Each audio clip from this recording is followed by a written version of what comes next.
माननीय अध्यक्ष महोदय,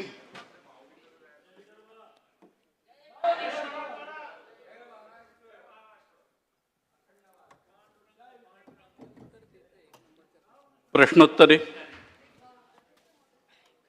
बोला. माझा पॉइंट ऑफ प्रोसिजर असा आहे की आपण जेव्हा प्रश्नोत्तर विचारतो सभागृहामध्ये त्याची एक आपण विहित प्रक्रिया तयार केलेली आहे. 30 दिवस आधी प्रश्न येतात, विभागाला किमान 18 दिवसाचा वेळ मिळतो आणि विभागामध्ये जर असहमती असेल की हा त्यांच्या विभागाची प्रॉपर्टी नाही तर GAD त्याचा निर्णय घेते.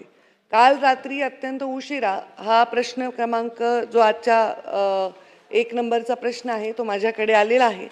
2019 आणि 2013 मध्ये या संदर्भातले प्रश्न विचारले गेलेले तर तो रेफरन्स संपूर्णतः वन विभागाने त्याला उत्तर दिलेलं आहे.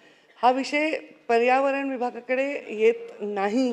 तरी आता मी ब्रीफिंग घेऊन आलेली आहे, पण अशा कन्फ्युजनच्या बद्दल एक व्यवस्था असली पाहिजे. कारण रात्री मंत्र्यांना जर कळतं की आपल्याला या विषयाचं उत्तर द्यायचं आहे, आज माझ्या वार नाही आहे माझ्या विभागाचा, तर तरी मी ब्रीफिंग घेऊन इथे आलेली आहे त्या सन्माननीय सदस्यांना उत्तर देण्यासाठी.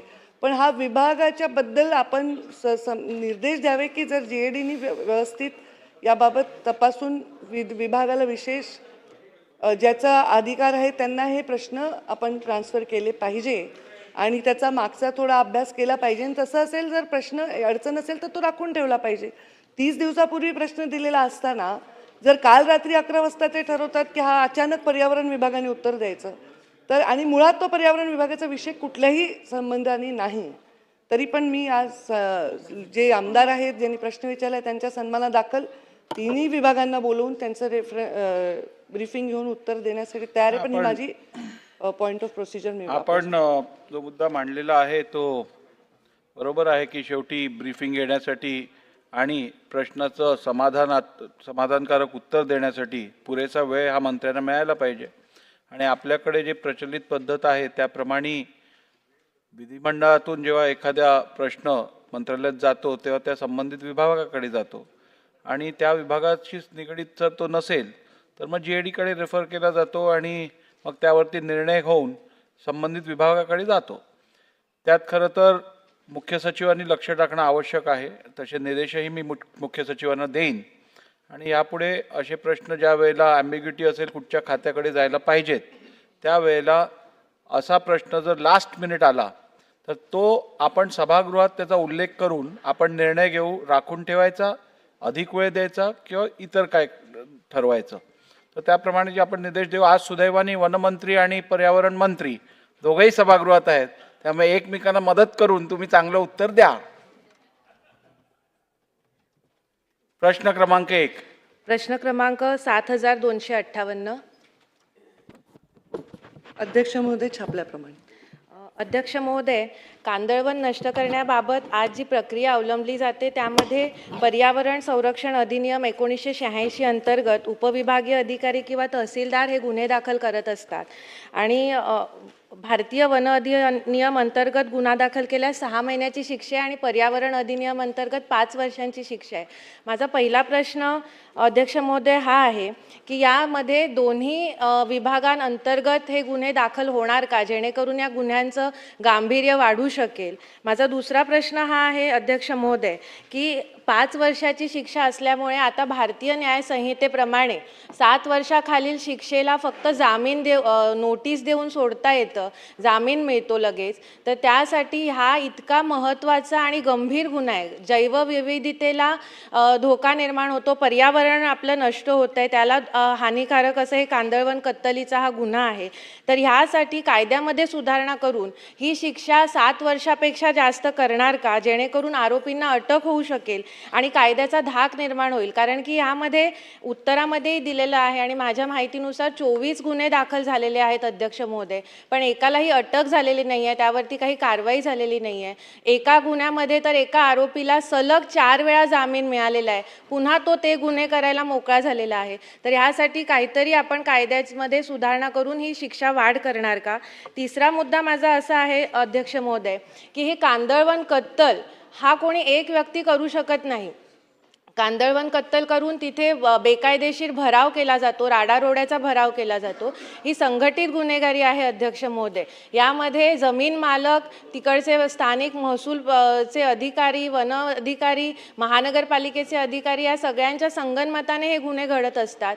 तर यासाठी हा वाळू तस्करीमध्ये जो आपण कायदा लावतो तशाच प्रकारे संघटित गुन्हेगारीचा कायदा यामध्ये लावणार का, हा माझा मुख्य प्रश्न आहे. माझा पुढचा प्रश्न अध्यक्ष महोदय असा आहे की वसई हे मुंबई लगतचं शहर आहे, महानगरपालिका. फाउंटनचा घोडबंदरचा ब्रिज ओलांडला की तिकडून वसई सुरू होतं ते जुचंद्रपर्यंत पूर्ण खाडीचा परिसर आहे. तिथे कांदळवनाची कत्तल होऊन हा राडारोड्याचा जो मुंबईतनं राडारोडा येतो त्याचा भराव केला जातो बेकायदेशीर. तर तो रोखण्यासाठी तिथे ब्रिज फाउंटनच्या ब्रिजकडे महसूल, पोलीस यांची संयुक्तरित्या चौकी बसवणार का आणि CCTV कॅमेरे दोन्ही बाजूला हायवेला लावणार का, असे माझे प्रश्न आहेत अध्यक्ष महोदय. आणि शेवटचा माझा अध्यक्ष महोदय हा प्रश्न आहे की ह्यासाठी उच्च न्यायालयाच्या 17/9/2018च्या निर्णयानुसार कोकण विभाग आणि ह्यांच्या अध्यक्षतेखाली एक सहनियंत्रण समिती गठीत केलेली आहे. ह्या जिल्हास्तरीय सहनियंत्रण कमिट्या आहेत, तालुका सहनियंत्रण कमिट्या आहेत अध्यक्ष महोदय. आणि यामध्ये जवळपास 12 सदस्य आहेत तालुकास्तरीय समितीवरती, पण इथे एकही बिगर शासकीय सदस्य या समितीमध्ये नाही आहे अध्यक्ष महोदय. तर माझा असा प्रश्न आहे की या समित्यांमध्ये स्थानिक लोकप्रतिनिधींचा समावेश करणार का अध्यक्ष महोदय. धन्यवाद. सन्माननीय सदस्यांनी अनेक विषय मांडले आणि मला असं वाटलं की त्यांचे सगळे प्रश्न हे प्रश्न नसून चांगल्या अत्यंत उत्तम सूचना आहेत. तर त्यांना मी त्या सूचनांवर अवलंब करण्याचा प्रयत्न करेन असं या निमित्ताने सांगू शकते. जसं त्यांनी सांगितलं की यांच्यावर गुन्हे दाखल करण्याचे जास्तीत जास्त कडक असं कायदा करायला पाहिजे, शिक्षा जास्तीची करायला पाहिजे, पोलीस चौकी अमुक त्यांनी लोकेशन दिलं तिथे असायला पाहिजे. तर यासाठी इतर विभागांशी चर्चा करून, कारण त्यांनी वेळोवेळी जेव्हा बोलल्या त्याच्यामध्ये त्यांनी महसूलचा उल्लेख केला, महानगरपालिकेचा उल्लेख केला आणि पोलीस चौकी म्हणजे पर्यायाने गृह विभागाचा उल्लेख केला. तर हे सर्वांनी मिळून करायचा विषय आहे. पण त्यांचा every question is a suggestion आणि I can say suggestion for action. चला मनीषाताई बोला. अध्यक्ष महोदय, सन्मान्य पंकजाताई पण आहेत आणि आमचे गणेश नाईक साहेब पण इकडे आहेत. अध्यक्ष महोदय, जागतिक पातळीवरती समुद्राच्या भरतीची हायटेटची हे 1 मीटरने वाढलेली आहे आणि ही भरती, ह्या भरतीमध्ये ह्या मॅनग्रोव्हचं बी हे प्रायव्हेट शेतकऱ्यांच्या जागेमध्ये येतं आणि मॅनग्रोव्हची उत्पत्ती होते. अध्यक्ष महोदय, आज माझ्या मतदारसंघामध्ये अनेक प्रायव्हेट जागेवरती मॅनग्रोव्ह झालेले आहेत आणि हे मॅनग्रोव्ह झाल्यामुळे काही तिकडे अतिक्रमणं होत आहेत. माझे स्पेसिफिक प्रश्न आहे की ज्याप्रमाणे CSR फंडमधून एखादा प्रोजेक्ट येत असेल तर तिकडे मॅनग्रोव्हची झाडं कापावी लागतात, तर ह्या प्रायव्हेट जागेवर असलेल्या मॅनग्रोव्हला आपण त्यांना प्रोटेक्शन दिलं तर आज जी मॅनग्रोव्हची कत्तल होते ती होणार नाही.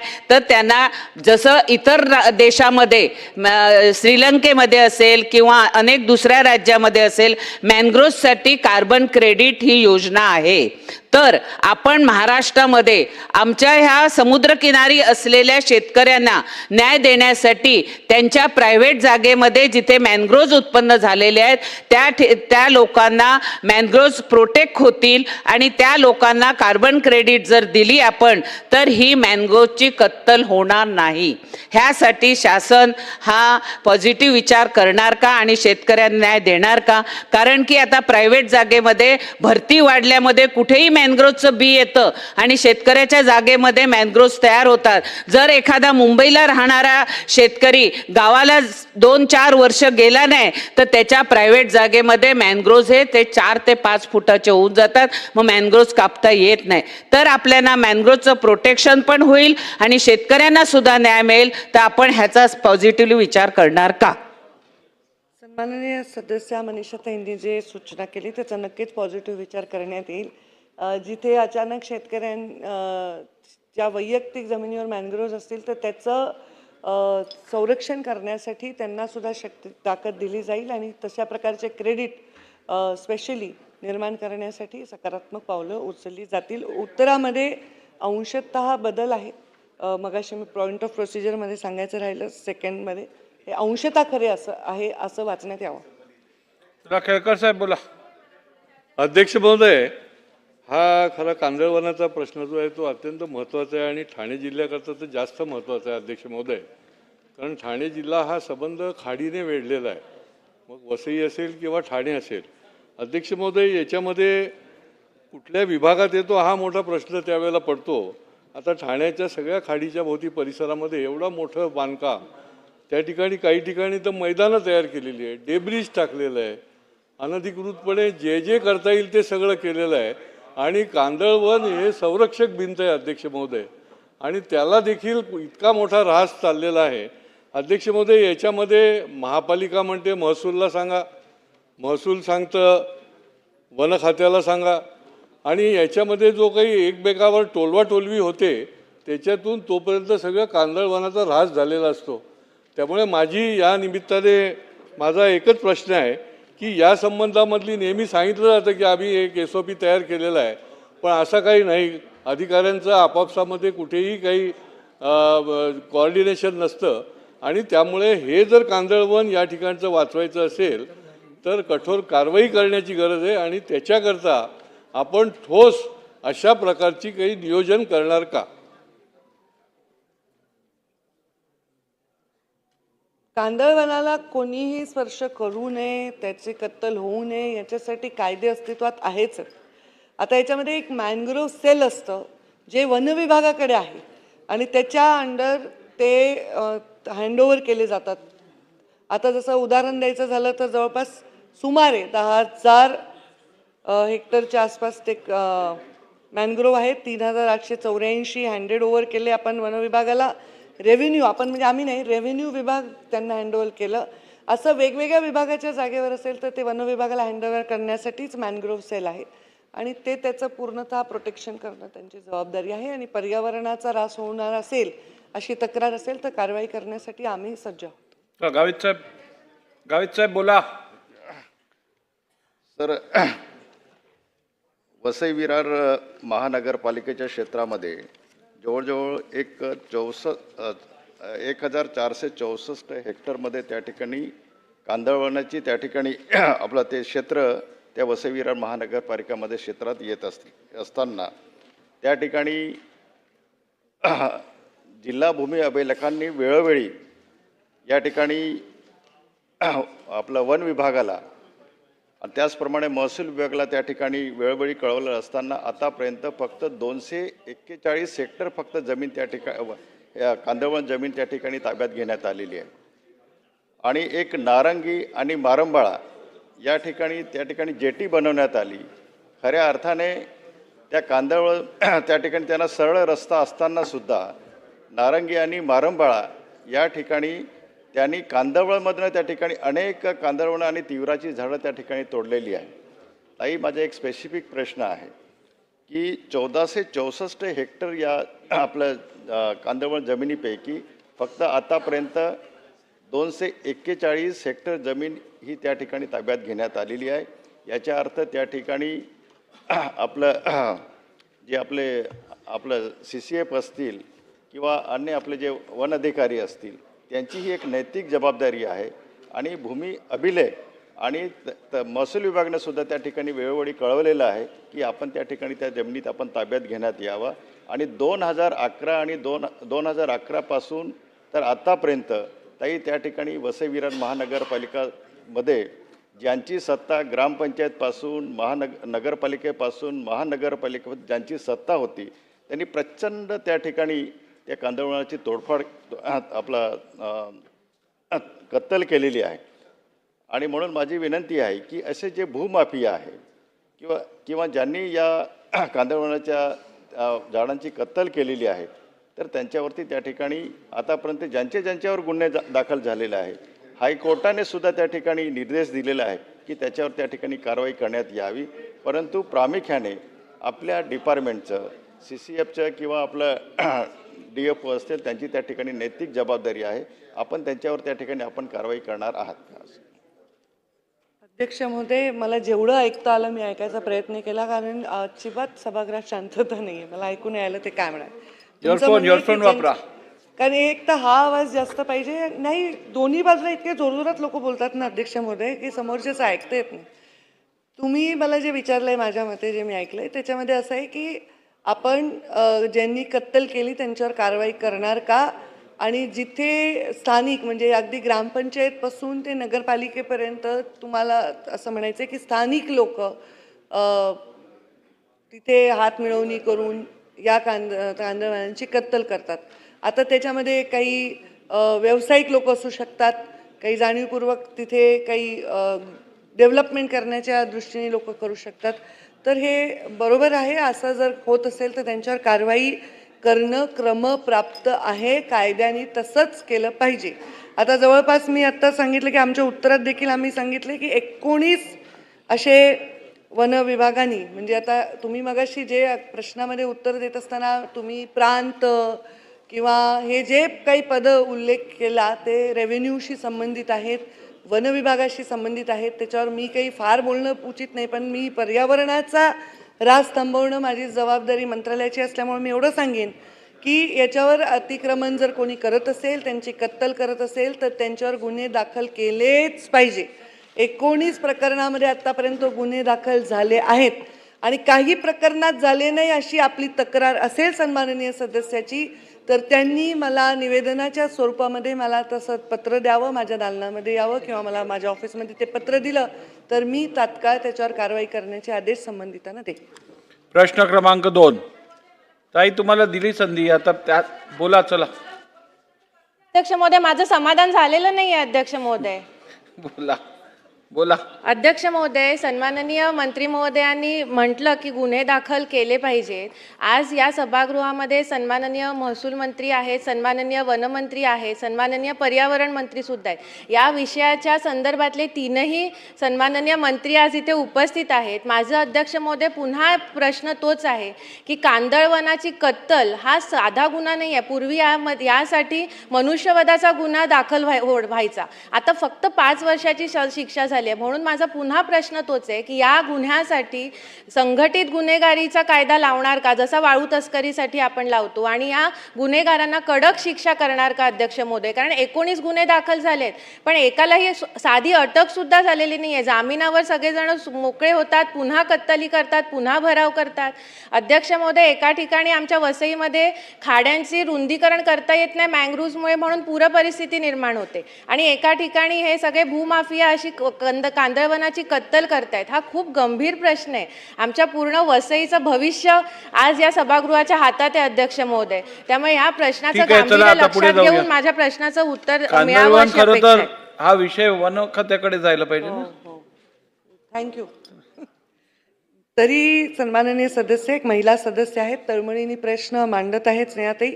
त्यांनी म्हटले की कायद्यामध्ये अमुक अमुक तरतूद पाहिजे, तर त्याचं उत्तर मला इथे कसं देता येईल, कारण मी एवढं सांगेन की याचा विचार केला जाईल, कारण ह्याला अमेंड करण्यासंदर्भामध्ये विचार करावा लागेल. हे कायदे बहुतांश कायदे केंद्राचे आहेत, राज्याचे नाही. त्यामुळे एन्व्हायरमेंट प्रोटेक्शन ॲक्ट 1986 प्रमाणे हे स्टेट कॅनॉट इंटरव्हीन विथ दिस, हे केंद्र शासनाचे काही कायदे आहेत. अमेंडमेंट करून ही शिक्षा जास्तीत जास्त कशी होता येईल याच्यासाठी आम्ही प्रयत्नशील राहू, एवढंच मला प्राधान्याने इथे सांगता येईल. ठीक आहे. प्रश्न क्रमांक 2. सन्माननीय अध्यक्ष महोदय, प्रश्न क्रमांक 7311. अध्यक्ष महोदय, छापल्याप्रमाणे. अध्यक्ष महोदय, हा कांदळवनाचा प्रश्न जो आहे हा खूप जटिल प्रश्न आहे. त्यावेळेला या खात्याचा राज्यमंत्री असताना आम्हीच त्यावेळेला ह्या कांदळवनासंदर्भामध्ये स्वतंत्र अशा प्रकारची फॉरेस्टचं एक यंत्रणा तयार केली होती, CCF तयार करून त्यांना एक स्टाफ दिला होता. पण त्यावेळेला अध्यक्ष महोदय असं ठरलं होतं की कांदळवन तयार करण्याकरता विशेष असे काही प्रयत्न करावे लागत नाही, कांदळवनाची काही लागवड करावी लागत नाही. ज्या ठिकाणी दलदल आहे, ज्या ठिकाणी पाणी साचतं त्या ठिकाणी कांदळवन लगेच उगवतं, आणि म्हणून त्याचं रक्षण केलं पाहिजे, हे 100% खरं आहे. पण त्याचबरोबर या कांदळवनाचा उपयोग करून बऱ्याचशा व्यावसायिकांना, विशेष करून बिल्डरना वगैरे त्या काळामध्ये वेठीस धरलं जात होतं, आणि म्हणून त्यावेळेला आम्ही निर्णय असा केला होता की आज रोजी जे अशा पद्धतीचं अस्तित्वात असलेलं कांदळवन आहे ते कांदळवन संरक्षित करावं. कांदळवनाचा एखादा झोन असेल तर तो संरक्षित करावा. परंतु कुठेही 2 कांदळवनाची बारीक रोपं दिसली की लगेच कोणतरी एखादा, तुम्हाला माहित आहे सामाजिक सेवक हल्ली भरपूर आहेत, खोट्या नाट्या तक्रारी करणं आणि मग कांदळवनाचा खूप मोठा ऱ्हास झाला, कांदळवन मोठ्या प्रमाणात तोडलं गेलं वगैरे वगैरे वगैरे वगैरे अशा तक्रारी होतात. मी काय त्याच्या विरोधात नाही, मी काय तक्रार करणाऱ्यांच्या विरोधात नाही. उगाच कोणीतरी कोणाला ब्लॅकमेल करून नये ह्या मताचा माणूस मी आहे. आणि म्हणून हे कांदळवन निश्चित स्वरूपामध्ये राज्यामध्ये किती आहे त्याचं एकदा सर्वेक्षण आपल्या खात्यामार्फत झालंय का? झालं नसेल तर हे सर्वेक्षण करून आपण कांदळवनाचं निश्चित क्षेत्र किती आहे हे एकदा जाहीर कराल का? आणि जाहीर केल्यानंतर केवळ आणि केवळ ह्या कांदळवनाच्या माध्यमातून आपल्याला खूप मोठं पर्यटन देखील उभा करता येतं. आणि म्हणून ते पर्यटन उभं करण्याचं काम आपल्या खात्यामार्फत संबंधित विभाग करेल का, असे माझे 3 अतिशय स्पेसिफिक प्रश्न गणेश दादा आहेत.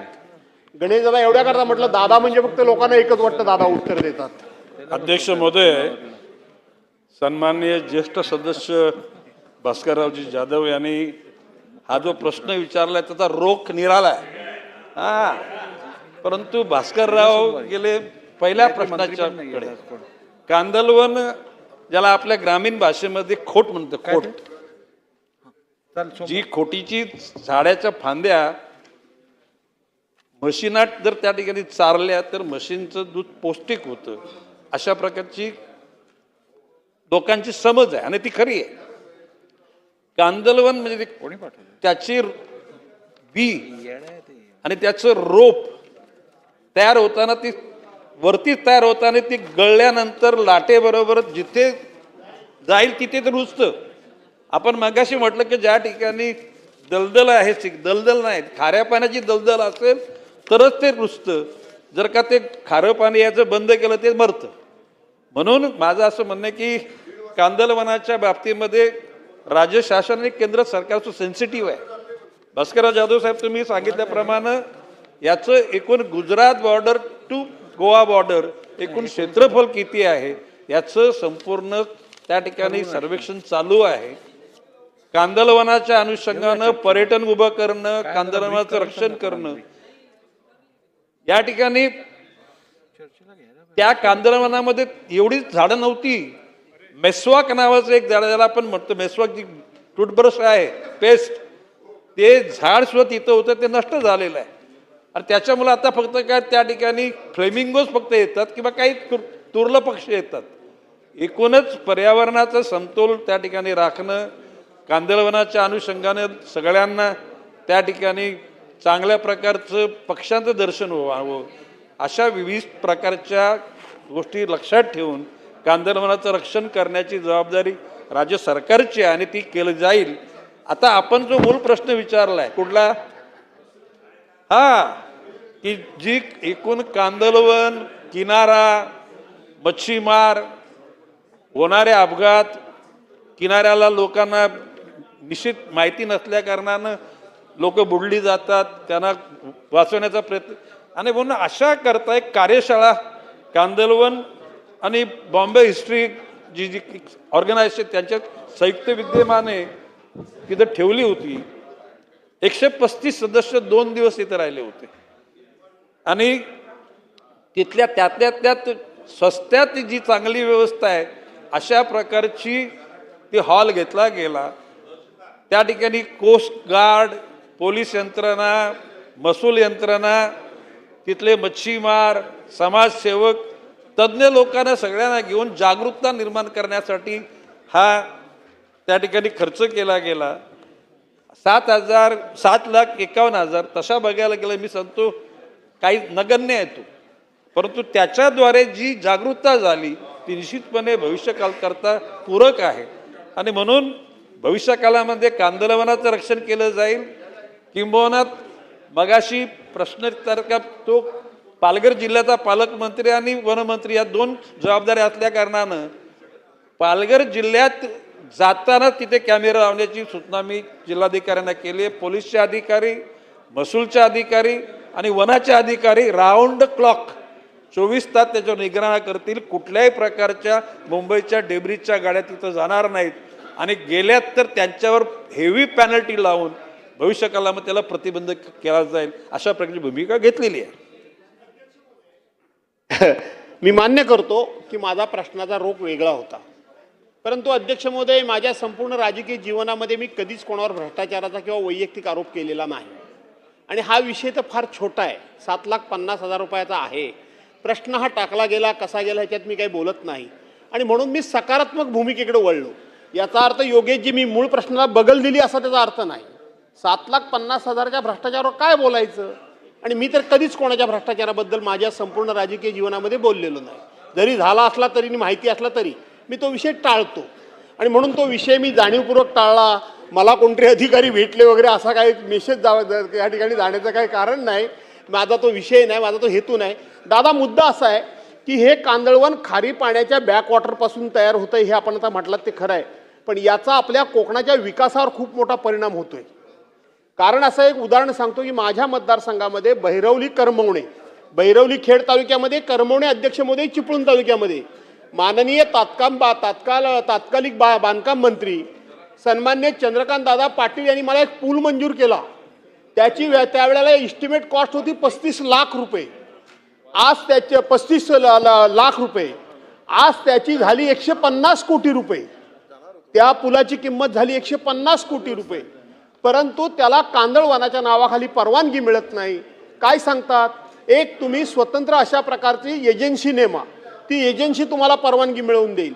आणि म्हणून दादा गेले 10 वर्ष तो माझा पूल रखडलेला आहे. हे कांदळवनाच्या, जसं विदर्भामध्ये झुडपी जंगलाच्या नावाखाली प्रकल्प रखडून पडत होते तसेच कांदळवनाच्या नावाखाली आपले प्रकल्प रखडून पडतायत.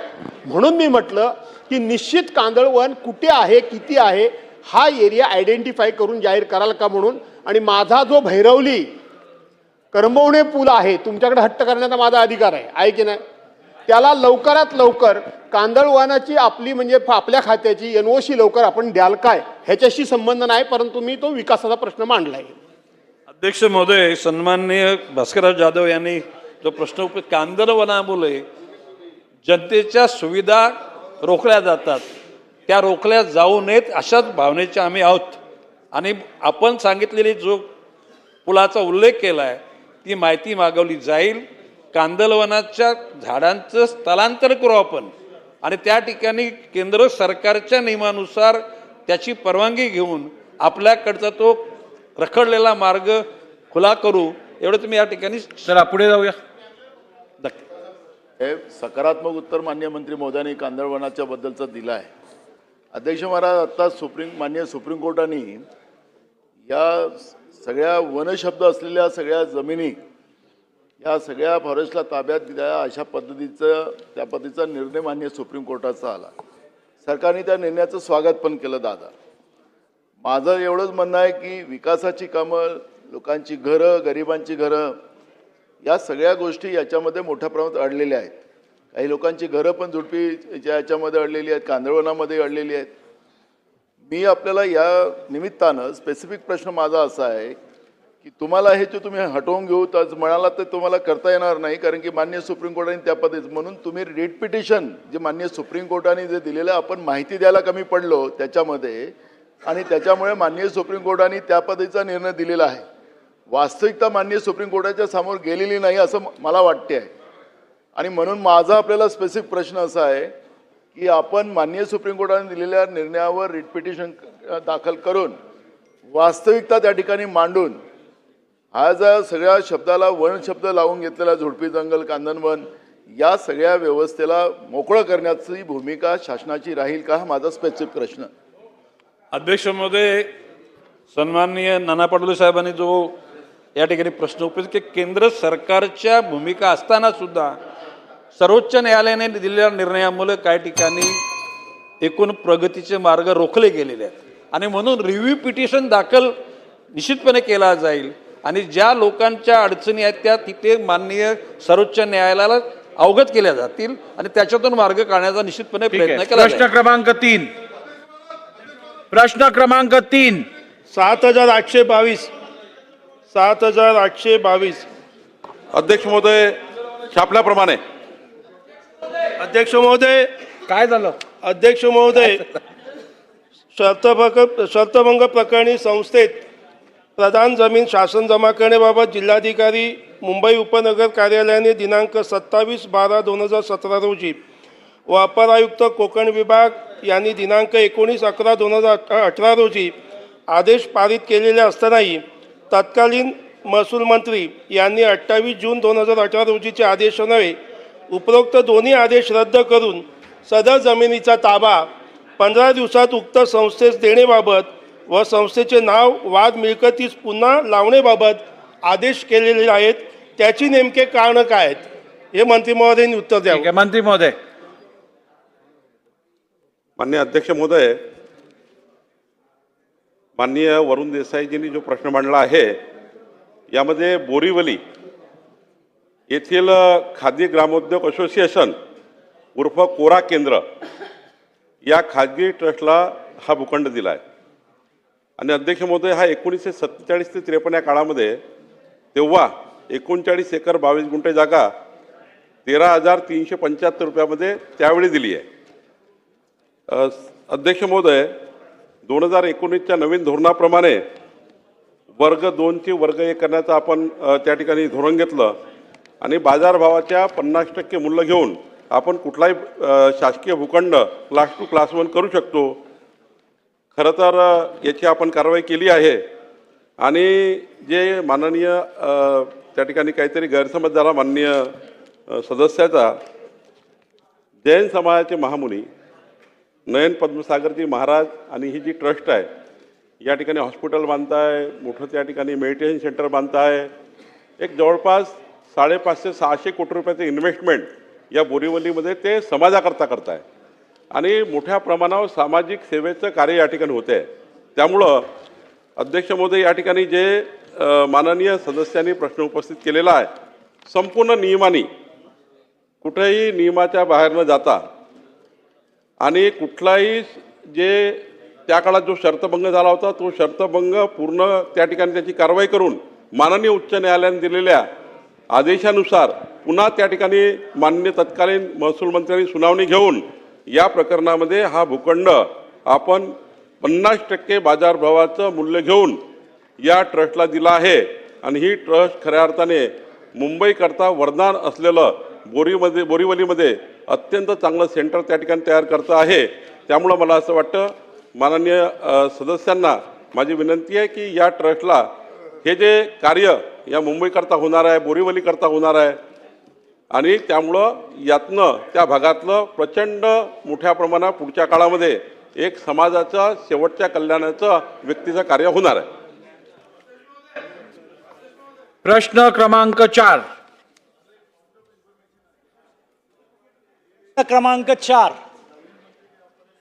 त्याप्रमाणे अध्यक्ष महोदय, ते सवयीप्रमाणे आहे, त्याला काय इलाज नाही. राहू दे. चला, प्रश्न क्रमांक 4. अध्यक्ष महोदय,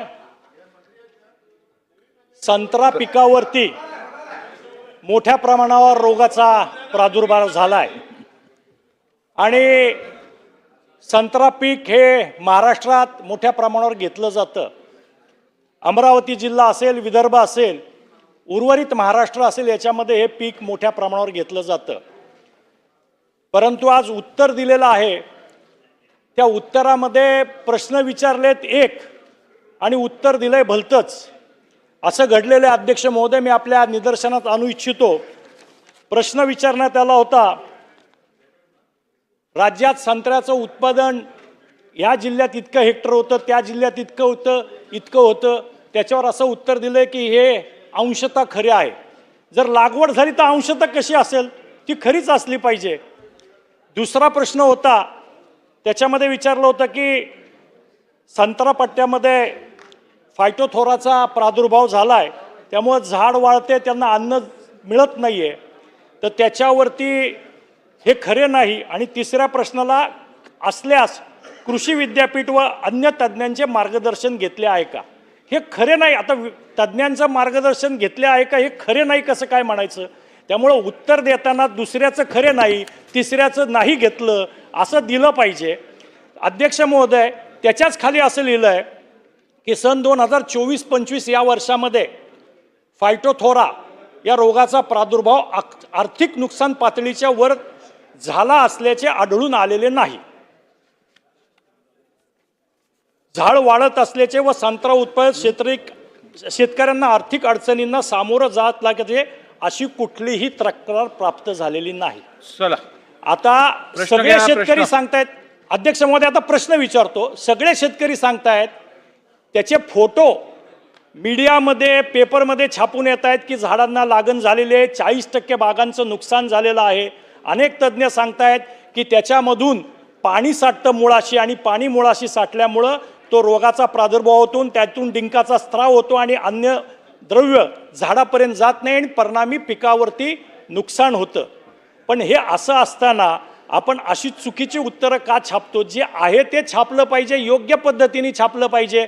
मला वाटतं सगळीकडे AI आलेलं आहे, तर आपल्या अधिकाऱ्यांच्या मदतीसाठी उत्तर देण्यासाठी, उत्तर लिहिण्यासाठी एखादी AI प्रणाली महाराष्ट्र शासनाने विकसित करावी काय, की त्यांना मराठीमध्ये नीट उत्तर छापता येईल. कारण उत्तरात एका बाजूला म्हणतायत की तक्रार प्राप्त नाही, दुसऱ्या बाजूला जग ओरडून सांगते, फोटो काढते पेपरमध्ये, तर आपण काय तक्रार देण्याची शेतकऱ्यांनी वाट बघणार आहे का सरकार सुमोटो पण काहीतरी करणार आहे? हे माझे प्रश्न आहेत अध्यक्ष महोदय. चला अध्यक्ष महोदय, जो पहिला प्रश्न होता सन्मान्य सदस्याने विचारला त्याच्यामध्ये असं होतं की 1.5 लाख हेक्टरवर त्यापैकी 1 लाख हेक्टर अमरावती असून उर्वरित महाराष्ट्र नागपूर भागात 25,000 हेक्टर संत्रा लागवड केली आहे, खरं आहे का? ते अंशतः खरं आहे यासाठी उत्तर देण्यात आलं कारण की थोडंसं आकड्यामध्ये चूक झाली होती आणि आकड्यामध्ये चूक झाल्यानंतर वस्तुस्थिती अशी आहे की महाराष्ट्र राज्यात संत्रा पिकाखाली 1,45,845 हेक्टर हे क्षेत्र आहे आणि अमरावतीमध्ये आणि नागपूरमध्ये जे आकडे आपण दिले होते ते आकडे थोडेसे विसंगत होते, म्हणून अंशतः खरं हा शब्द टाकण्यात आलेला आहे. त्याच्यात कुठली चूक झाली नाही ही बाब आपल्या मी निदर्शनास आणून देतो. दुसरा आणि तिसऱ्या प्रश्नाच्या संदर्भात मी आपल्याला सांगू इच्छितो की हे जे फायटोथोरा जे बुरशीनाशक जे बुरशी लागणारा जे रोग आहे ते मोठ्या प्रमाणामध्ये लागत असते, परंतु त्याचा जो प्रमाण आहे तो 5% पुढे नाही आणि त्यामुळे 5% पुढे नसल्यामुळे अशा पद्धतीचं जे दुसरं आणि तिसरं जे उत्तर आलेलं आहे तो त्या संदर्भात आलेलं आहे. शेतकऱ्यांना योग्य तो मार्गदर्शन या संदर्भामध्ये देण्यात येते. कुठल्या आता आपला जे प्रश्न पद्धतीची जी प्रश्न विचारण्याची पद्धत असते की इतक्या तारखेला अशा पद्धतीचं निवेदन झालं होतं का, त्यामुळे असं उत्तर दिलेलं आहे की आपली जी तारीख आपण 14 एप्रिल 2025 जी दिलेली आहे त्या दरम्यान राज्यात कुठल्याही लोकप्रतिनिधीची कुठल्याही शेतकऱ्यांची संदर्भात तक्रार नाही आणि विभागाने देखील याची चौकशी केली आहे. शेतकऱ्यांना मार्गदर्शन घेतलेलं आहे, वेगवेगळ्या कार्यशाळा घेतलेल्या आहे, वेगवेगळ्या भेटी दिलेल्या आहे, वेगवेगळ्या पद्धतीनं जे काही प्रक्रिया केलेली आहे त्याच्यातून अशा पद्धतीचा जो मर्यादा आहे त्या मर्यादेच्या पुढे जाऊन अशा पद्धतीचा रोगाचा परिणाम झाले नाही किंवा कुठल्या शेतकऱ्याचं नुकसान झाल्याचं निष्पन्न झालेलं नाही आहे. रोहित पवारजी बोला. अध्यक्ष महोदय, चेतन भाऊ तुपेंनी अतिशय महत्त्वाचा प्रश्न या ठिकाणी मांडला. ठीक आहे, उत्तरामध्ये काय गोष्टी राहिल्या असतील, आकडे इकडे तिकडे गेले असतील, मंत्री महोदयांना विनंती करतो की फायटोथोरा रोग हा जो आहे जो तुम्ही सुद्धा मान्य केला 5-6% आहे, पण असं म्हणलं जातं अमरावतीला आम्ही सुद्धा गेलो होतो बच्चू कडूंना भेटण्यासाठी आणि अनिल देशमुख साहेबांनी सुद्धा आम्हाला या बाबतीतली माहिती दिलेली आहे. तिथं असणाऱ्या शेतकऱ्यांचं म्हणणं आहे हा प्रादुर्भाव 50% जे एरिया आहे संत्र्याचा त्याच्यावर तो गेला आहे. दुसरं काय झालं अध्यक्ष महोदय की तुम्हालाही माहिती आहे की 3 महिने म्हणजे मे महिन्याच्या आधी 3 महिने थोडं पाणी त्या सगळ्या संत्र्यांच्या झाडांना दिलं जातं आणि मेमध्ये ते कट केलं जातं पाणी, त्याच्यामुळे फुलं येतात आणि नंतर मग संत्र्याचा बहार लागतो. तुम्हालाही माहिती आहे की मे महिन्यामध्ये अतिवृष्टी झाली त्यामुळेच हा फंगसचा रोग आला. प्लस दुसरा अध्यक्ष महोदय काय होणार आहे की पाऊस मेमध्ये आल्यानंतर जेव्हा खऱ्या अर्थाने ड्राय राहायला पाहिजे होतं, जे उत्पादन शेतकऱ्याला मिळणार आहे त्याच्यामध्ये 50% घट होणार आहे. खूप मोठं नुकसान हे शेतकऱ्याला मिळणार आहे. माझा साधा प्रश्न आहे, मला पॉलिटिकल इथं काय म्हणायचं नाही, फक्त फायटोथोरा रोग जो आहे जो बुरशीचा आहे त्याचा एक सर्वे आपल्या सरकारच्या माध्यमातून यंत्रणेच्या माध्यमातून होणार का आणि दुसरं, मे महिन्यामध्ये एवढा मोठा पाऊस झाला होता जेव्हा व्हायला नव्हता पाहिजे, आणि त्याच्यामुळे उत्पादकतात जी घट होणार आहे, त्याच्यामुळे शेतकऱ्याचं 3 महिन्यानंतर जे नुकसान होणार आहे उत्पादकता कमी झाल्यामुळे, त्या बाबतीत सरकार एखादी योजना ही आमच्या संत्रा शेतकऱ्यांसाठी आणणार का? आणि तिसरा विषय, मे महिन्याच्या आधी जेव्हा पाणी कमी होतं तेव्हा टँकरली पाणी दिलं होतं. पूर्वीच्या काळामध्ये आदरणीय पवार साहेबांच्या माध्यमातून एक धोरण होतं की ज्या शेतकऱ्याला, कुठल्याही फळबागाच्या शेतकऱ्याला जर उन्हाळ्यात पाणी कमी पडत असेल तर त्याला 30-30 हजार महिन्याला दिले जात असते. अशी एखादी योजना आपण आपल्या सरकारच्या माध्यमातून दुष्काळी परिस्थितीमध्ये आपण आणणार का? अध्यक्ष महोदय, सन्माननीय सदस्य रोहित पवारांनी जो प्रश्न या ठिकाणी उपस्थित केला, मी या संदर्भात सांगू इच्छितो की कुठल्याही पद्धतीची जर पिकाचं नुकसान झालं असेल, उत्पादनात घट झाली असेल तर त्याची निश्चितपणे चौकशी करून शेतकऱ्याला योग्य ती मदत केली जाईल. टँकरच्या संदर्भात आपण जी सूचना केलेली आहे ते तपासून त्यावर उचित निर्णय करण्यात येईल. ठीक आहे, नानाभाऊ बोला. देतो तुमच्या अध्यक्ष जिल्ह्याचा महाराज, प्रश्न तुम्हाला मांडायला देतो, बसा. अध्यक्ष महाराज, माननीय मंत्री महोदय आपलं जे परंपरेचं उत्तर त्या ठिकाणी देतात आहेत, ते पण संत्रा उत्पादकच जिल्ह्यातले लोकप्रतिनिधी अध्यक्ष आहेत. अध्यक्ष महाराज, माझा स्पेसिफिक प्रश्न आहे की हा जो फायटोथोरिया याच्यावर जो रोग येतो, या रोगामुळे मोठ्या प्रमाणात संत्रा पिकाचं नुकसान होते, खरे आहे. आणि या वर्षाला अध्यक्ष महाराज पाऊस कमी पडलेला होता आणि त्याच्यामुळे पिकं वाढली गेलेली होती अध्यक्ष महाराज, आणि त्याच्यामुळे संत्रा पिकावर मोठ्या प्रमाणात त्याचा परिणाम झालेला आहे. अध्यक्ष महाराज, सरकारने आता याच्यामध्ये उत्तर असं दिलेलं आहे की अंशतः खरे आहे, खरे नाही, अशा पद्धतीचं उत्तर दिलेलं आहे. अध्यक्ष महाराज, याच्यामध्ये शेतकऱ्यांना, संत्रा उत्पादक शेतकऱ्यांना आपण मदत करणार काय? एक.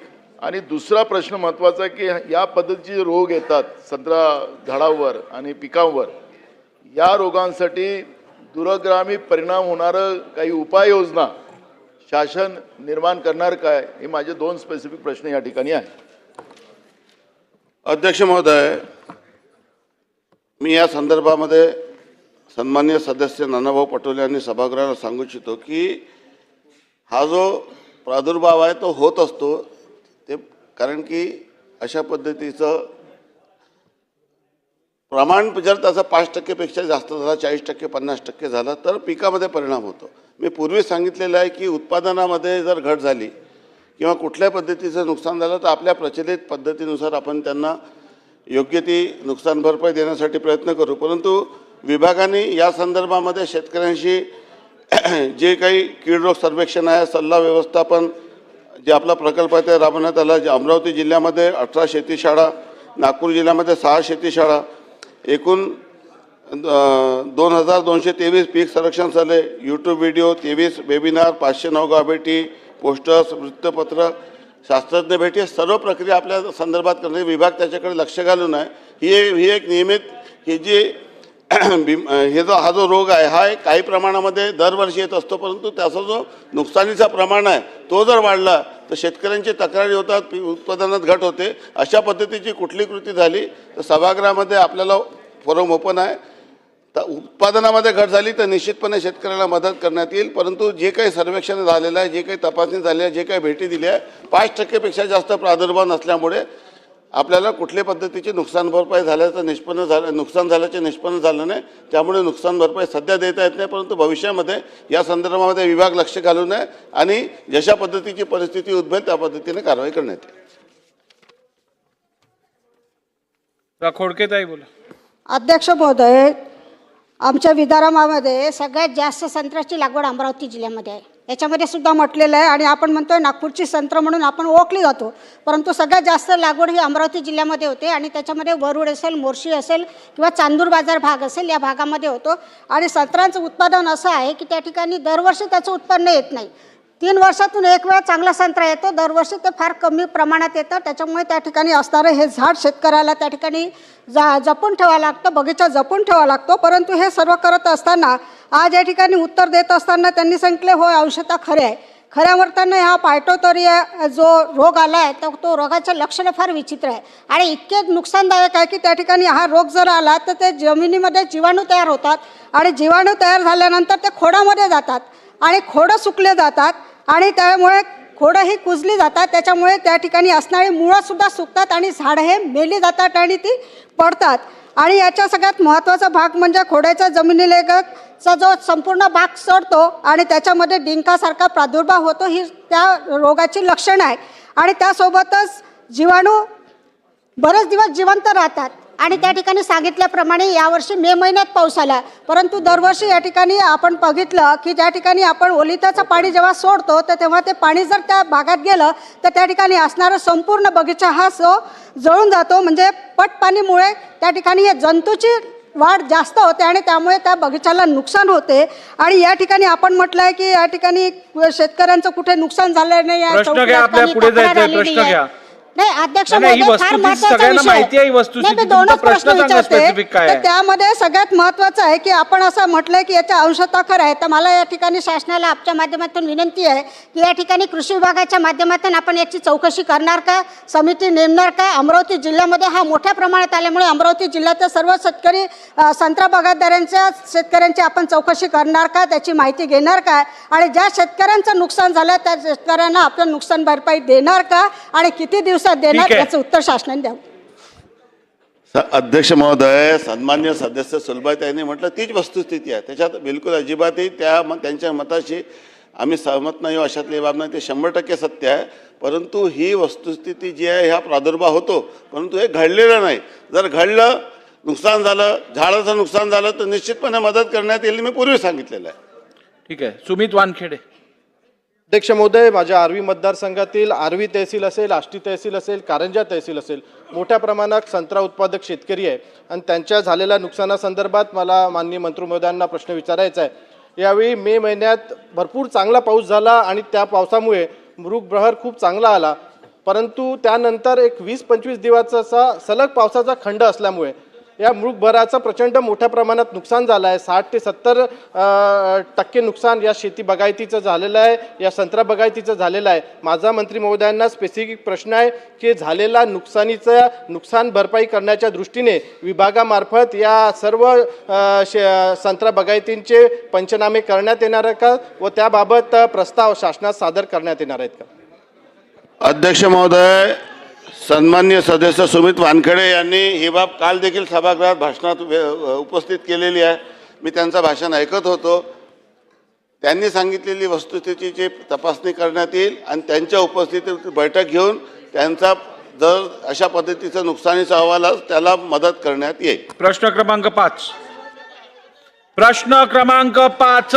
अध्यक्ष महोदय, प्रश्न क्रमांक 9118.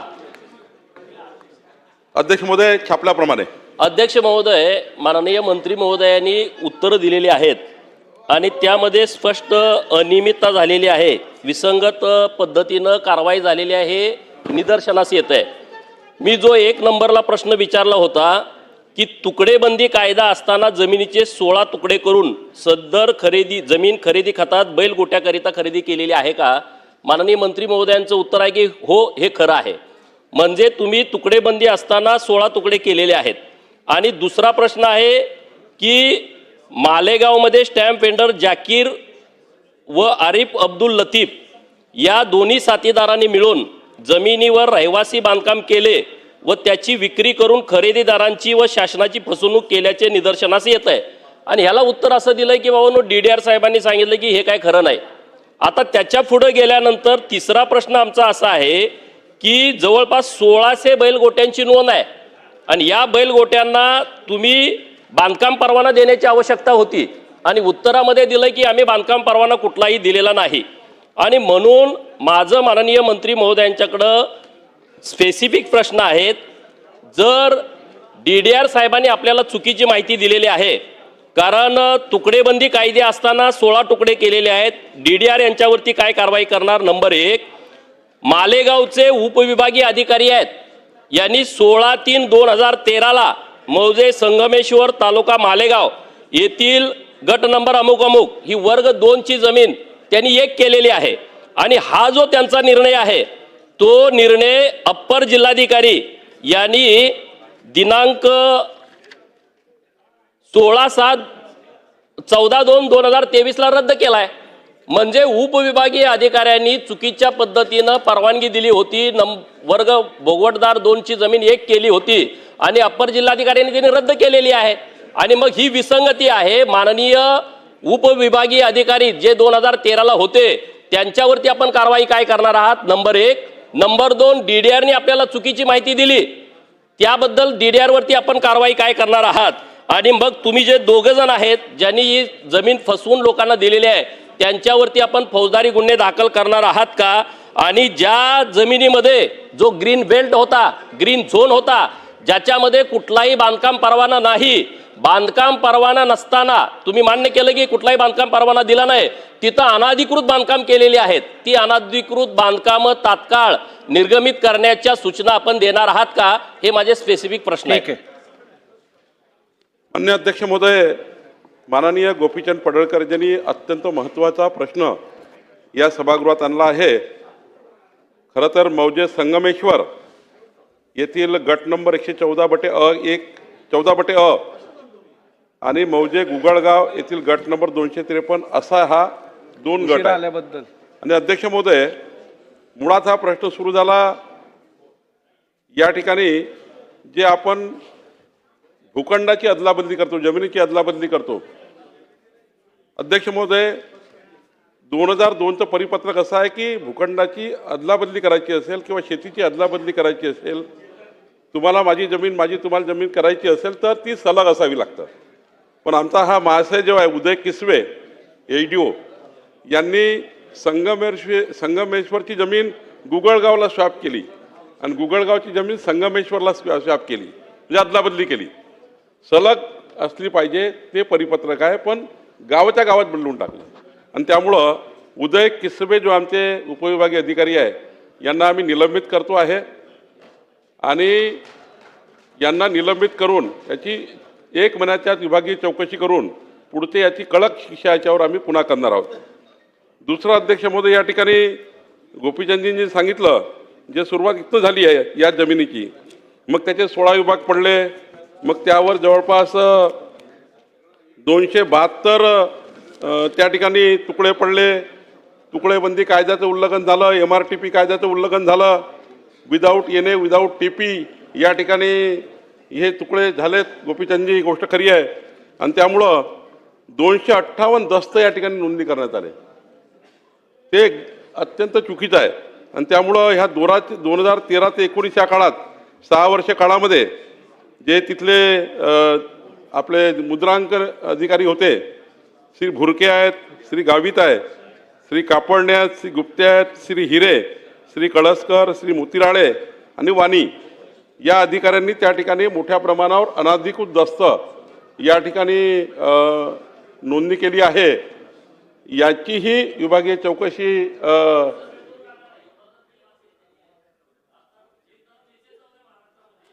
पद्धतीनं जे अधिकारी काम करतायत, तर हे सगळं आता स्पष्ट झालंय की यांनी चुकीच्या पद्धतीनं त्यांच्या अधिकाराचा गैरवापर केलेला आहे. तर यांच्यावर पण निलंबनाची चौकशी करा, निलंबनाची कारवाई करा आणि त्यांची चौकशी लावा, ही माझी मागणी आहे आपल्याकडं.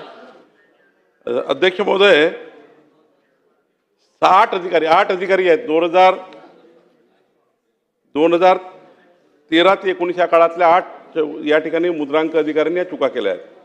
मी उपविभागीय अधिकारी ADOला निलंबित केला आहे, पण मला माननीय गोपीचंदजीला विनंती करायची आहे की या 7 दिवसामध्ये या 8 अधिकाऱ्यांनी कुठले कुठले दस्त कसे कसे त्या ठिकाणी चुकीचे नोंदवले आहे याची संपूर्ण विभागीय चौकशी करून, किंवा प्रायमरी, आता तर विभागीय चौकशीला वेळ लागतो 1-1.5 महिना 2 महिने, प्राथमिक चौकशी करून अधिवेशन संपण्यापूर्वी याबद्दलची जी पुढची कारवाई ती पूर्ण करू, ती सभागृहाला मी जाहीर करील. पण आत्ता मात्र विभागीय चौकशी याची करून, पण उपविभागीय अधिकारी यांना मी निलंबित केला आहे. आणि या पूर्ण प्रकरणात स्टॅम्प व्हेंडर जाकीर, आरिफ अब्दुल लतीफ या 2 लोकांनी या ठिकाणी मोठ्या प्रमाणावर हे जे गैरव्यवहार केले याच्यामध्ये साथ दिली आहे. त्यामुळं या गैरव्यवहारामध्ये जे लोक असतील त्या सर्वांवर फौजदारी कारवाई करण्यात येणार आहे. पुढे प्रश्न क्रमांक 6. सन्माननीय अध्यक्ष महोदय, प्रश्न क्रमांक 8187. अध्यक्ष महोदय, छापल्याप्रमाणे. अध्यक्ष महोदय, आपण या प्रश्नाकडे जर लक्ष टाकलं तर आपल्या लक्षात येईल की प्रश्नकर्ते सन्मान्य सदस्य सुनील प्रभू यांनी हा प्रश्न विचारलेला आहे. पहिल्या प्रश्नाला, दुसऱ्या प्रश्नाला, तिसऱ्या प्रश्नाला कोणत्याही प्रकारचं उत्तर नाही. सरळ सरळ सगळी माहिती देऊन मोकळे झालेले आहेत. मला एक सांगा की या ठिकाणी कोणताही भ्रष्टाचार झाला नाही, मी म्हणतो कोणती अनियमितता झाली नाही, तर मग माननीय उपमुख्यमंत्री महोदयांनी चौकशी करून मी शिक्षा करतो, आम्ही त्याच्यावर कारवाई करतो, याचं उत्तर का दिलं होतं? याचं उत्तर दिलं होतं याचा अर्थ कुठे ना कुठेतरी काही ना काहीतरी गडबड झालेली होती, कुठे ना कुठे काहीतरी गडबड घोटाळा झाला होता. आणि म्हणून माननीय उपमुख्यमंत्री महोदयांनी दिलेल्या उत्तरासंदर्भामध्ये आपण आपल्या उत्तरामध्ये भाष्य केलं नाही. आपण फक्त त्या ठिकाणी कशी खरेदी झाली हे सांगितलं. प्रश्नकर्त्यांनी देखील तेच म्हटलंय, खरेदी झाली आहे, पण त्या खरेदीमध्ये गडबड झाली म्हणून उपमुख्यमंत्री महोदयांनी सांगितलं की याची चौकशी करून आणि त्यांनी त्या तारीख पण दिली आहे की 26 मार्च 2025 रोजी माननीय उपमुख्यमंत्री महोदयांनी दोषींवर कारवाई करण्याचं आश्वासन दिलेलं होतं. मग जर त्यांनी चूक केली नव्हती तर उपमुख्यमंत्री का म्हणाले आम्ही त्यांच्यावर कारवाई करू म्हणून? आणि जर उपमुख्यमंत्री महोदय म्हणाले असतील तर आपण त्यांना पाठीशी का घालताय? आणि म्हणून आपण त्यांच्यावर कारवाई किती दिवसात करणार हे सभागृहाला सांगा. बोला युके साहेब. अध्यक्ष महोदय, सन्माननीय ज्येष्ठ सदस्य भास्करराव जाधवांनी अतिशय चांगला प्रश्न विचारला. शैक्षणिक सत्र 2024-25 या वर्षात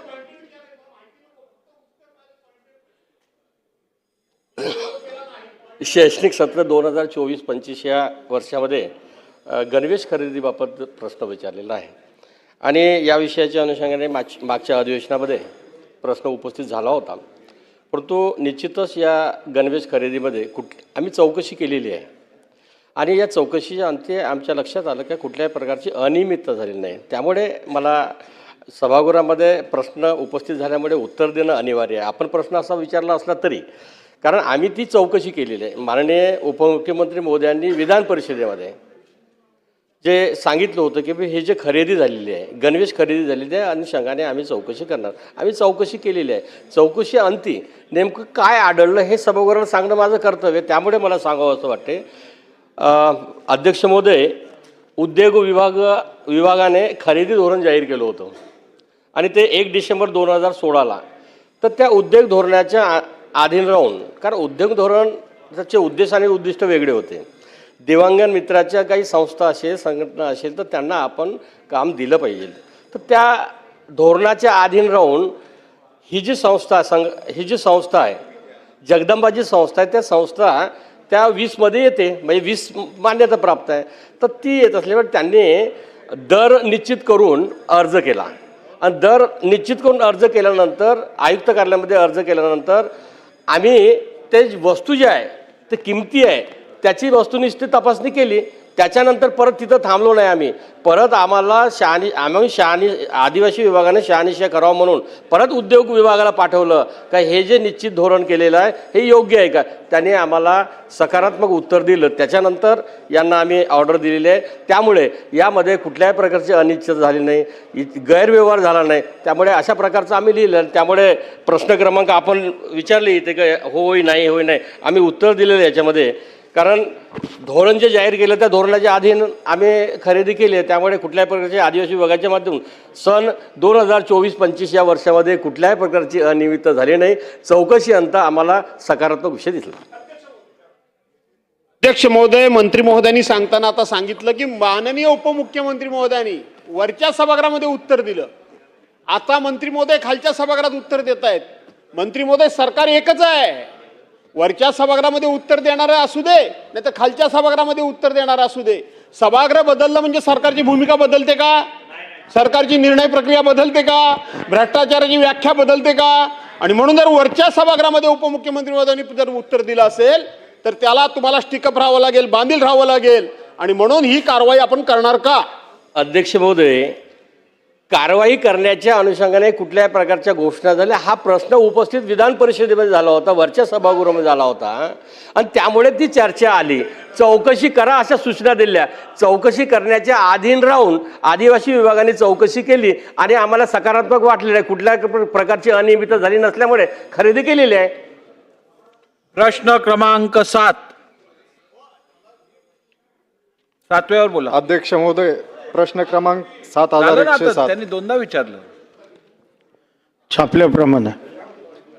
अध्यक्ष महोदय, जालना जिल्ह्यात 2022-23 मध्ये जी अतिवृष्टी, पूर व गारपिटीने शेतकऱ्यांचं प्रश्न नुकसान झालं उत्तराचा होतं. तास संपलेला आहे.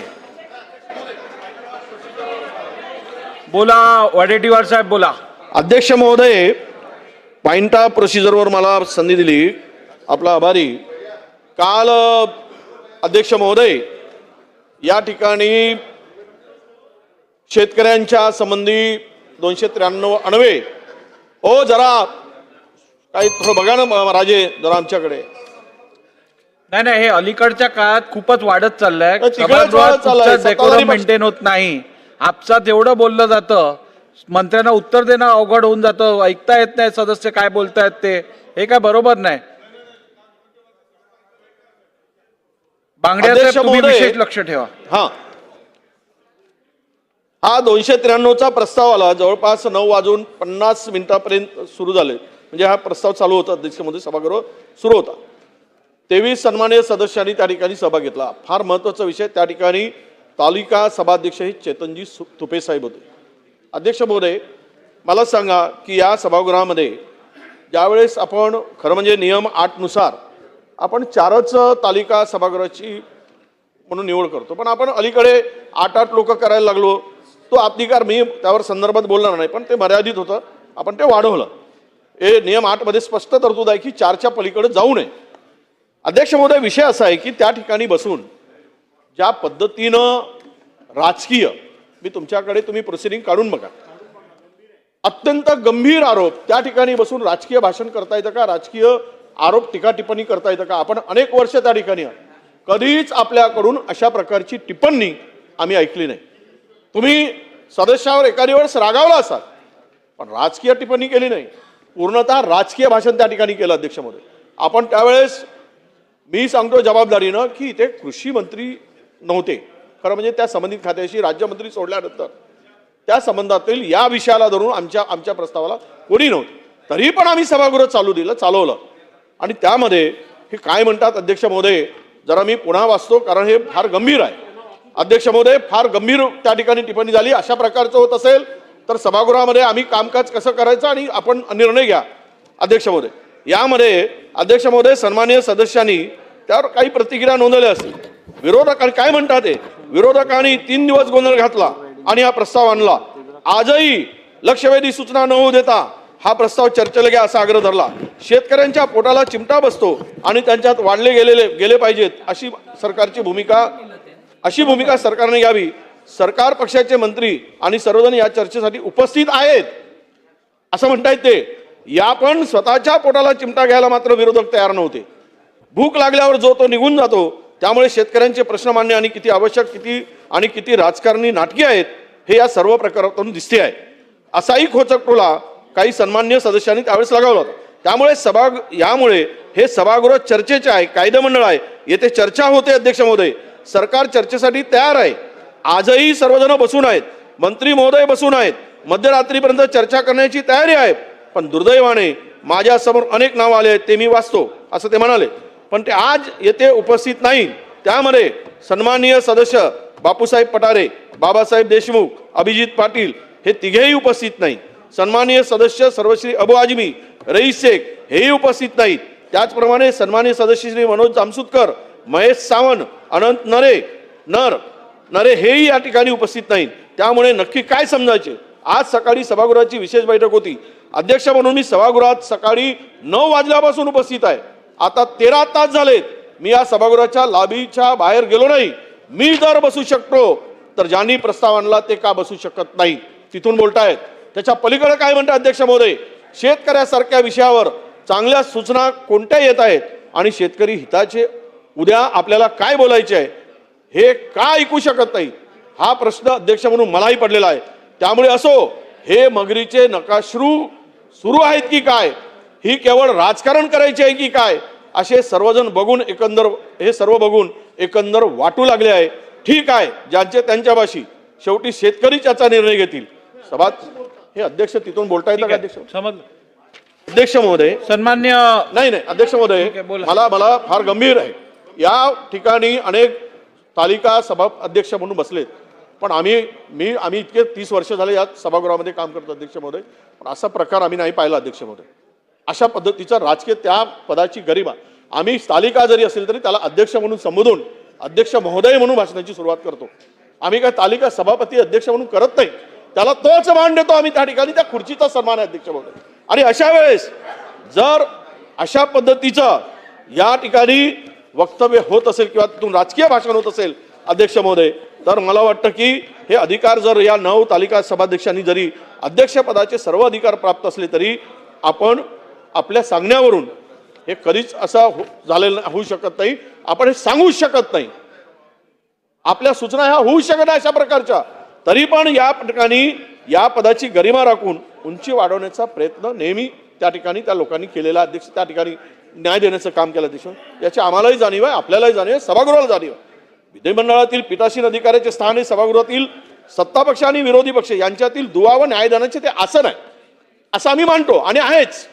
मग अशा ठिकाणी या पद खुर्चीवर बसल्यानंतर जर कोणी अवाजवी गैरफायदा घेण्याचा प्रयत्न करत असेल तर ते योग्य आहे का, याचं उत्तर निश्चितपणे आम्हाला मिळालं पाहिजे, अशी आमची आपल्याकडनं अध्यक्ष महोदय अपेक्षा आहे. मी शेवटचं एक सांगतो, माझी इच्छा अध्यक्ष महोदय की या धारणेविरुद्ध त्यांना आपल्या आसनावरून सरकारची बाजू मांडण्याचे अतिरिक्त अधिकार दिले आहेत असं होत नाही. आणि त्यासाठी ते पात्र आहेत काय, एखाद्या मंत्र्यांची किंवा सरकारची अथवा एखाद्या सत्ताधारी पक्षाच्या सन्मान्य सदस्याची भूमिका ते या सभागृहात सर्वोच्च स्थानावरून मांडण्याची प्रथा, परंपरा किंवा संकेत या महाराष्ट्राच्या सभागृहात यापूर्वी अनुभवले गेले आहेत काय, हेही आपल्याकडून आम्हाला जाणून घ्यायचं आहे. अध्यक्ष महोदय, सभागृह चालवणे किंवा सभागृहातील गणपती टिकवून ठेवणे संबंधित मंत्री उपस्थित आहेत किंवा नाहीत याची खातरजमा करण्याची जबाबदारी संसदीय कार्यमंत्री यांची आहे, किंवा सरकारची पण आहे असा आमचा समज आहे. पण काल या सभागृहामध्ये सुनील प्रभू ज्यावेळेस त्यांचे वडील वारले आणि हे सगळे सन्मानित सदस्य त्या ठिकाणी सभागृहात उपस्थित राहू शकले नाही आणि त्यांचाही या ठिकाणी उल्लेख झालेला असताना अशा पद्धतीनं नकाश्रू वगैरे म्हणणं आणि म्हणून ही भूमिका योग्य आहे का या संदर्भातला खुलासा करावा. आणि याच्या पुढे असं राजकीय स्वरूपाचे वक्तव्य करणाऱ्या तालिका अध्यक्षांना त्या खुर्चीवर बसण्याचा अधिकार यापुढे आहे का याचाही खुलासा या ठिकाणी व्हावा अशी आमची आपल्याला विनंती आहे अध्यक्ष महोदय. सन्माननीय अध्यक्ष महोदय, सन्माननीय अध्यक्ष महोदय, ज्येष्ठ सहकारी माझे विजयजी वडेट्टीवार यांनी ज्या वेळेला तालिका सभापतींचं स्वतःचं केलेलं निवेदन किंवा त्यांनी केलेलं स्टेटमेंट त्या खुर्चीवरून हे वाचून दाखवल्यानंतर आपल्या चेहऱ्यावरचे भाव बदलले, त्याच वेळेला मला माझ्या प्रश्नाची उत्तरं मिळालेली आहेत. त्यामुळे त्याच्याकरता जास्त काही मी बोलण्याकरता या ठिकाणी उभा नाही. परंतु अध्यक्ष महोदय, हे चुकीचं आहे की त्या ठिकाणी बसून तुम्ही अशा पद्धतीनं आमच्यावर टीका टिप्पणी करता, शेरेबाजी करता. इथून बोललेल्या शब्दालाच बाहेर महत्त्व जेवढं नाही तेवढं त्या खुर्चीवरून बोललेल्या शब्दाला महत्त्व आहे. आपण एखादी गोष्ट या ठिकाणी बोलता, एखादा निर्णय देता, तो प्रेसिडेंट होतो अध्यक्ष महोदय, तो प्रेसिडेंट म्हणून त्याच्याकडे बघितलं जातं. आणि म्हणून अध्यक्षांनी जर अशा पद्धतीनं आमच्याबद्दल जर टीका टिप्पणी केली तर समाजामध्ये आणि सभागृहाच्या बाहेर आमची प्रतिमा काय होईल अध्यक्ष महोदय. आणि म्हणून यांना कडक शब्दामध्ये, ते माझे मित्र आहेत, मैत्री आपल्या जागी, परंतु आपण यांना कडक शब्दामध्ये अध्यक्ष महोदय समज देण्याची गरज आहे. काल सभागृहामध्ये जवळजवळ 2 तास 2 लक्षवेधी चालल्या. आम्ही नाना तऱ्हेचा टाहो फोडून सांगत होतो, हे काय चाललंय काय, तुम्ही बोला, तुम्ही बोला, तुम्ही बोला, तुम्ही भाषण करा, तुम्ही भाषण करा, भाषण करा. लक्षवेधीवर 2 तास. आपण जेव्हा म्हटलं होतं की 6 लक्षवेधी आपण घेतल्या, पूर्वी आपण लोकांना न्याय देण्याकरता लोकांना म्हणजे सदस्यांना न्याय देण्याकरता जास्त लक्षवेधी घेत होतात. BSc मध्ये आम्ही हा चर्चेला मुद्दा आणला, आपण मान्य केलं की आपण त्या लक्षवेधी कमी करू, परंतु त्या 1 तासामध्ये तुम्ही संपवल्या पाहिजेत, आम्ही मान्यता दिली. आणि म्हणून अध्यक्ष महोदय, विजय वडट्टीवारांनी, आमचे सन्मान्य सदस्य विजय वडट्टीवार वाचल्यानंतर आपल्या चेहऱ्यावरचे भाव बदलले. मला असं वाटतंय की आपण तालिका अध्यक्षांना अतिशय कडक शब्दामध्ये समज देण्याची गरज आहे. आणि तालिका अध्यक्ष बसतो तो ज्यावेळेला तालिकेवर बसतो त्यावेळेला पूर्णपणे अध्यक्षच असतो. मान देतो आपण म्हणजे विजयराव, खरं तर त्यांना अध्यक्षांचेच अधिकार प्राप्त झालेले असतात. पूर्णपणे अध्यक्षांचे कायदेशीर अधिकार प्राप्त झालेले असतात त्या खुर्चीवर गेल्यानंतर, तो तालिका सभापती असताना. आणि म्हणून अध्यक्षांनी हे विचार व्यक्त केले असा त्याचा अर्थ होतो, कारण तो त्या तालिका अध्यक्ष जे बसलेले असतात ते पुरेपूर त्यांना अध्यक्षांचे अधिकार त्या चेअरवर असतात. चेअरच्या खाली उतरल्यानंतर नाही. आणि म्हणून त्यांना जर काही टीका टिप्पणी करायची होती तर त्यांनी दुसऱ्या तालिका अध्यक्षांना बोलवायला पाहिजे होतं, त्यांनी स्वतः इथे येऊन बोलायला पाहिजे होतं. त्यांनी जर आमच्यावर टीका टिप्पणी केली असती आम्ही काही म्हणालो नसतो. तो त्यांचा अधिकार आहे. आम्ही ज्यांच्यावर टीका टिप्पणी करतो हा त्यांना अधिकार आहे. आणि म्हणून अध्यक्ष महोदय, आपल्या चेहऱ्यावरचे भाव मला बोलून गेले. आपण अतिशय कडक शब्दामध्ये त्यांना या ठिकाणी समज देण्याची गरज आहे असं माझी आपल्याला विनंती आहे. अध्यक्ष महाराज, मी अनेकदा सांगितलं की महाराष्ट्राच्या विधिमंडळाचं कौतुक आणि गौरव हे पूर्ण देशामध्ये केलं जातं.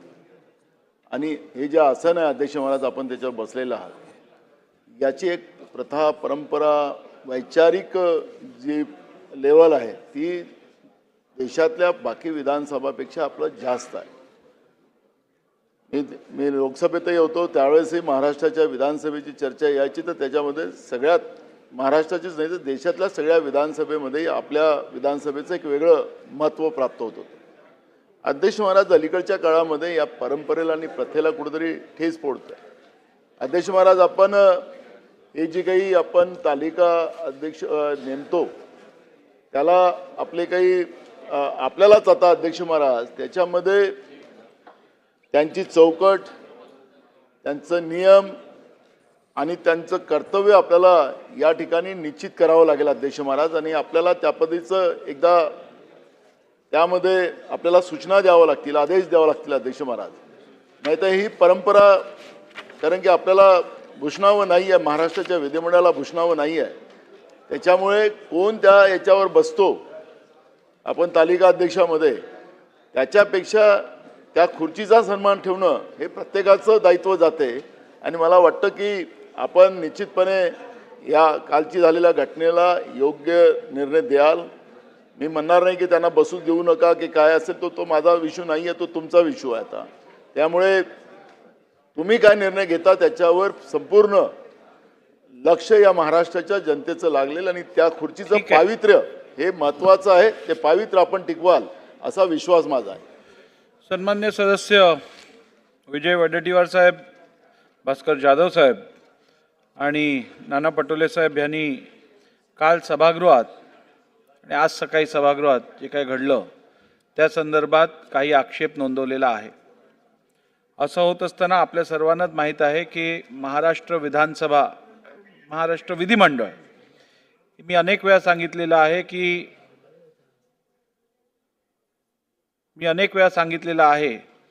की देशातली सर्वात प्रीमियम लेजिस्लेटिव्ह बॉडी म्हणून आपल्याला उल्लेख केला जातो.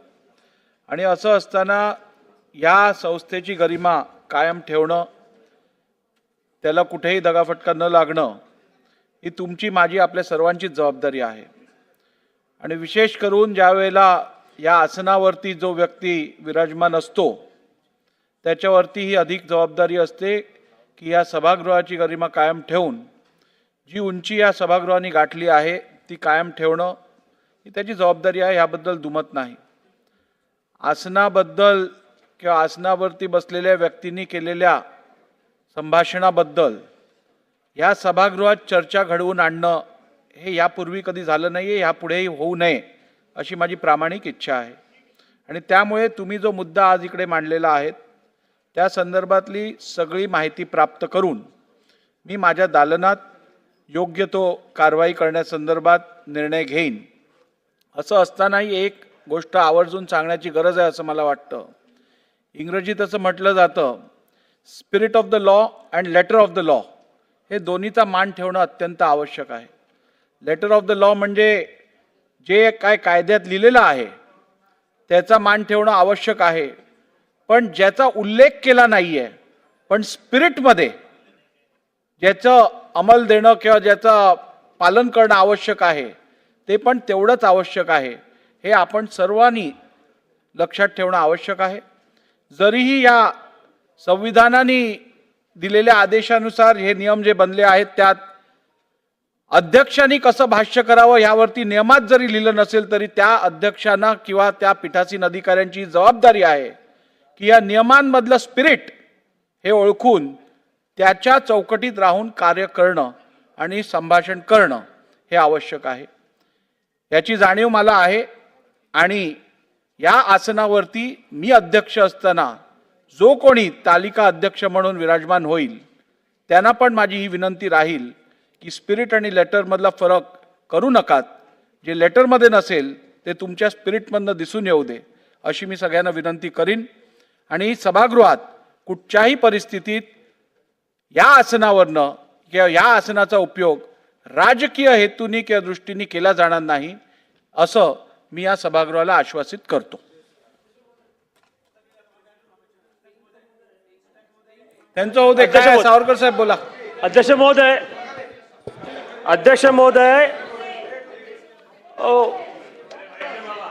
सावरकर साहेब बोला लवकर. आज अध्यक्ष महोदय कामकाज दाखवलेलं आहे त्याच्यामध्ये कुठेही मंत्र्यांचा रिप्लाय नाही आहे. अनेक सदस्यांना पंढरपूरची आषाढी एकादशी असल्यामुळे त्यांचे काही जेवणं पंक्ता आहेत, काही लोकांना जायचं आहे आणि म्हणून आजचं जे कामकाज आहे साधारणतः दुपारी 3 वाजता नंतरचं ते कामकाज लॅप्स न करता ते सोमवारी जर घेण्यात आलं आणि आम्हाला ठीक आहे, मला वाटतं 3 वाजेपर्यंत जर सभागृह चालवलं नाही. आता बघा आपल्याकडे आजच्या कामकाजात आपण यानंतर आपलं लेईंग झाल्यानंतर आपण लक्षवेधी घेऊ. मी लक्षवेधींसाठी फक्त 40 मिनिटं देणार आहे. 40 मिनिटात जेवढे लक्षवेधी होतील तेवढे आपण घ्यायचे आहेत. त्यानंतर विरोधी पक्षाचा जो प्रस्ताव काल पेंडिंग राहिलेला ऑनलाईन होते तो संपवण्यात येईल आणि वेळ जर राहिला तर आपण पुढची कामकाज चालवू. नाहीतर 3 वाजेपर्यंतच अनेक सदस्यांनी अशी इच्छा व्यक्त केलेली आहे. उद्याचे काही कार्यक्रम आहेत, आज शुक्रवार आहे, त्यामुळे 3 वाजेपर्यंत सभागृह आपण तहकूब करायचा निर्णय नंतर घेऊ. चला. तारांकित प्रश्नाबाबतची अधिक माहिती सभागृहाच्या पटलावर ठेवणे माननीय कृषी मंत्री.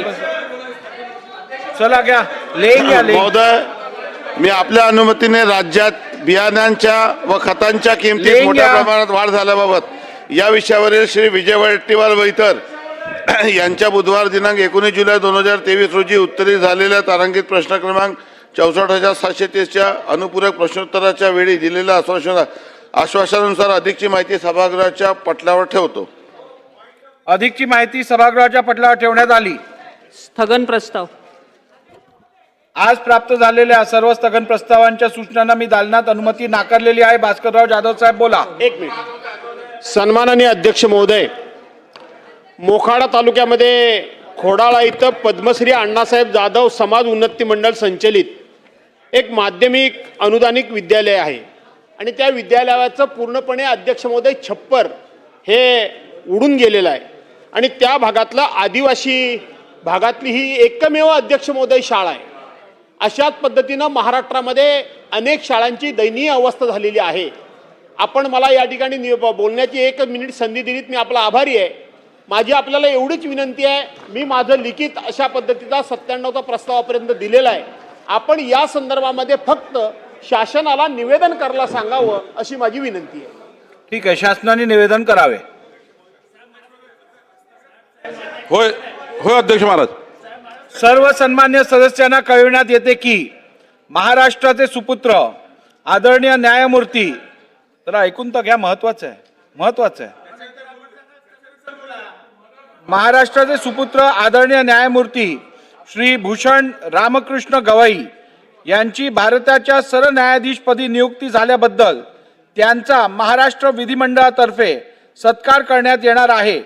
हा सत्कार सोहळा मंगळवार दिनांक 8 जुलै 2025 रोजी दुपारी 2 वाजता मध्यवर्ती सभागृह विधान भवन मुंबई येथे आयोजित करण्यात आला आहे. यावेळी आदरणीय सरन्यायाधीश श्री भूषण गवई हे दोन्ही सभागृहाच्या सन्मान्य सदस्यांना भारताची राज्यघटना या विषयावर संबोधित करतील. सर्व सन्माननीय सदस्यांना विनंती आहे की या सोहळ्यात सर्व सन्मान्य सदस्यांनी अवश्य उपस्थित राहावे.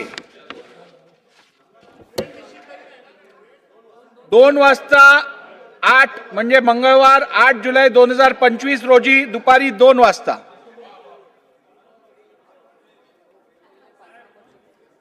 श्रीजया चव्हाण बोला. धन्यवाद अध्यक्ष झालं. महोदय. खरीप दिलं त्याला, हंगाम संधी सुरू दिली. होऊन 1 महिना त्याला झालेला संधी आहे. दिली. कालपर्यंत नांदेड जिल्ह्यात 82% पेरण्या झाल्या आहेत. मात्र अद्याप नांदेड जिल्ह्यात शेतकऱ्यांना टार्गेट प्रमाणे पीक कर्ज वितरित झाले नसल्याची माहिती समोर आलेली आहे. उपलब्ध माहितीनुसार नांदेड जिल्ह्यात खरीप हंगामासाठी एकूण 1,850 कोटी रुपयांचे कर्ज वाटपचे टार्गेट होते, परंतु आत्तापर्यंत केवळ 900 कोटी रुपये म्हणजेच 50% कर्ज वितरण झाले आहे. नांदेड जिल्ह्यात मध्यवर्ती सहकारी बँकांना आतापर्यंत 445 कोटी रुपयांचं वाटप करून 100% टार्गेट पूर्ण केलेलं आहे. महाराष्ट्र ग्रामीण बँकेने सुमारे 250 कोटी म्हणजेच 57% तर खासगी बँकेने सुमारे 200 कोटी रुपये म्हणजेच 21% इतकीच कर्ज वाटप केलेली आहे. अध्यक्ष महोदय, 9 आणि 10 जून रोजी नांदेड जिल्ह्यात अवकाळी पाऊस, वादळी वाऱ्यामुळे केळी आणि ह्या पिकाचं खूप मोठं नुकसान झालेलं आहे. हाताशी आलेले केळी पीक सुद्धा गमवावं लागले आणि केळीचा भाव सुद्धा कमी झाला. आज औचित्य नाहीये. औचित्य नाही साहेब, इन्फॉर्मेशन आहे. एकेकडे शेतकऱ्यांचं उत्पन्न गमावं लागलं आणि दुसरीकडे त्यांना खरीप हंगाम मुद्दा असाच आहे की आर्थिक अडचणी असताना बँकेतून पुरेसे प्रमाणात कर्ज मिळावे, शेतकऱ्यांना न्याय मिळावं, खासगी सावकाराकडे जावं लागतात. हे पॉइंट ऑफ इन्फॉर्मेशन मांडते. अध्यक्ष महोदय, या सभागृहामध्ये जवळजवळ महिला लोकप्रतिनिधी 20 आहेत आणि आम्हाला जे वॉशरूम आणि बाथरूम दिलेले आहे तिथेच बसण्याची व्यवस्था केलेली आहे. तर महिला लोकप्रतिनिधींचा आपल्याला एक अर्ज देतो आम्ही की आम्हाला वेटिंग रूमसाठी जागा देण्यात यावी लवकरात लवकर. धन्यवाद. हे चेंबरला पण येऊन मांडू शकत होतात तुम्ही. चला बोला. महोदय, माझ्या मतदारसंघामध्ये कलानगरचा पूल आहे. हा पूल संपूर्णपणे तयार असून मी पाहणी केल्याने MMRDने 3 दिवस तो खुला केला. त्यानंतर कालपासून तो परत बंद केला. माझ्या मतदारसंघात SCLRचा पण पूल आहे, तो गेले 15 दिवस त्याचं काम पूर्ण होऊन सुद्धा केवळ कुठले मंत्री महोदय उद्घाटन करत नाहीत म्हणून तो पूल बंद आहे. लोकांना तासनतास तिकडे वाहतूक कोंडीला सामोरं जावं लागतंय. त्यामुळे माझी आपल्याला विनंती आहे की मंत्र्यांनी लवकरात लवकर वेळ द्यावा, अन्यथा न द्यावा, पण वाहतुकी करता कलानगर पूल आणि SCLR एक्सटेन्शन हे लोकांकरता खुलं करण्यात यावं. अध्यक्ष महोदय, तुमचं देतो ना. अध्यक्ष महोदय, म्हणजे तुमचं, तुम्हाला काय चिंता आहे? अध्यक्ष महोदय बोला. अध्यक्ष महोदय, लातूर शहर महानगरपालिका येथील तुळजाभवानी नगर येथील नागरिकांना मुख्य रस्त्याला जाण्यासाठी रस्ता जो आवश्यक आहे तो दिलेला नाही आहे. तिथं इतर विकासकाला परवानगी दिली आहे, तो रस्ता बंद केला आहे. याची वारंवार आम्ही लातूर शहर महानगरपालिकेला विचारणा केली, पण त्यावर कुठलीही कार्यवाही झालेली नाही आहे. हे रेखांकन जे झालं आहे अध्यक्ष महोदय, हे चुकीचं झालेलं आहे आणि म्हणून आपल्या माध्यमातून शासनाला आमची अशी विनंती ठीक आहे. सन्मान्य सदस्य अमित देशमुखजींनी जी माहिती आज सभागृहात दिलेली आहे त्याची शासनाने नोंद घ्यावी आणि उचित कारवाई त्वरित करावी. चला, कोण होतं? आवाड साहेब बोला. अध्यक्ष महोदय, आपल्या माध्यमातून मी 2 मुद्दे या सरकारच्या निदर्शनास आणू इच्छितो. बुलढाण्यामध्ये एक कौटुंबिक वादासाठी एक सोनूने नावाचं कुटुंब पोलीस स्टेशनला गेलं. वाद मिटला नाही मिटला माहीत नाही, पण तिथनं त्या माणसाला जे गायब करण्यात आलं त्याचा मृतदेह काल सापडला. म्हणजे पोलीस स्टेशनमधनं उचलून नेऊन जर कोणाची हत्या होणार असेल तर हे खूप दुर्दैवी आहे. सरकारने गांभीर्याने घेऊन याच्याबद्दल काहीतरी निवेदन करावं. दुसरी गोष्ट अध्यक्ष महोदय, माझ्या मतदारसंघात 1 करोड रुपये खर्च करून महानगरपालिकेने इस्पितळ बांधलं आहे. त्या इस्पितळची हालत अशी, हॉस्पिटलची हालत अशी झाली आहे की परवा रात्री एक पेशंट ॲडमिट झाला. 2.5 तास तो व्हीलचेअरवरच बसून राहिला, कोणीही लक्ष दिलं नाही. 2.5 तासानंतर तो माणूस, ती बाई मृत्युमुखी पडली. जबाबदारी कोणाची? महानगरपालिका जर अशी हलगर्जीपणा करणार असेल महानगरपालिकेच्या रुग्णालयात, तर लोकांनी जायचं कुठे? त्यामुळे सरकारने गांभीर्याने घ्यावं असं तरी आपण सरकारला सांगावं. शासनाने नोंद घेऊन उचित कारवाई करावी. अध्यक्ष महाराज, गुड. काल अध्यक्ष महाराज पुण्यामध्ये झालेली घटना ही अजूनही आपल्या, कारण की आत्ताच पुणे जिल्ह्यामध्ये पहिली एक घटना त्या वारीमध्ये झाली. कोयता गँगनी त्या ठिकाणी एका मुलीची छेडखानी केली, त्या ठिकाणी अत्याचार केला. आणि काल पुण्यामध्ये घरात असलेल्या मुलीवर ज्या पद्धतीनं त्या ठिकाणी तिच्यावर अत्याचार झालेला आहे अध्यक्ष महाराज, ते महाराष्ट्रामध्ये हे जे चाललेलं आहे हे थांबणार की नाही थांबणार अध्यक्ष महाराज? भयभीत आहेत, घरात राहणाऱ्या भगिनीसुद्धा आता भयभीत झालेल्या आहेत. आणि म्हणून शासन, मला माहीत आहे शासन आपल्या आपसातल्या ताळमेळामध्ये आहे, शासनाला ऐकायचं नाही. तुम्ही ऐका अध्यक्ष महाराज, शासनाने ऐकलं पाहिजे. अध्यक्ष महाराज, जी काही परिस्थिती आज महाराष्ट्रात चाललेली आहे की घरात असलेल्या महिलासुद्धा सुखरूप नाही, ही गंभीर बाब आहे. आणि म्हणून याची नोंद, आणि आपण आदेश द्या सरकारला आणि यांचे कान आणि डोळे उघडा अध्यक्ष महाराज. नाही तर हे अडचण आहे. बुलढाण्यातली घटना पोलीस स्टेशनमधून घेऊन गेल्याने त्याला मारून टाकलं. अजून काय चाललं या महाराष्ट्रात? त्यामुळे शासनाने आता भुजबळ साहेबांसारखे सुद्धा मजबूत मंत्री तिकडे आता मंत्रिमंडळात आले. त्यामुळे या महाराष्ट्रामध्ये काय चाललेलं अध्यक्ष महाराज, त्याबद्दलचं गांभीर्य या सरकारला आहे की नाही, या सगळ्या गोष्टीचं सरकारने दखल घेतली पाहिजे आणि आम्हाला याचं सरकारने निवेदन दिलं पाहिजे, ही भूमिका अध्यक्ष महाराज. अस्लम शेखजी, शासनाने नोंद घेऊन उचित कारवाई करावी. होय अध्यक्ष महाराज. महोदय, आज स्थगन आपण नाकारलं असेल तरी सुद्धा या घनकचऱ्याच्या विभागाच्या संदर्भात आपल्याला विशेष लक्ष द्यावं लागेल. कारण मुंबईमध्ये पहिला मतदारसंघ तुमचा सुरू होतो आणि ते दहिसरपर्यंत संपत आहेत. आज अध्यक्ष महोदय, मुंबई शहरामध्ये घनकचरा विभागाचे सगळे संघटनांनी संपचा घोषित करण्याचा प्रयत्न केलेला आहे. 2 दिवसानंतर हा मुंबईमध्ये कचऱ्याचा ढिगार प्रत्येक ठिकाणी आपल्याला दिसणार आहे. अध्यक्ष महोदय, घनकचरा आणि मोटर विभागाचं कंत्राटीकरण करण्याचं काम मुंबई महानगरपालिकातर्फे चालू आहे. आणि कारणं काय आहेत? जे टेंडर 5 वर्षासाठी काढतात, या घनकचरा विभागाला गाड्या देण्यात येत नाहीत, त्यांना मोटर देण्यात येत नाही आणि म्हणून प्रत्येक ठिकाणी घनकचरा साफ होत नाही. आणि जर याच्यावरती जर आपण लक्ष दिलं नाही, यांना आरोप केला, या सगळ्यांची नोकरी जाणार आहेत. म्हणजे शेवटी जर प्रायव्हेटायझेशन जर आपण करायला गेलो, मुंबई महानगरपालिका राहणारच नाही. तर याच्यावरती सरकारने विशेष लक्ष दिलं पाहिजे आणि हे कंत्राटीकरण झालं नाही पाहिजे. रोहित पवार. अध्यक्ष महोदय, 4 दिवसापूर्वी जामखेड तालुक्यामध्ये एका 16 वर्षाच्या मुलीवर रेप झाला. अध्यक्ष महोदय, इथे या सेशनमध्ये 3दा हा मी मुद्दा मांडला. अध्यक्ष महोदय, तिथं जो मनोज हुंबे नावाचा एक क्रिमिनल आहे, एका गँगचा तो मेंबर आहे. इलेक्शनच्या काळामध्ये त्या गँगली एका पक्षाचा प्रचार केला. त्या गँग मेंबरली मनोज हुंबेली एका लहान मुलीवर जर बलात्कार केला असेल तर आम्ही पोलीस प्रशासनाशी बोललो की त्याला लवकरात लवकर तुम्ही पकडा.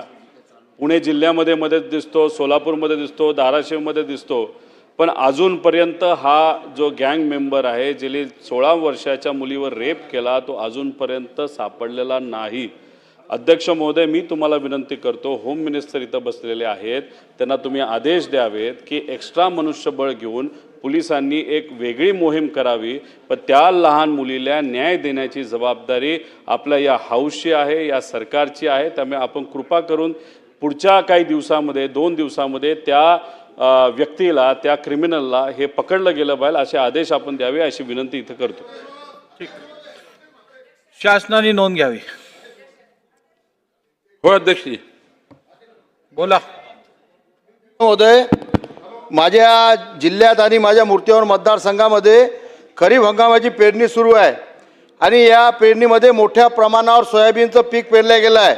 सारथ ॲग्रो एजन्सी खंडवा मध्य प्रदेशच्या या कंपनीच्या कडून जे बियाणं घेतलं गेलं होतं ते बियाणं उलटलं आणि ते उगवलं नाही. त्याच्यामुळे शेतकऱ्यांचं मोठं नुकसान झालेलं आहे. शेतकरी हवालदिल झालेला आहे.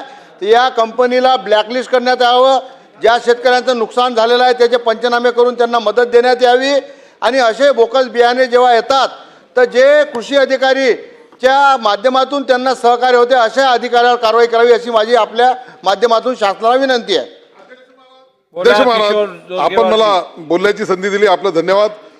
घोगोस नगरपालिकेमध्ये शासनाच्या वतीनं नजूल जागेवर जे अतिक्रमणधारक आहे त्यांना नोटीस बजावण्याचं काम सुरू आहे. शासनाच्या वतीनं त्यांना त्या ठिकाणून बेघर करण्याचं चालू आहे. या ठिकाणी महसूल मंत्री महोदय बसलेले आहेत. त्यांना माझी विनंती असणार आहे की जे नोटीस देत आहे त्याला तात्काळ स्थगिती द्यावी व चंद्रपूर घुगुस ते जो नजूलच्या रेव्हन्यू लँडवर बसलेला आहे, 50 वर्षापासून त्या ठिकाणी लोकांचं घर वस्तीला आहे, त्यांचे पट्टे स्थायी करण्याच्या दृष्टिकोनातून आदरणीय मंत्री महोदय फास्ट आहे, सुपरफास्ट आहे, विदर्भातले आहे, अत्यंत चांगलं काम त्यांच्या माध्यमातून महसूल विभागाचं सुरू आहे. म्हणून माझी अशी विनंती असणार आहे मंत्री महोदयांना की आपण मंत्री महोदय बैठकीची घोषणा करावी आणि त्या सर्व चंद्रपूर आणि घुगुसच्या लोकांना पट्टे देण्याच्यासाठी सकारात्मक निर्णय करावा. नमिता मुंदडाजी. धन्यवाद. दिल्या त्या थांबवण्यात येतील आणि बैठक घेऊन पुढची कारवाई करता येईल. धन्यवाद अध्यक्ष महोदय. अध्यक्ष महोदय, काही दिवसाआधी मला भेटायला माझ्या मतदारसंघातल्या काही महिला आलेल्या. या महिलांना कॅन्सर हे रुग्ण झालेला आहे आणि आमच्या अख्ख्या मराठवाडा भागामध्ये कॅन्सरसाठी कुठेही उपचार होत नाही. म्हणून ह्या जे ग्रामीण भागाच्या महिला आहेत त्यांना समजत नाही की फॅमिलीला कसं सांगायचं, ट्रीटमेंट जवळपास नाही, तर त्यांना छत्रपती संभाजीनगरला जायला लागतं, मुंबई पुण्याला जायला लागतं, तेवढी त्यांची क्षमतासुद्धा नसते. तर SRT जे रुग्णालय आहे माझ्या मतदारसंघात ते एशिया खंडाचं पहिलं रुरल हॉस्पिटल आहे. तिकडे एकेकाळी कॅन्सर ट्रीटमेंट म्हणजे ॲटलिस्ट टेस्टिंग बेसिक ट्रीटमेंट व्हायची, पण खूप वर्षांपासून ते कम्प्लिटली स्टॉप झालं आहे, बंद झालं आहे. त्याच्यामुळे ह्या सगळ्या ज्या ग्रामीण महिला आहेत त्यांच्या जीवाला धोका आहे. म्हणून मला शासनाला इकडे विनंती करायची आहे की आमच्या इकडे SRT मेडिकल कॉलेजमध्ये कॅन्सर विंग हे जर सुरू केलं तर अख्ख्या मराठवाड्याच्या जे ग्रामीण महिला आहेत त्यांच्यासाठी कॅन्सरसाठी नक्कीच त्यांना मदत होईल. धन्यवाद. चला आता पुढे जाऊया. निवेदन आहे ना उईके साहेब निवेदन घ्या. अध्यक्ष महोदय, पुढे जाऊया मग देतो. अनुसूचित जमातीच्या विद्यार्थ्यांना शिक्षण घेण्यामध्ये DBT वाढवण्याच्या अनुषंगाने मी आपल्याला निवेदन करू इच्छितो. अनुसूचित जमातीच्या मुलामुलींना त्यांच्या गावाबाहेर राहून उच्च शिक्षण घेणे सुलभ व्हावे याकरिता आदिवासी विभागामार्फत शासकीय वसतिगृह कार्यान्वित आहे. सदर वसतिगृहामध्ये 8वी पासून तर पुढील अभ्यासक्रमासाठी प्रवेश देण्यात येतो. सद्यस्थितीत 490 वसतिगृह सुरू आहेत.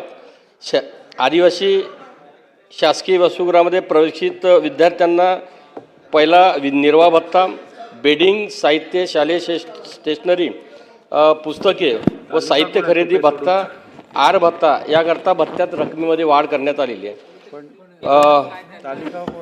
निर्वाह भत्त्याची रक्कम 2011-12 या वर्षापासून आतापर्यंत वाढलेली नव्हती, परंतु 24/6/2025च्या कॅबिनेटमध्ये या निर्वाह भत्त्याची आणि DBT वाढ करण्यात आलेली आहे.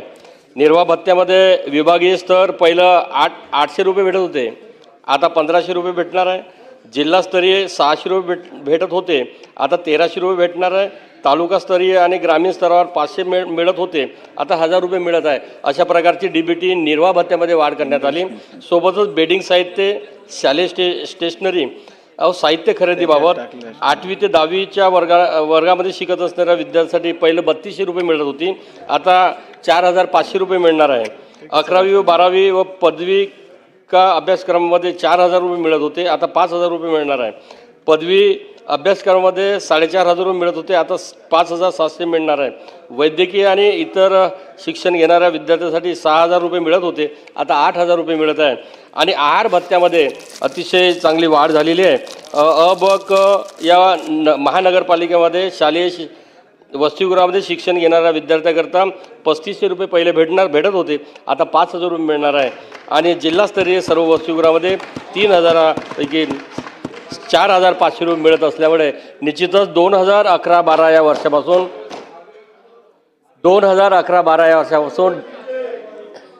DBTमध्ये वाढ झाली नव्हती, परंतु दिनांक 24/6/2025 रोजी वाढ करून सर्व विद्यार्थ्यांना या शैक्षणिक सत्रामध्ये ही वाढ मिळणार आहे. खूप खूप धन्यवाद. चला पुढे. लक्षवेधी क्रमांक 5 देता हूं. लक्षवेधी के बाद अध्यक्ष महोदय दुपारी येणार आहेत तेव्हा बोला. अध्यक्ष महोदय संरक्षण द्या जरा. महत्वाची लक्षवेधी आहे. अध्यक्ष महोदय, आपल्या नागरी भागात आणि ग्रामीण भागात 2 स्थानिक स्वराज्य संस्था काम करतात. महानगरपालिका, नगरपालिका आणि ग्रामीण भागात जिल्हा परिषदा. आपण जे स्टॅम्प ड्युटी विक्री होते, मॉर्गेज डीड होतात, बक्षीसपत्र होते, याच्यातून करोडो रुपये शासन स्तरावर जमा होतात. आणि साधारणतः कार्यपद्धती अशी आहे की स्टॅम्प ड्युटी कलेक्टरकडून हे पैसे आपल्या महाराष्ट्राच्या खजिन्यात ट्रेजरीमध्ये जमा होतात आणि नंतर नगरविकास खातं याचा योग्य तो मोबदला कॅल्क्युलेट करून नगरपालिका महानगरपालिकांना देतो. आता अकोला जिल्ह्यापुरतं जर उदाहरण घेतो म्हटलं अध्यक्ष महोदय, तर अकोला महानगरपालिकेचा 2023 ते आजपर्यंत 35,39,902 रुपये इतके पैसे शासन स्तरावर वित्त विभागाकडे आमचे थकीत आहेत. हीच परिस्थिती जिल्हा परिषदेची सुद्धा आहे. आणि म्हणून साधारणतः मुद्रांक शुल्क जमा करण्याचं काम हे महसूल खात्याचं आहे. माझी मंत्री महोदयांना स्पेसिफिक विनंती आहे की साहेब, हे प्रोसिजर लॅब्स जे आहेत आपले हे करावं लागतील. खाते तुमचं आहे, तुमचा काय कंट्रोल आहे याच्यावर? तुमचं महसूल विभाग सरळ पैसे जमा करते आणि direct head to head transfer न करता ते पैसे शासनाच्या ट्रेजरीमध्ये जमा करते आणि शासन मग ट्रेजरी म्हणजे वित्त विभाग हे पैसे नगरविकास खात्याला देते आणि ग्रामविकास खात्याला गेले, तिथून ट्रान्सफर होतात. तर याविषयी सुस्पष्ट धोरण आपण आखलं पाहिजे. आणि आम्ही ग्रामीण अर्थव्यवस्था किंवा शहरी अर्थव्यवस्था चालवायची कशी? माननीय महसूल मंत्री महोदय, गेल्या 3 वर्षापासून 35 कोटी रुपये एका अकोल्याचे जर थकीत असतील तर किती मोठी रक्कम आहे. माननीय महोदय, आपल्याकडे जर आपण आकड्याचा अभ्यास केला तर हे आकडे डोळे उघडणारे आकडे आहेत. 2022-23 मध्ये मुंबई, पुणे, नागपूर इथं पैसे किती जमा व्हायला पाहिजे मेट्रो महानगरमध्ये? 2,906,83,55,363. 23-24 मध्ये 3,875 कोटी. 40 मिनिटात आपल्या सगळ्या संपवायच्या. आणि म्हणून अध्यक्ष महोदय, याच्यावर काही निर्णय शासन घेणार आहे काय? आणि मंत्री महोदयांना माझी विनंती आहे, स्पेसिफिक उत्तर देत असताना देण्यात येईल ही उत्तराची भाषा न ठेवता इतके दिवसात आमचे पैसे देण्यात येतील हे उत्तर अपेक्षित आहे. माननीय अध्यक्ष महोदय, माननीय रणधीर सावरकरजींचा मी आभार मानतो की त्यांनी चांगली लक्षवेधी सभागृहात आणली. खरं तर अकोल्याचे जे मुद्रांक शुल्काच्या 1% रक्कम आपण ज्या भागातल्या नोंदणी होतात त्या भागाला 1% रक्कम विकासाकरता देतो. अध्यक्ष महोदय, अकोल्यामध्ये 35 कोटी रुपये हे आपण तिथले जे मुद्रांक झालेले आहेत, नोंदणी झालेल्या आहेत, त्याच्या 1%च्या जर विचार केला तर माननीय रणधीरचं बरोबर आहे की 35 कोटी रुपये या ठिकाणी द्यायची बाकी आहे. ही बाब खरी आहे की सर्व नगरपालिकेच्या जर विचार केला तर 970 कोटी रुपये आपल्याला द्यायचे आहे. सर्व महानगरपालिकेचा विचार केला तर 4,329 कोटी द्यायचे आहे. आणि सर्व जिल्हा परिषदेचा विचार केला आणि ग्रामपंचायतीचा वगैरे 2,598 कोटी रुपये द्यायचे आहे. अध्यक्ष महोदय, बाब खरी आहे की मुद्रांक नोंद झाल्यानंतर जी काही स्टॅम्प ड्युटी आहे त्यातले जे 1% रक्कम आहे ती 1% रक्कम फायनान्समधनं डायरेक्ट ग्रामविकास, नगरविकास अशी ती वळती होतं. माननीय सदस्याची मागणी आहे की तुम्ही ज्या दिवशी मुद्रांक नोंदणी करता त्या दिवशी जी 1% रक्कम ही परस्परच त्या ठिकाणी स्थानिक स्वराज्य संस्थेला वळती केली पाहिजे असं माननीय सदस्याची मागणी आहे.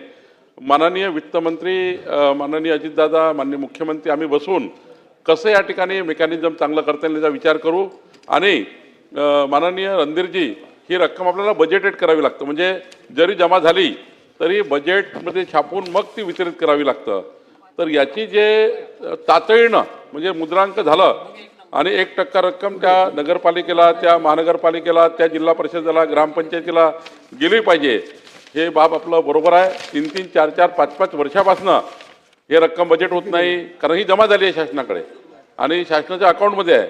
पण बजेट होत नाही, बजेट मध्ये न आल्यामुळं ती त्या ठिकाणी लवकर जात नाही.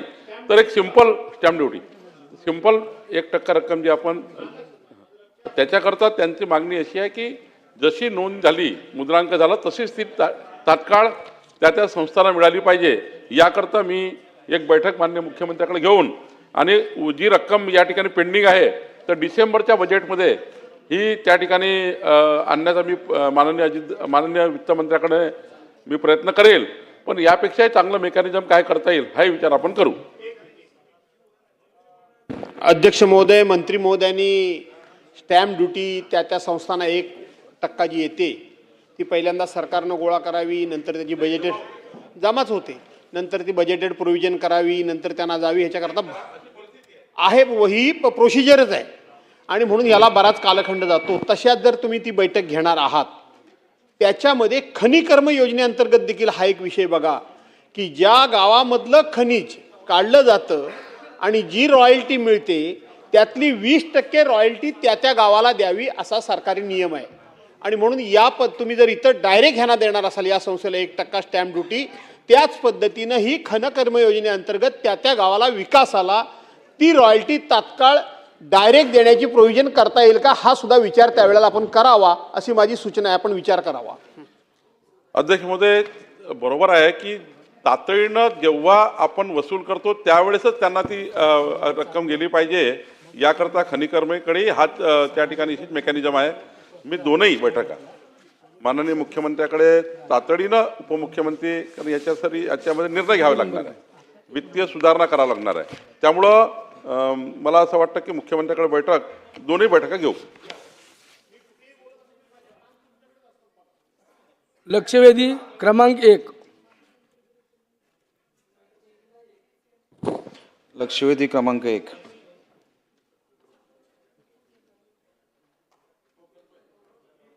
वितरित केल्याप्रमाणे.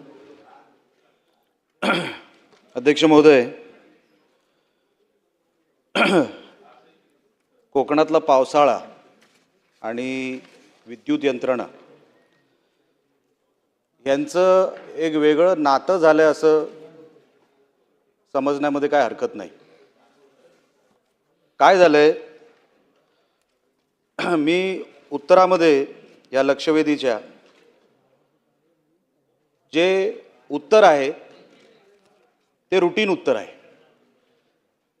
19 आणि 20 मेला महाराष्ट्रात पाऊस पडला, सर्वात जास्त कोकणात पाऊस पडला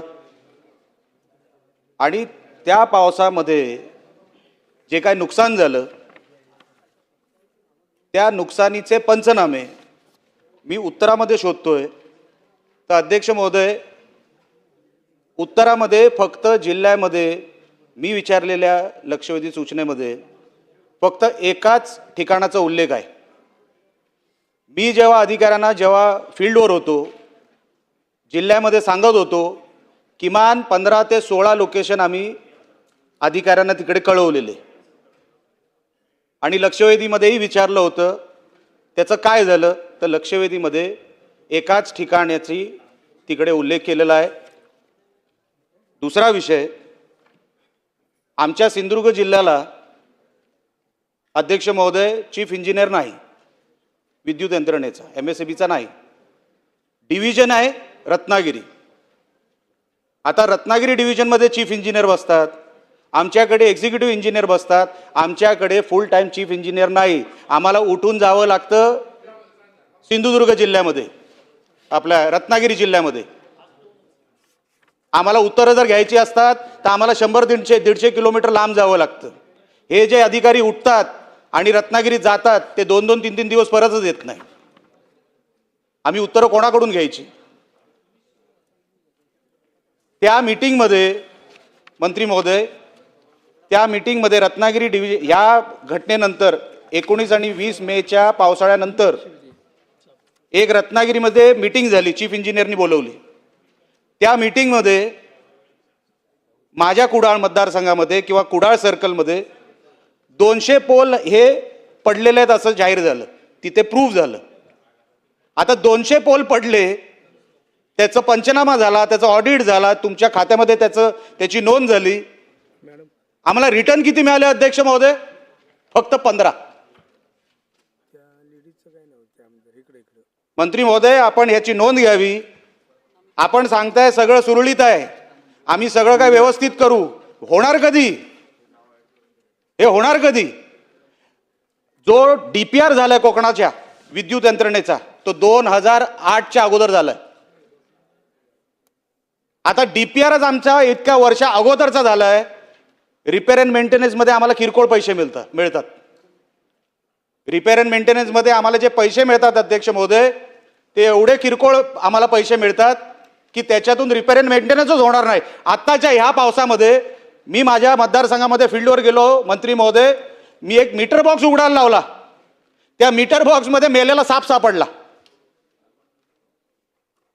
आता मेलेला साप सापडला म्हणजे तो मीटर बॉक्स कधी उघडला असेल, त्याची दुरुस्ती कधी झाली असेल. आणि मग तुम्ही सांगताय आम्ही सायक्लोन रिस्क आम्ही हे देतोय, स्कीम देतोय. त्याची मीटिंगच झाली 2008ला. त्याचे पैसे अस्तित्वात आले 2018-19ला. म्हणजे 10 वर्ष सायक्लोन रिस्क मॅनेजमेंट शून्य. मग आला RDSSचा विषय, रिवॅम्प डिस्ट्रीब्युशन सिस्टम. आता रिवॅम्प डिस्ट्रीब्युशन सिस्टममध्ये त्याच्यामध्ये 2 सब स्कीम चालतात. एका स्कीममध्ये मंत्री महोदय पैसे जे वापरण्यात आले ते फक्त 10% आहेत अजूनपर्यंत. तुम्हाला 2026 मध्ये ती स्कीम संपवायची आहे. कशी संपवणार आहात आपण एका वर्षामध्ये? जे 10 वर्षात झालं नाही ते तुम्ही एका वर्षात कसं संपवणार आहे? कामगार साहेब, मागच्या वर्षी अध्यक्ष महोदय हे सगळे आमच्या जिल्ह्यामध्ये 90% कंत्राटी कामगार आहेत. कंत्राटी कामगार असल्यामुळे त्यांना सगळ्या गोष्टींची माहिती नसते. वादळ येतो, अतिवृष्टी येते, पाऊस येतो. जेव्हा डिपार्टमेंट सांगतं त्या कंत्राटी कामगाराला आता तू पोलवर चढ, तो पोलवर चढतो. मंत्री महोदय 11 दगावले, 11 लोकांनी प्राण गमावले. ते प्राण परत येणार आहेत का? प्रश्न हे सांगितल्याशिवाय प्रश्न विचारता येणार नाही. 2 मिनिटं मला द्या, मी 2 मिनिटात माझा प्रश्न विचारतो. 2 मिनिटं द्या. हे 90% कंत्राटी कामगार, त्यांना खाली काय करायचंय माहित नाही. अच्छा, त्यांचा जीव गेला. डिपार्टमेंटला मी विचारलं काय झालं यांचं. नाही हे देणार आहेत, हे ह्या ताई देणार आहेत. नाही मी म्हणून विचारलं.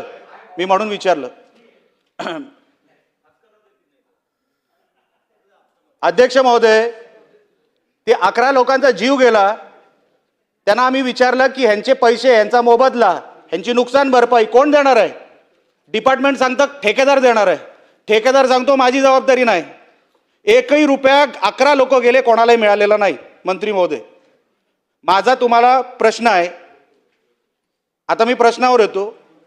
अध्यक्ष महोदय, हा जो कोकणामध्ये जुना DPR आहे, कमी दाबाची जी काही स्कीम आहे, मग उच्च दाबाची जी स्कीम आहे, त्याचे पैसे अजून अखर्चित आहे. आम्हाला जो इलेक्ट्रिसिटीचा दाब मिळतो तो एवढा कमी दाबाची आम्हाला इलेक्ट्रिसिटी मिळते.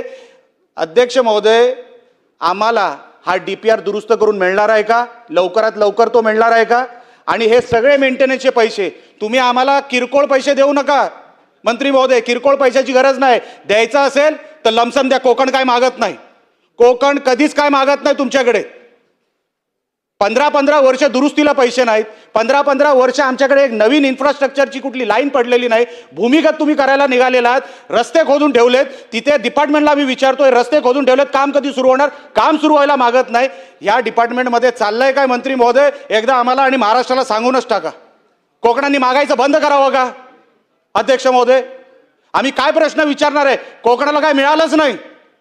15-15 वर्ष जुना इन्फ्रास्ट्रक्चर आम्ही अजूनपर्यंत भोगतोय. अध्यक्ष महोदय, लाईट जाते 4-4 दिवस येत नाही. मालवण सारख्या पर्यटकांच्या ठिकाणी जिथे पर्यटक मोठ्या प्रमाणात येतात 4-4 दिवस लाईट नाही. लोक रस्त्यावर आहे. आम्हाला सहन करायची सवय झाली. मंत्री महोदय, आम्हाला सहन करायची सवय. हे किती वर्ष आम्ही सहन करणार आहे? आणि म्हणून अध्यक्ष महोदय, मला मंत्री महोदयांना आपल्या माध्यमातून जे काही प्रश्न विचारायचे आहेत ह्याच्यामध्ये तुम्ही आम्हाला उपाय काय काढून देणार, आमचा DPR कसा काढणार, आणि जेवढे तुम्ही सगळे स्कीम चालवताय त्या स्कीमचे पैसे आम्हाला किती मिळणार. किरकोळ पैसे नको, आम्हाला द्यायचं असेल तर भरीव द्या, किरकोळ पैसे आम्हाला मान्य नाहीत. ह्याच्यावरती मंत्री महोदय आपण उत्तर द्यावं. अध्यक्ष महोदय, सन्माननीय सदस्य निलेश राणे साहेबांनी जी लक्षवेधी या ठिकाणी उपस्थित केलेली आहे, तर कोकण पट्ट्यामध्ये अनेक वेळा वादळ वाऱ्यामुळे विद्युत पुरवठा खंडित होतो, हे अनेक वेळा आपल्याला पाहायला मिळतं. म्हणून राष्ट्रीय चक्रीवादळ धोके निवारण प्रकल्पाअंतर्गत आपण त्या ठिकाणी सिंधुदुर्ग मालवण तालुक्यामध्ये भूमिगत केबलचे कामे हाती घेतलेले आहेत, ज्यामध्ये 635 किलोमीटर उच्चदाब भूमिगत केबलची कामे होणार असून आत्तापर्यंत 225.80 किलोमीटरची कामे पूर्ण झालेली आहेत. उर्वरित कामे प्रगतीपथावर आहेत अध्यक्ष महोदय. त्याचबरोबर 1227 किलोमीटर लघुदाब भूमिगत केबलची कामे होणार आहेत आणि त्यापैकी 109 किलोमीटरची कामे पूर्ण झालेली आहेत. उर्वरित कामेसुद्धा लवकरच पूर्ण होतील. एवढंच नाही अध्यक्ष महोदय, त्याचबरोबर RDSS ह्या स्कीमच्या योजनेअंतर्गत 812 किलोमीटरची उच्चदाब वाहिन्या व 125 किलोमीटरचे लघुदाब वाहिन्यांचे कामं सिंधुदुर्ग जिल्ह्यामध्ये चालू आहेत. एवढंच नाही, पण कोकणामध्ये वारंवार वादळी वाऱ्यासह नुकसान होतं, त्यामुळे कोकण आपत्ती सौम्यीकरण मदत व पुनर्वसन विभागामार्फत जे केलं जातं त्यामध्ये सिंधुदुर्ग जिल्ह्यासाठी मालवण, देवगड, कुडाळ व वेंगुर्ला ह्या तालुक्यांमध्ये 408 कोटी रुपयाची निविदा प्रक्रिया पूर्ण झालेली आहे. भूमिगत आपण त्या ठिकाणी विद्युत वाहिन्यांचं कामं करणार आहोत आणि पावसाळ्यानंतर ही कामं पूर्ण होणार आहेत. त्यामुळे भूमिगत केबल ह्या सगळ्या योजनांचे म्हणजे RDSS योजना, NCRMP आणि ह्या कोकण आपत्ती सौम्यीकरण योजनेच्या अंतर्गत कामं पूर्ण झाल्यानंतर मग 2026 अखेर 27 अखेर ही कामं टप्प्याटप्प्याने पूर्ण होणार आहेत. तर ही अडचणी आपल्याला येणार नाहीत. अध्यक्ष महोदय, सन्मान्य सदस्यांनी सांगितलं की त्या ठिकाणी अधीक्षक अभियंता नाही आहे, पण पूर्ण वेळ त्या ठिकाणी अधीक्षक अभियंता राख नावाची सिंधुदुर्गला आहेत. आणि ज्या कमी दाबाने या पर्यटक जास्त प्रमाणामध्ये सिंधुदुर्ग जिल्ह्यामध्ये येतात, मालवण, तारकल्ली, वायरी ह्या पट्ट्यामध्ये पर्यटनासाठी अनेक रिसॉर्ट्स वगैरे पण आहेत आणि त्या ठिकाणी कमी दाबाने वीज पुरवठा होतो अशी पण सन्मान्य सदस्यांची तक्रार आहे. तर मालवण तालुक्यामधील मालवण येथील 33 kV उपकेंद्रातून ह्या देवबाग, तारकल्ली, वायरी या ठिकाणी वीज पुरवठा करण्यात येतो आणि त्या ठिकाणी आपण नवीन 1.2 MVAR क्षमतेचे 2 कॅपॅसिटर बँक मंजूर केलेले आहेत आणि त्याचं कामसुद्धा सुरू आहे. ते पूर्ण झाल्यानंतर हे कमी दाबाने वीज पुरवठा होण्याचं प्रमाण कमी होईल. पण अध्यक्ष महोदय, सन्माननीय आपल्या राज्याचे मंत्री निलेश राणेजी यांनी काही दिवसांपूर्वी मुख्यमंत्री महोदयांना म्हणजे पूर्ण जिल्ह्याचं एक DPR बनवल्यानंतर 77 कोटी रुपयाची या ठिकाणी मागणी केली होती. ज्या कुजलेले पोल वगैरे आहेत ती दुरुस्तीसाठी, तर त्यापैकी 36.27 कोटी रुपयाची तरतूद करण्यात आलेली आहे आणि 10 कोटी रुपयाची कामं झालेली आहेत पूर्ण. आणि ही कामं पूर्ण झाल्यानंतर उर्वरित निधीसुद्धा दिल्या जाईल आणि हे सगळी कामं झाल्यानंतर वारंवार आपल्याला जो खंडित वीज पुरवठ्यामुळे त्रास होतो त्यापासूनही आपल्याला निश्चितच हे कामं पूर्ण झाल्यानंतर हे त्रास सहन करावा लागणार नाही.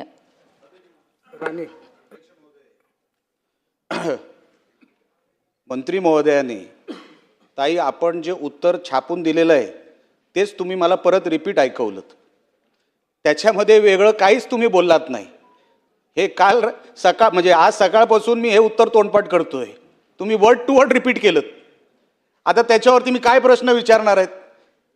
मी काय अजून प्रश्न विचारणार आहे? मी आहे त्याच प्रश्नांचं मला उत्तर मिळालं नाही. म्हणून ताई मी आपल्याला जास्त अडचणी टाकणार नाही. माझी विनंती आपल्याला एवढीच राहील की आपण एक स्वतंत्र बैठक आमच्या कोकणासाठी लावावी. पाऊस हा मोठा निकष आहे. 4000 मिलीमीटर नाही, एक मिनिट ताई, 4000 मिलीमीटरचा पाऊस आमच्या कोकणामध्ये सरासरी पडतो. आमच्या या सगळ्या इन्फ्रास्ट्रक्चरला अत्यंत महत्त्वाची आणि मोठ्या प्रमाणात निधीची गरज आहे. याच्यासाठी अधिवेशनाच्या काळामध्येच आपण ही मीटिंग लावावी आणि कोकणातल्या सगळ्या आमदारांना तिथे बोलवावं आणि एक पुढच्या 25 वर्षाचा प्लॅन सरकारने कोकणाला द्यावा ही विनंती अध्यक्ष महोदय आपल्या माध्यमातून मी परत करतोय. अध्यक्ष महोदय, सन्मान्य सदस्यांनी जी मागणी केलेली आहे बैठकीची, ती बैठक आपण लावू. पण या ठिकाणी आपण छापलेल्या उत्तरांमध्ये आपण RDSS आणि NCRM योजनेबद्दलच होतं आणि आपण जे कोकण आपत्ती सौम्यीकरणामधून जे आता टेंडर झालेलं आहे 408 कोटी रुपयाचं, मालवण, देवगड, कुडाळ, वेंगुर्ला हे ॲडिशनल आहे आणि पूर्णच कोकण किनारपट्ट्यासाठी आपण 1824 कोटी रुपयाची टेंडर झालेली आहे. ते काम लवकरच पूर्ण होईल. पण आपण एक अधिवेशन काळामध्येच संपूर्ण ह्या कोकण पट्ट्यातल्या सगळ्या सन्मान्य सदस्यांच्या सोबत एक बैठक आयोजित करू आणि लवकरात लवकर ही सर्व कामं पूर्ण होतील आणि कोकणवासियांना अडचण होणार नाही अशा पद्धतीच्या उपाययोजना बैठक लावून. अध्यक्ष महोदय, ठाणे, पालघर, रत्नागिरी, रायगड, सिंधुदुर्ग ह्या कोकणातील सगळ्या जिल्ह्यांची एक एकत्रित बैठक आपण लावू आणि सन्मान्य सदस्यांच्या ज्या काही सूचना असतील त्या सूचनाप्रमाणे लवकरात लवकर काम करण्याचं आपण अधिकाऱ्यांना सूचना देऊयात. सन्माननीय नमिता मुंदडा. धन्यवाद अध्यक्ष महोदय. अध्यक्ष महोदय, या लक्षवेधीमध्ये मला अजून एक सूचना करायची आहे की आमच्या मराठवाड्यामध्ये दरवर्षी जो परतीचा पाऊस असतो तिकडे सुद्धा अतिवृष्टी होत असते. म्हणजे कंटिन्युअसली अतिवृष्टी, वादळी वारा ह्याच्यामुळे जे तारा आहेत, खांबा आहेत ते 50 to 60, 50, 60 वर्षे जुनं आहेत. तर त्याच्यामुळे ते पडतात, खराब होतात. त्याच्यामुळे लोकांच्या सुद्धा जीवेला धोका असतो आणि पशुसुद्धा म्हणजे जे ॲनिमल्स आहेत तिकडे सुद्धा खूप सारे त्याच्यामुळे त्रास होतो. तर मला इकडे शासनाला विनंती करायची आहे की नक्कीच नवीन कामांसाठी, नवीन ह्याच्यासाठी सबस्टेशन्स असतील तेव्हा त्याच्यासाठी आपण नक्कीच निधी द्यावा. पण जे दुरुस्तीसाठी सुद्धा जो निधी आहे तो चांगला वाढला पाहिजे. फक्त म्हणजे बीड जिल्ह्यात, मराठवाड्यात, पण अख्ख्या महाराष्ट्रामध्ये. कारण जे रिपेअरिंगला निधी लागतो नवीन कामापेक्षा थोडासा तरी तो कमी असतो, कारण आपण जुनी गोष्टी चांगल्या पद्धतीने रिपेअर करतात. तर त्याच्यासाठी सुद्धा आपण वेगळा असा निधी आमच्या मराठवाड्याला सुद्धा द्याल. हे खरंच आपलं म्हणजे मी तुम्हाला हा जो प्रश्न विचारते की आपण नक्कीच मराठवाड्यासाठी रिपेअरिंगसाठी स्पेशल आपण एक मीटिंग लावून त्याच्यासाठी निधी द्या का. धन्यवाद. अध्यक्ष महोदय, सन्माननीय सदस्य नमिताताई मुंदडा यांनी जो विषय मांडला तर हा पूर्ण राज्यामध्ये सुद्धा मी वादळी वाऱ्यामुळे किंवा अनेक वर्षांपासून जीर्ण झालेल्या तारांमुळे विद्युत पुरवठा खंडित होतो. पण त्यासाठी आपण RDSS स्कीमच्या अंतर्गत 13,000 कोटीची कामं पूर्ण राज्यामध्ये होणार आहेत, ज्यामध्ये जीर्ण झालेले पोल, तारा आपण बदलत आहोत, फिडर सेपरेशन करत आहोत आणि ही सगळी कामं झाल्यानंतर ह्या ज्या काही आपल्या अडचणी आहेत त्या दूर होतील. पण बीड जिल्ह्यामध्ये आपण मेंटेनन्सच्या कामासाठी, देखभाल दुरुस्तीसाठी यावर्षी 50 कोटी रुपयाचा निधी ची तरतूद केलेली आहे आणि त्यानुसार कामं होत आहेत. सुनील शेळके. अध्यक्ष महोदय, सन्मान्य सदस्य, अध्यक्ष महोदय, सन्मान्य सदस्य निलेशजी राणे साहेबांनी या ठिकाणी विद्युत विभागाच्या बाबतीत गांभीर्यानं प्रश्न उपस्थित केला आहे. तसा कोकण पट्टा किंवा रायगड संपल्यानंतर पुणे जिल्हा सुरू होतो, त्यात मावळ तालुका पहिला येतो आणि मावळ तालुका देखील डोंगर, दर्या किंवा तिथला सगळा भौगोलिक परिस्थिती पाहिली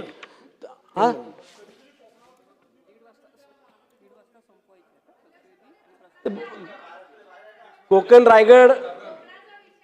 रायगड नंतर मावळ तालुका पुणे जिल्ह्यातला पहिला येतो आणि त्यामध्ये माझा संपूर्ण परिसर पाहिला तर सह्याद्रीचा रांगा असलेला परिसर आहे. अध्यक्ष महोदय, या लक्षवेधीच्या माध्यमातून माझा अंदर मावळ स्पेसिफिक या ठिकाणी सांगत असताना अंदर मावळामध्ये देखील मान्य मंत्री महोदय मागच्या 15-20 वर्षापूर्वी टाकवे वडेश्वर फिडर हा एक फिडर आहे. त्या फिडरवरनं जवळपास 35 ते 40 गावांना, वाड्या वस्त्यांना विद्युत पुरवण्याचं काम केलं जातं आणि त्यामध्ये हा फिडर पूर्णपणे नादुरुस्त आहे. संपूर्ण कंडक्टर जे तारा म्हणतो पण त्या खाली आल्यात आणि एक वडेश्वरला नवीन एक्सप्रेस फिडर किंवा इतर फिडर करता एक जागा उपलब्ध करून दिली आहे. त्या ठिकाणी सबस्टेशन होण्याकरता वडेश्वरला जागा उपलब्ध केली, त्याचं टेंडर झालं, परंतु मागच्या 6 महिन्यापासून तिथलं काम अद्याप सुरू झालं नाही. मी सातत्यानं पाठपुरावा घेतोय. ठेकेदार सांगतात आम्हाला रस्ता नाही आहे, आम्हाला जागा मिळाली नाही आहे, अजून हस्तांतरित नाही आहे. मग जागा नसताना किंवा त्या जागेत जायला रस्ता नसताना आपण टेंडरची प्रक्रिया पूर्ण कशी काय केली आणि टेंडर झाल्यावरती सुद्धा अद्याप कामं का होत नाहीये या बाबतीमध्ये जर आपण गांभीर्यानं खाली सूचना दिल्या तर नक्कीच लवकर तात्काळ काम सुरू होईल. अध्यक्ष महोदय, सन्माननीय सदस्य सुनील भाऊ शेळकेंनी जो अंतरमावळ मधील वडेश्वर फिडरच्या बद्दलचा प्रश्न मांडलेला आहे त्यासाठी वारंवार पाठपुरावा चालू आहे आणि कलेक्टरांना सुद्धा सूचना दिलेल्या आहेत. लवकरात लवकर हे कामं पूर्ण होतील. रोहित पवार. अध्यक्ष महोदय, आमदार निलेश भाऊंनी तसंच नंतर नमिताताईंनी सुद्धा फार महत्त्वाचे विषय इथं मांडले. मंत्री महोदयांना मला विनंती करायची, कसं होतं की जेव्हा आपल्याकडे जास्त पाऊस होतो, तो कोकण पट्टा असू द्या, नाही तर मराठवाडा असू द्या, पश्चिम महाराष्ट्र असू द्या, त्याच्यामध्ये होतं असं की पोल पडतात. वादळ आलं, कुठं काळी माती असते, बरेच काय कारणं असतील. आणि पोल पडल्यानंतर प्रॉब्लेम असा होतो की पाऊस येतो, पोल पडतात, पण महिना 3 महिने तिथं काही होत नाही, कुणी येत नाही. त्याच्यामध्ये मग काही लोक आम्हाला फोन करतात, म्हणतात की दादा तुम्ही फोन करा, आम्ही फोन करतो, तरीसुद्धा काय होत नाही. नंतर लोक आम्हाला सांगतात की काय नाही, पाकिट पाठवलं, पैसे दिले की पोल उभे राहिले. आमचं आपल्याला काय म्हणणं आहे की एक टार्गेट जर आपण देऊन दिलं की समजा पोल पडला, समजा डिस्कनेक्ट झालं एखादं गाव, तर 15 दिवसाचं टार्गेट आपण द्यायचं की 15 दिवसामध्ये त्या अधिकाऱ्यांनी ते नीट करायचं, नाही झालं तर अधिकाऱ्यांवर कारवाई. असं काहीतरी एखादा रूल जर आपण आणला तर नक्कीच त्याचा फायदा सर्व महाराष्ट्राला तिथं होणार आहे. मी आपल्याला पॉइंटेड प्रश्न विचारतो की ही अडचण सोडवण्यासाठी एखादा नियम आपण आणणार आहात का, ज्याच्यामध्ये काही टाईम पिरियड दिला जाईल की त्या टाईम पिरियडमध्ये काही झालं तरी आपण तो जो काही लाईट कनेक्शन आहे ते आपण जुन्या लेवलला आणून कनेक्ट करून देणार, असा काही रूल आपण आणणार आहात का, असा माझा स्ट्रेट फॉरवर्ड आपल्याला प्रश्न आहे. अध्यक्ष महोदय, दुर्दैवाने आत्तापर्यंत म्हणजे आपल्यालाही रोहित दादा बऱ्याच गावांमध्ये गेल्यानंतर लोक सांगतात आम्हाला समजते तेव्हापासून हे पोल आणि तारा लावलेले आहेत, ह्याला बदल झालेला नाही. परंतु आपण RDSS योजनेच्या माध्यमातून या ठिकाणी पूर्ण राज्याच्या जे काही जुन्या तारा, पोल आणि फिडर सेपरेशनचं काम मोठ्या प्रमाणामध्ये हाती घेतलेलं आहे. मुख्यमंत्री देवेंद्र फडणवीस साहेबांच्या नेतृत्वामध्ये महाराष्ट्रामध्ये अशा जुन्या झालेल्या पोल बदलण्याचं काम मोठ्या प्रमाणामध्ये चालू आहे. त्यामुळे ही समस्या लवकरच म्हणजे येणाऱ्या वर्षभरामध्ये आपल्याला पुढे भेडसावणार नाही. परंतु आपण जे सांगताय की एखादा पोल पडल्यानंतर 3 महिने असा वेळ लागत नाही. 2 दिवसाच्या आत आपण त्या गावांना त्या ठिकाणी वीज पुरवठा चालू करून देण्याच्या सूचना दिल्या आहेत आणि त्याच पद्धतीने महाराष्ट्रामध्ये आता काम होते. अध्यक्ष महोदय. श्रीमती स्नेहा दुबे. महोदय, धन्यवाद अध्यक्ष महोदय. अध्यक्ष महोदय, या लक्षवेधीवर सन्माननीय सदस्य निलेशजी राणे यांनी जे मुद्दे मांडले आहेत त्यामध्ये महत्त्वाचा मुद्दा आहे रिक्त पदं आणि कॉन्ट्रॅक्टवरती कर्मचारी. तर माझा स्पेसिफिक प्रश्न मंत्री महोदयांना हा आहे की कॉन्ट्रॅक्ट आपला महावितरणाचा कारभार हा जवळपास 50% कॉन्ट्रॅक्टच्या कर्मचाऱ्यांवरती चालला आहे. तर ही 50% जी रिक्त पदं आहेत ती कधीपर्यंत भरणार. आणि पुढचा माझा स्पेसिफिक प्रश्न असा आहे की वसई तालुक्यासाठी 1722 कोटींचा RDSS अंतर्गत निधी हा मंजूर करण्यासाठी सन्माननीय मुख्यमंत्री यांनी गेल्या अधिवेशनामध्ये आश्वासन दिलं होतं. तर तो लवकरात लवकर कधीपर्यंत मंजूर करणार.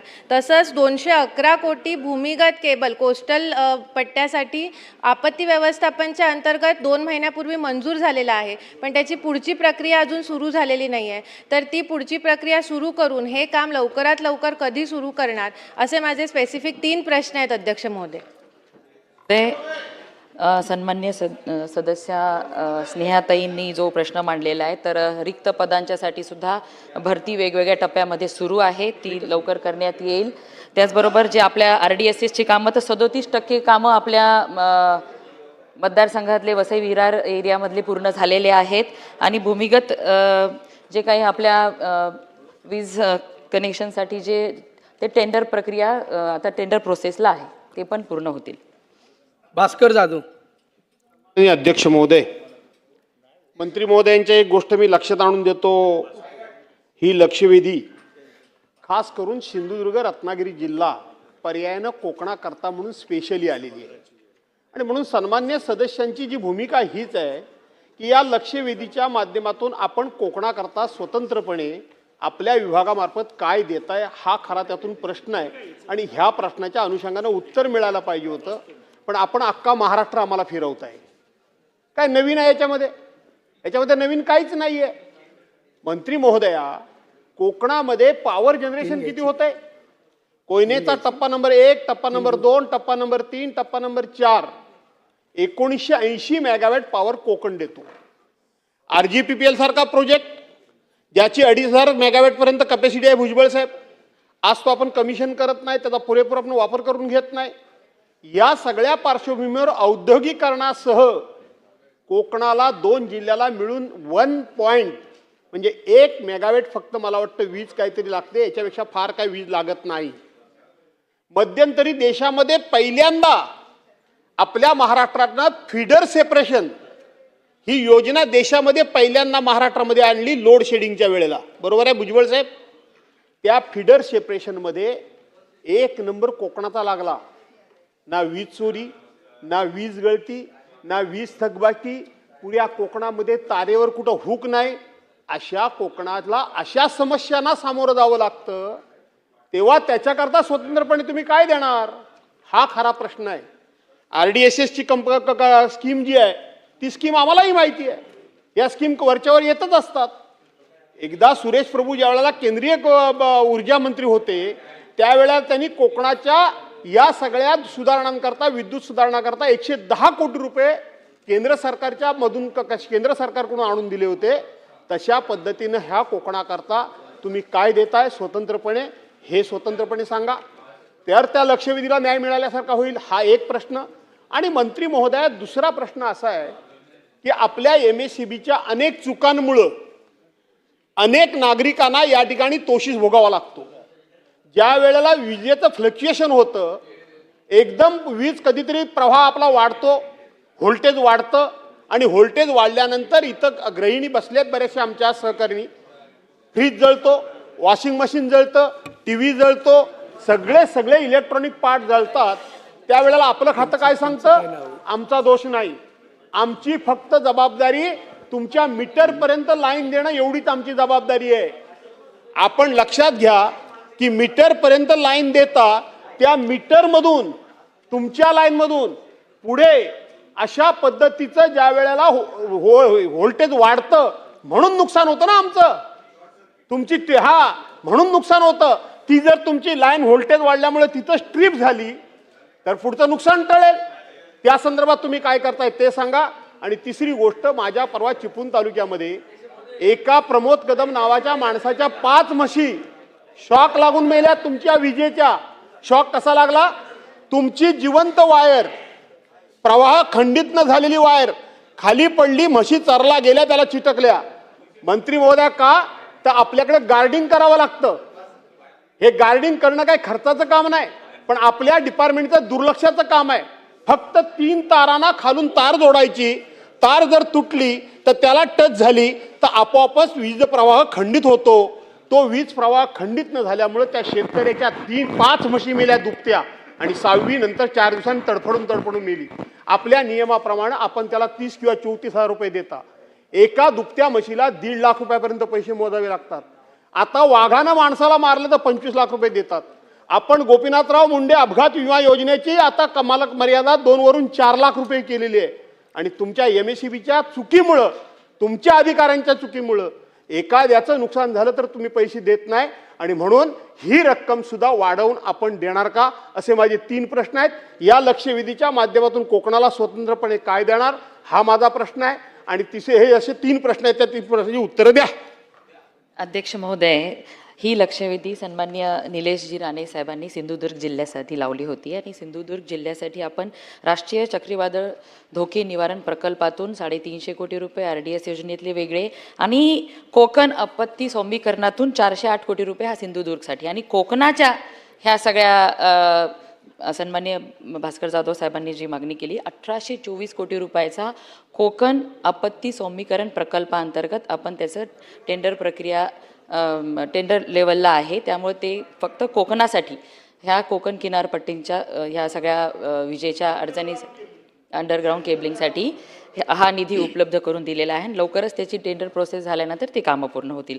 आपला दुसरा प्रश्न होता की जे विद्युत धक्क्यांनी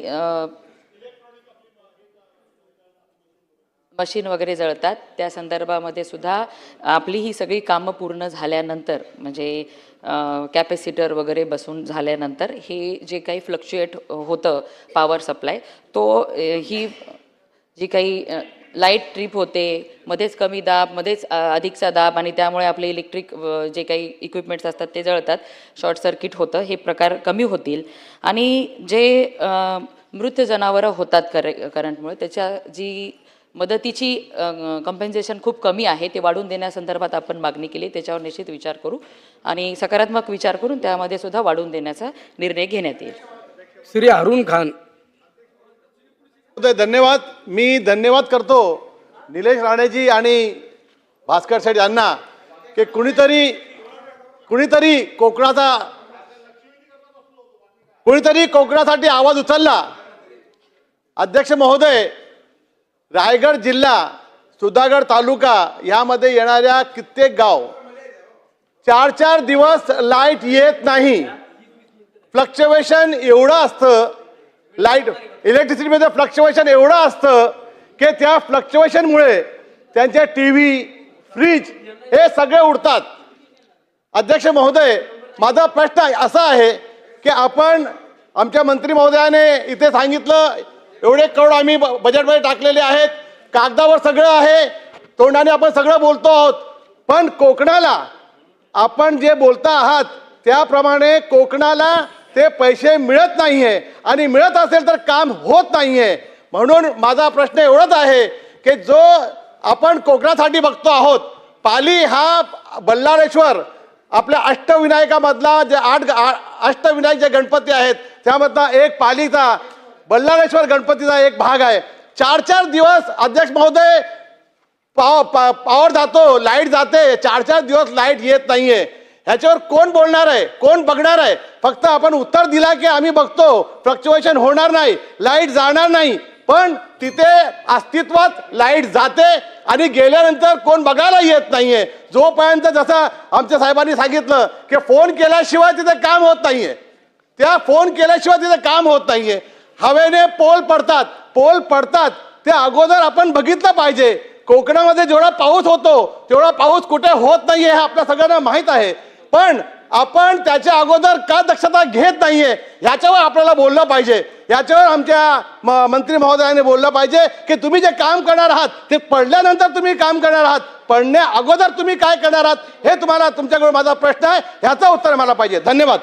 आपण ह्या ज्या मी स्कीमचे नावं सांगते अंडरग्राऊंड केबलिंगचे ते त्याचसाठी आहे की वारंवार वादळी वाऱ्यास जे येतं आणि पोल पडतात हे होऊ नये म्हणून हे अंडरग्राऊंड केबलिंग होणार आहे आणि ते पूर्ण झाल्यानंतर आपल्याला ह्या त्रासाला समोर जावं लागणार नाहीये.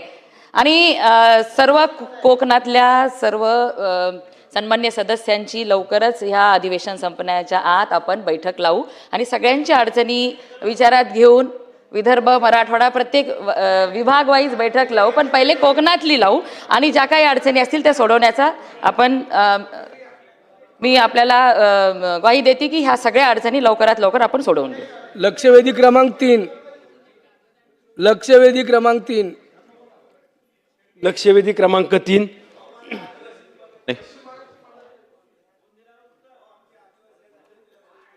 आवाज येत नाही. आवाज. अध्यक्ष महोदय, पिंपरी चिंचवड पोलीस आयुक्तालयाच्या दरोडा विरोधी पथकानं 26/7/2023 रोजी एक कारवाई करण्यात आली आणि या कारवाईमध्ये जी गुप्तचर विभागाकडून त्यांना माहिती मिळाली होती त्या माहितीमध्ये तळेगाव दाभाडे या स्टेशन भागामध्ये 2 गुन्हेगार प्रवृत्तीच्या व्यक्तींना पकडण्यात आलं आणि त्यांचा पुढील तपास करत असताना अजून 5 जण हे त्या तपासामध्ये पकडण्यात आले. एकूण 7 गुन्हेगार प्रवृत्तीच्या व्यक्तींना पकडलं आणि त्यांच्याकडून 9 पिस्टल, 42 जिवंत काडतुसे, कोयते अशा वेगवेगळी शस्त्र जप्त करण्यात आली. आणि अध्यक्ष महोदय, हा संपूर्ण तपास होत असताना यामध्ये हे संबंधित गुन्हेगार कोण आहेत, यांची पार्श्वभूमी काय आहे तर ही सर्व गुन्हेगार यांच्यावरती खून, खुनाचा प्रयत्न, जाळपोळ, खंडणी, बेकायदेशीर हत्यारे बाळगणे, लूट, वाहनांची तोडफोड करणे असे सराईत गुन्हेगार पार्श्वभूमीच्या असलेल्या या गुन्हेगारांकडून ही संपूर्ण शस्त्र जप्त करण्यात आली. आणि हा तपास पुढे होत असताना या तपासामध्ये जे काही समोर आले त्यामध्ये हे संपूर्ण शस्त्र किंवा या पिस्टल कुणाकरता आणल्या, तर हे लोकप्रतिनिधी असलेल्या सुनील शेळकेला मारण्याकरता घेऊन आलेलो आहोत असं पोलिसांना त्यांनी त्यांच्या जबाबामध्ये तपासामध्ये सांगितलेलं आहे. अध्यक्ष महोदय, हे सर्व गुन्हेगार कुठले आहेत? हे गुन्हेगार तळेगाव दाभाडे, वडगाव, पिंपरी चिंचवडमधले काळेवाडी, जालना आणि मध्य प्रदेश या भागातले हे सर्व गुन्हेगार आहेत की ज्या गुन्हेगारांशी माझा कुठला संबंध नाही, मी यांना ओळखतही नाही किंवा हे कुठले राजकीय किंवा व्यावसायिक माझे हितशत्रू देखील नाही आहेत. आणि मग ही संपूर्ण बाब गांभीर्यानं पाहत असताना पोलीस विभागानं जो काही तपास केला मी त्यामध्ये नक्की समाधानी आहे. परंतु अध्यक्ष महोदय, ह्या गुन्हेगारांची माहिती घेतली तर हे गुन्हेगार हालाकीच्या परिस्थितीमध्ये राहणारे किंवा सर्वसामान्य कुटुंबातले हे सर्व गुन्हेगार आहेत. आणि या गुन्हेगारांना जर हे सगळे शस्त्र विकत घ्यायचे किंवा त्यांना इतर ठिकाणी जाय करायचं, हा जो काही खर्च आहे हा लाखो रुपयाचा खर्च आहे. आणि या गुन्हेगारांना ज्या वेळेला पोलीस विभागाने कारवाई केली, त्यांना मोक्याच्या अंतर्गत त्यांच्यावरती कारवाई करून त्यांना जे काही शासन द्यायला पाहिजे ते शासन देण्याचा त्या ठिकाणी प्रयत्न केला. परंतु हा मोक्यातून देखील सुटण्याकरता चांगले प्रतिष्ठित असे वकील त्या ठिकाणी उभे केले की जे लाखो रुपये फी एका वेळेला उभं राहण्याची घेतात. मग या सगळ्या गुन्हेगारांच्या मागं एवढे लाखो रुपये खर्च करून यांना अभय देणारी व्यक्ती कोण आहे? आणि म्हणून माझा अध्यक्ष महोदय, माझा स्पेसिफिक मंत्री महोदयांना प्रश्न आहे की अशा पद्धतीने सराईत गुन्हेगारांना कुणी माझ्या हत्येकरता पाठवलं आणि यांना कोण पोचतंय, यामध्ये खऱ्या अर्थानं मुळात जायला पाहिजे, खोलामध्ये जायला पाहिजे. गुन्हेगारांना पकडलं, त्यांच्यावर कारवाई केली. आजही त्यांना जेलमधनं बाहेर आल्यावरती तडीपारी केली आणि तडीपारी केल्यानंतर सुद्धा काही गुन्हेगार आजही त्या हद्दीमध्ये जिथं ज्यांना हद्दीबंद केली तिथं ये जा करतायत. पण अशा लोकांवरती आपण काय अंकुश ठेवणार? जे कोणी व्यक्ती आहेत यावरती आपण सखोल चौकशी करणार का? हा माझा स्पेसिफिक माननीय मंत्री महोदयाला प्रश्न आहे. अध्यक्ष महोदय, सन्माननीय सदस्य श्री सुनील शेळके यांनी जी काही लक्षवेधी मांडलेली आहे ती अतिशय महत्त्वाची आहे. आणि उत्तरामध्ये आपण सविस्तर माहिती ह्या संपूर्ण घटनेची आपण दिलेली आहेच.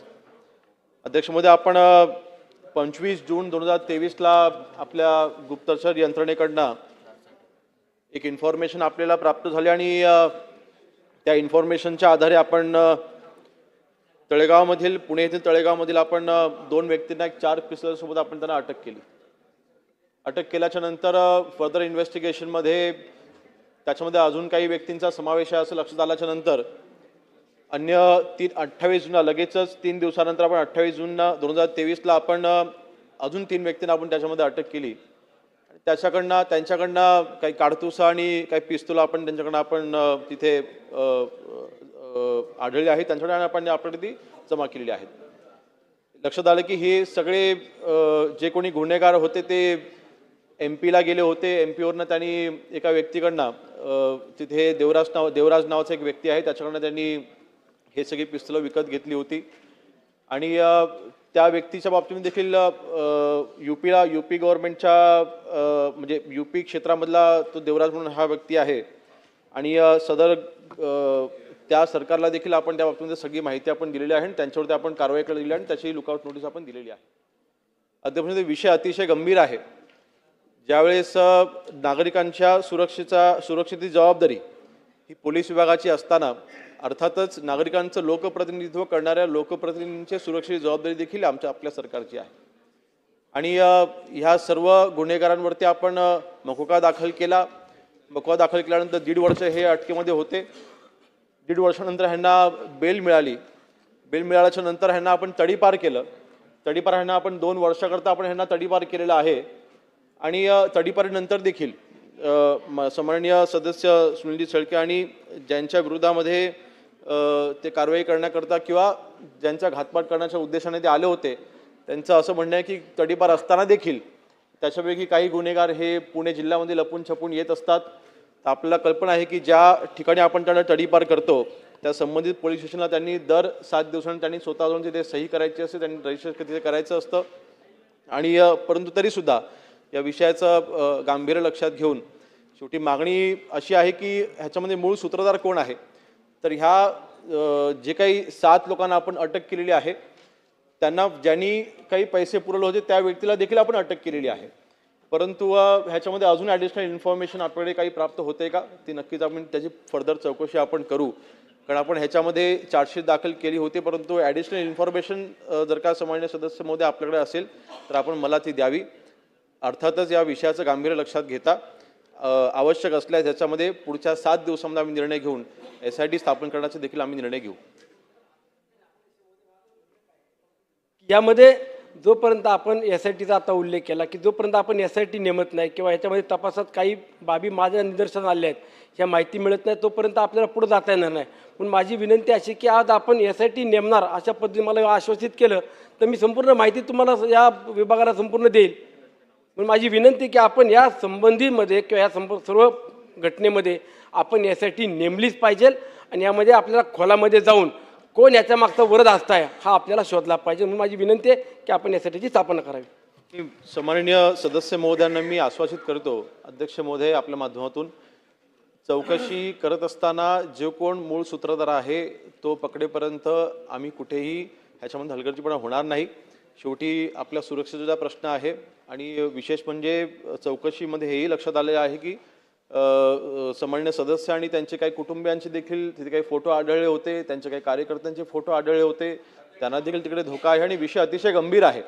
आणि म्हणून या अनुषंगाने मी 7 दिवसाचा अवधी आपण मागितला होता, परंतु या आपली मागणी लक्षात घेता अध्यक्ष महोदय ह्या संबंध प्रकरणामध्ये SITची स्थापना करण्यात येईल. लक्षवेधी क्रमांक 4. लक्षवेधी क्रमांक 4. अध्यक्ष महोदय, धाराशिव जिल्ह्यात मागच्या काही महिन्यामध्ये पवनचक्कीच्या माध्यमातून जी कामं चालू आहेत तिथं इन्व्हेस्टमेंट आली पाहिजे हे मान्य आहे, तिथं विकास झाला पाहिजे हे मान्य आहे. परंतु असं नाही पाहिजे की शेतकऱ्यांच्या जमिनी गिळून शेतकऱ्यांवर पोलीस आणि स्थानिक गुंडाच्या हाताशी धरून किंवा बाहेर बाजूच्या तालुक्याचे सुद्धा गुंड काही येतात, त्यांना हाताशी धरून शेतकऱ्यांना दमदाटी करण्याचा प्रकार गेल्या अनेक महिन्यापासून चालू आहे. अध्यक्ष महोदय, पोलिसांकडे गेलं, पोलीस दाद देत नाहीत, उपविभागीय नियंत्रण समितीकडे गेलं ते दाद देत नाहीत, जिल्हाधिकाऱ्याकडे गेलं जिल्हाधिकारी दाद देत नाहीत. अध्यक्ष महोदय, तांदुळवाडी या गावामध्ये त्या शेतकऱ्यांना एका शेतकऱ्यानं 2 कंपनीला जमीन दिली होती. एका कंपनीने त्याला 35 लाख रुपये दिले, दुसरी कंपनी त्याला 4 लाख रुपये दिले. तो शेतकरी म्हणत होता की त्या कंपनीने जेवढे पैसे दिले तेवढे मला दे. त्याला सांगितलं गेलं की ज्यावेळेस तार वटता येईल टॉवरची त्यावेळेस तुम्हाला ते पैसे देऊ. पण ज्यावेळेस हा शेतकरी तिथं मला की माझे पैसे द्या, त्यावेळेस पोलिसांनी त्याला त्याच्या शेतात त्यानंच लावलेल्या ऊसानं त्याला मारहाण केली. म्हणजे स्वतःच्या शेतात जर शेतकरी स्वतःचा चोर होत असेल तर पोलीस, याआधी आपण आका ऐकले होते पण आता काही पोलीस अधिकारीच आका झालेत अध्यक्ष महोदय. त्यामुळं या पोलीस अधिकाऱ्यांना कारवाई कोण करणार? गुजरात मंत्री महोदय तुम्ही काय सांगितलं की स्वतःच्या अंगावर डिझेल ओतून घेत होता म्हणून आम्ही ते कारवाई केली. आतापर्यंत आत्मदहन किंवा आंदोलन करण्यात बरेच आंदोलक म्हणजे प्रयत्न करतात, त्याला कोणी मारत नाही, त्याच्यापासून त्याला रोखलं जातं, अडवलं जातं, त्याला मारहाण केली जाते का कुठं? आजपर्यंत मी कुठं बघितलेलं नाही. एखादा आंदोलन करत असेल किंवा एखादा आत्मदहनाचा प्रयत्न करत असेल, डिझेल ओतून घेत असेल, असा कुठल्याही आंदोलनकर्त्याला आजपर्यंत कुठल्याही पोलिसांकडनं मारहाण झाली नाही. त्याच्या शेतात त्यानेच लावलेल्या ऊसानं त्याला मारहाण केली जाते आणि खाजगी सुरक्षा रक्षक आणि पोलीस या दोघांनी मिळून मारहाण केली. आणि उलट ज्यांनी मारहाण केली त्यांच्यावर कारवाई करायचं तर लांबच, परंतु त्या शेतकऱ्यांना डांबून ठेवलं जातं आणि इकडे काम करून घेतलं जातं. अधिकारी काय वापरतात, ह्याला बांधून ठेवा. अध्यक्ष महोदय, हे महाराणीचा प्रकार. दुसरा प्रकार, काही कंपन्याचे एजंट शेतकऱ्यांना चेक देतात, तुझं त्याच्याकडनं काम करून घेतला चेक दिल्यानंतर, आणि ज्यावेळेस चेक तो बँकेत टाकला जातो तो चेक बाउन्स होतो. मग तो एजंट पैसे फोन उचलत नाही, कोणी त्याला दाद देत नाही. मग काम करून घ्यायचं, बोगस चेक द्यायचे, चेक बाउन्स होतो, परत शेतकऱ्यांनी करायचं काय? अध्यक्ष महोदय, खोटे दस्त, रजिस्ट्रीमध्ये सुद्धा खोटे संमतीपत्र जोडून दस्त केले जातात. ही तक्रार 12 प्रश्न सांगावं लागेल ना मंत्री महोदयांना. 12 तारखेला पोलीस विभागाकडे एका शेतकऱ्यानं, बालाजी बारकोल नावाच्या शेतकऱ्यानं तक्रार दिली की माझ्या आईचं, माझं आणि माझ्या भावाचं खोटं संमतीपत्र, खोटं शपथपत्र एका दस्ताला जोडून एक दस्त तयार झालेला, याच्यावर कारवाई करा. पोलीस कुणाकडे ढकलते? पोलीस इन्चार्ज अधिकारी म्हणतो मला DYSP विचारावं लागेल, परत म्हणतात कधी SDO कडनं आम्हाला आदेश यावा लागेल. शेतकऱ्यांना जायचं कुठं? आणि ज्यावेळेस कंपनीच्या अधिकाऱ्याला तो शेतकरी बोलला तर कंपनीचा अधिकारी त्याला काय म्हणतो, काही होत नसतं, आम्ही सगळ्यांना पैसे दिलेले आहेत, आमचं काही वाकडं होत नाही, जो शेतकरी विरोध करेल तो शेतकरी गायब होतो, त्यामुळे तुम्ही जास्त विरोध करू नका, असा दम दिला जातो. मग अशा अधिकाऱ्यावर कारवाई सरकार करणार आहे का? जर तुम्हाला एवढंच इन्व्हेस्टमेंट आहे तर डायरेक्ट शेतकऱ्यांचं नाव कंपनी नावावर सातबाऱ्याच करून टाका, त्यांना हे तर कशाला देता, महावेतन तर कशाला देता? त्यामुळं हे जे कंपन्यासाठी सर्वसामान्यांसाठी काम न करणारे जे अधिकारी आहेत ह्यांच्यावर सरकार कारवाई करणार आहे का, हे मला आपल्या माध्यमातून सरकारला विचारायचे. अध्यक्ष महोदय, सभागृहाचे सदस्य सन्मान्य कैलासदादा पाटील यांनी धाराशिव जिल्ह्यामध्ये सुरू असलेल्या पवनचक्कींच्या कामकाजाच्या बद्दल या ठिकाणी लक्षवेधी उपस्थित केलेली आहे. धाराशिव जिल्ह्यामध्ये वेगवेगळ्या कंपनीच्या मार्फत पवन ऊर्जा आणि सौर ऊर्जा प्रकल्पाचे कामकाज चालू असून प्रकल्पाच्या अनुषंगाने जिल्हास्तरीय समितीकडे आतापर्यंत 113 तक्रारी आणि उपविभागीय संनियंत्रण समितीकडे 200 अशा टोटल 313 तक्रारी आपल्याकडे आल्या होत्या. त्यातल्या 210 तक्रारी निकालात निघाल्या आणि 103 तक्रारी त्या अनुषंगानं पुढची कारवाई या ठिकाणी चालू आहे. आता आपण एक विषय लक्षात आणून दिला की एका शेतकऱ्याच्या शेतात जाऊन पोलिसांनी त्या ठिकाणी उसाने त्याला मारलं. याची माहिती आपण मला दिल्यानंतर आज तर तुमचं अभिनंदन केलं पाहिजे की तुम्ही वारीला गेले होते, परंतु आपल्याला कळलं की लक्षवेधी लागली आहे, तर आपण तिथून वापस आले आणि लक्षवेधीकरता उपस्थित झाले केवळ शेतकऱ्यांकरता. तर आज जेव्हा मी माहिती घेतली आपण सांगितल्यानंतर, तर ज्या शेतकऱ्यावर कारवाई करण्यात आली, एक तर तो त्या शेताचा मालक नव्हता, दुसरा व्यक्ती तिथे होता, परंतु आपण दिलेली माहिती ग्राह्य धरून, मी सांगतो ना, आपण दिलेली माहिती खरी असून असं ग्राह्य धरून मी त्याच्यावरही बोलतो. परंतु याच्यामध्ये जे काही तिथे प्रकार होण्याचं आपण सांगितलं, याच्याकरिता जिल्हाधिकारी महोदयांना स्पष्ट सूचना त्या ठिकाणी देण्यात आलेल्या आहे, पोलीस अधीक्षकांना देखील सूचना देण्यात आलेल्या आहे. आणि हे जे मारहाण प्रकरण घडलं असं आपलं म्हणणं आहे, याच्याकरिता पोलीस महानिरीक्षक त्या विभागाचे त्यांच्याकडून सखोल चौकशी करण्यात येईल आणि जो दोषी याच्यामध्ये आढळेल त्याच्यावरती निश्चितपणे कारवाई करण्यात येईल. दुसरं आपण सांगितलं की चेक बाउन्स होतात, तर असे चेक बाउन्स झाले पाहिजे नाही. शेतकऱ्याला त्याचा मिळणारा मोबदला अतिशय महत्त्वाचा होतो, याच्याबद्दल देखील विशेष काळजी घेण्याच्या सूचना त्या ठिकाणी जिल्हाधिकाऱ्यांना देण्यात आलेल्या आहे. आपण सांगितलं की काही ठिकाणी दस्तऐवज याच्यामध्ये चुकीच्या खोट्या सह्या याची देखील चौकशी करण्याचे आदेश त्या ठिकाणी पोलीस महानिरीक्षकांना देण्यात येईल. हे जे काही 2-3 प्रकार त्या ठिकाणी घडले असं आपण सांगतात, त्याच्यावर निश्चितपणे चौकशी करून कारवाई करण्यात येईल.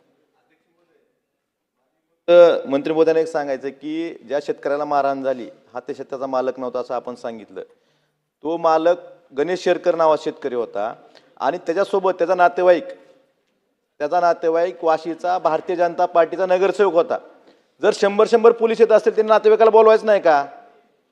इथं पक्षात शेतकरी म्हणून बोलायचं, पक्ष म्हणून बोलत नाही मी. जर तुम्ही त्या शेतकऱ्याबरोबर त्यालाही मारलं, त्या नातेवाईकाला, तो आला असेल सोबत, कंपनीचे लोक दमदाटी करतात, स्थानिक गुंड असतात, मग एखाद्या नातेवाईकांना शेतकऱ्यांना जाऊ नये का सोबत तिथं? त्यालाही मारहाण झाली. आणि अध्यक्ष महोदय, माझी एवढीच विनंती आहे की शेतकऱ्यांना आता तुम्ही सांगितलं की दस्ताच्या बाबतीत आपण चौकशी करतो म्हणजे 12 तारखेला अर्ज दिलेला आहे, पोलीस अजून किती दिवस चौकशी करणार? म्हणजे आपण ज्या अधिकाऱ्यांनी कुठेही पोलीस स्टेशनला गेल्यावर एखादा जर दस्त दिला, माझी ही सही नाही, हा खोटं ॲफिडेविट आहे माझं जोडलेलं दस्ताला, तर गुन्हा दाखल करायला काय अडचण होती? आणि जे कंपनीची मस्ती किती आहे बा कंपनीच्या लोकांची, कुणा जीवावर करतात मस्ती? गुंडांच्याच ना. जर शेतकरी गायब होतो, तो स्पष्ट म्हणतो की जो शेतकरी जास्त विरोध करतो तो शेतकरी गायब होतो. एवढी हिंमत जर महाराष्ट्रात होत असेल तर पोलीस विभाग काय करतंय? त्यामुळं याकडे तुम्ही फक्त चौकशीपुरतं बघू नये असं अध्यक्ष महोदय मला म्हणायचं आहे. जे संबंधित अधिकारी आहेत त्या येरमाळा वाशी दोन्ही पोलीस स्टेशनचे प्रभारी आणि त्या विभागाची उपविभागीय पोलीस अधिकारी यांच्यावर कारवाई झालीच पाहिजे आणि याची घोषणा आपण करावी अशी माझी विनंती आहे. शेतकरी हा कुठलाही असो, त्या शेतातला असो किंवा अथवा शेताच्या पलीकडचा असो, शेतकरी हा शेतकरी असतो. तर निश्चितपणे मी आपल्याला सांगितल्याप्रमाणे उच्चस्तरीय चौकशी आपण सर्व ह्या प्रकरणांची करू आणि जे दोषी आढळेल त्याच्यावर निश्चितपणे कारवाई करू. बाबासाहेब काळे. माननीय अध्यक्ष महोदय, या प्रश्नासंदर्भात खेड तालुक्यामध्ये सुद्धा एक संलग्न प्रश्न आहे. आमच्याकडे खेड मावळ परिसरामध्ये विंडवर्ल्ड कंपनी म्हणून पूर्वी तिचं नाव युनरकॉन होतं. त्यावेळेस त्यांनी मोठ्या प्रमाणामध्ये जंगल तोडकोली इको सेन्सिटिव्ह झोन असताना सुद्धा त्या ठिकाणी मोठ्या प्रमाणामध्ये उत्खनन केलं. त्या ठिकाणी कामकाज पवनचक्क्याचं चालू आहे. बरेच वर्ष झाले त्यांनी लोकांना सहकार्य केलं. काहींना आत्ता कैलास पाटील महोदय सदस्यांनी सांगितल्यानुसार त्यावेळेससुद्धा अन्याय केले. परंतु आजची परिस्थिती अशी आहे की ती कंपनी पूर्वीचे यांनी सांगितल्यानुसार ज्या स्थानिकांना हाताशी धरलं, सत्ताधाऱ्यांना हाताशी धरलं, प्रशासनाला आणि पोलीस प्रशासनाला सुद्धा हाताशी धरून आजही त्या ठिकाणी मोठ्या प्रमाणामध्ये ही कंपनी दांडगाई करत आहे. त्या ठिकाणचे जे वाहतूकदार आहेत, स्थानिकांना त्या ठिकाणी काम देण्याऐवजी इतर त्यांच्या जवळचे जे क्रिमिनल टचमध्ये असणाऱ्या लोकांची बाबासाहेब प्रश्न विचारा. नाही नाही हेच सांगतो ना. तर त्या ठिकाणी कुडे, वांद्रा, आंबू, शिवे, वाघाव, खरपूड या ठिकाणच्या लोकांना जे सिक्युरिटीमध्ये आहेत त्यांनाही अन्याय होतोय. त्यांनाही वेळेत 8 ते 10 हजार पगारावर त्या ठिकाणी फसवलं जाते. मला मंत्री महोदयांना विनंती एवढंच करायचं आहे की या विंडवर्ल्ड कंपनीची सुद्धा चौकशी होऊन त्या ठिकाणी आजही या ठिकाणी इको सेन्सिटिव्ह झोन असताना मोठ्या प्रमाणामध्ये ही कंपनी मशिनरी लावून लेवलिंग करणे, कामकाज करणे, रस्ते करणे अशी त्यांची कामं चालू आहे. मी त्या विभागाचा आमदार असताना सुद्धा 2-3 वेळा आढावा बैठकी घेण्याचा प्रयत्न केला, समजून सांगण्याचा प्रयत्न केला, परंतु ही लोक ऐकत नाही आहेत. मग कैलास पाटील साहेबांनी सांगितल्यानुसार ही नक्की कुणाच्या जीवावर एवढं उन्मत्त ही लोक झालेली आहेत. स्थानिकांना त्या ठिकाणी काम मिळावं, त्यांनी त्यांचं काम सरळपणे करावं अशी एवढी माझी मागणी आहे आणि त्यांच्या पाठीमागे असणाऱ्या शक्तीचा या ठिकाणी शहानिशा व्हावी एवढी मंत्री महोदयांकडून माझी अपेक्षा आहे. सन्माननीय सदस्यांनी उपस्थित केलेल्या प्रकरणाची विस्तृत माहिती घेतल्या जाईल आणि उचित कारवाई करण्यात येईल. अमित देशमुख. अध्यक्ष महोदय, अतिशय गंभीर बाबीकडं सन्माननीय विधानसभा सदस्य कैलास पाटलांनी आपलं लक्ष वेधलं आहे. नुकतंच सन्माननीय विधानसभा सदस्य सुनील शेळके यांनी स्वतःच्या सुरक्षिततेच्या बाबतीमध्ये या ठिकाणी मुद्दा मांडला आणि धाराशिव जिल्ह्यातल्या शेतकऱ्याच्या सुरक्षिततेच्या बाबतीमध्ये सुद्धा आता सन्माननीय सदस्य कैलास पाटलांनी या ठिकाणी मुद्दा मांडला. महाराष्ट्रामध्ये कायदा आणि सुव्यवस्था याची काय अवस्था झालेली आहे यातून अध्यक्ष महोदय आपल्याला लक्षात येतं. विधानसभा सदस्य सुरक्षित नाही आहे, सामान्य शेतकरी सुरक्षित नाही आहे. शेतकऱ्याच्या शेतामध्ये त्याच्याच उसानं त्याला मारहाण होते. शेतकऱ्याला पोलीस ठाण्यामध्ये डांबून त्याच्या शेतामध्ये गुंड पाठवून काही उद्योजक त्या ठिकाणी आपलं काम करू पाहत आहे. आणि किसन कथोरे यांनी सुद्धा या ठिकाणी या संदर्भामध्ये मुद्दा मांडलेला आहे. अध्यक्ष महोदय, सन्माननीय राज्यमंत्री योगेश कदमजी या ठिकाणी आहेत आणि मंत्री महोदय उत्तर देत आहेत. मंत्री महोदय, आपल्याला एक 2-3 प्रश्न आहेत माझे. कैलास पाटलांनी या संदर्भामध्ये त्या कंपनीचं नाव सभागृहापुढं तुम्ही का नाही ठेवत? अजूनही त्या कंपनीचं नाव आपल्याकडे आलेलं नाही का? कोणतीही कंपनी आहे की धाराशिव जिल्ह्यामध्ये गुंतवणूक करते पवनचक्की या क्षेत्रामध्ये आणि त्याचं नाव आपल्याकडे अजून आलेलं नाही आहे का? सभागृहाच्या समोर हे नाव आपण सादर करत नाही आहात? हा कोणता पोलीस अधिकारी आहे की शेतकऱ्याला तो न्याय देत नाही? त्याचं नाव का सभागृहाच्या पटलावर आपण ठेवत नाही? हा कोणता शेतकरी आहे ज्याच्यावर अन्याय होतोय? त्याचं नाव आपण काय या सभागृहाच्या पटलावर ठेवत नाही? आणि कैलास पाटील यांनी सांगितलं की किती काळ आपण ही चौकशी करणार आहात आणि म्हणून मंत्री महोदय, आपल्याला अध्यक्ष महोदय, आपल्या माध्यमातून मंत्री महोदयांना माझा हा सरळ आणि साधा प्रश्न आहे की त्या कंपनीचं नाव, त्या पोलीस अधिकाऱ्याचं नाव आणि त्या शेतकऱ्याचं नाव आपण या सभागृहापुढं प्रस्तुत करावं अशी माझी विनंती आहे. सभापती महोदय, मी आधी सांगितल्याप्रमाणे धाराशिव जिल्ह्यामध्ये एकूण 22 पवन ऊर्जा कंपन्यांकडून 843 पवन स्तंभ उभारण्याचं कामकाज त्या ठिकाणी सुरू आहे. आपण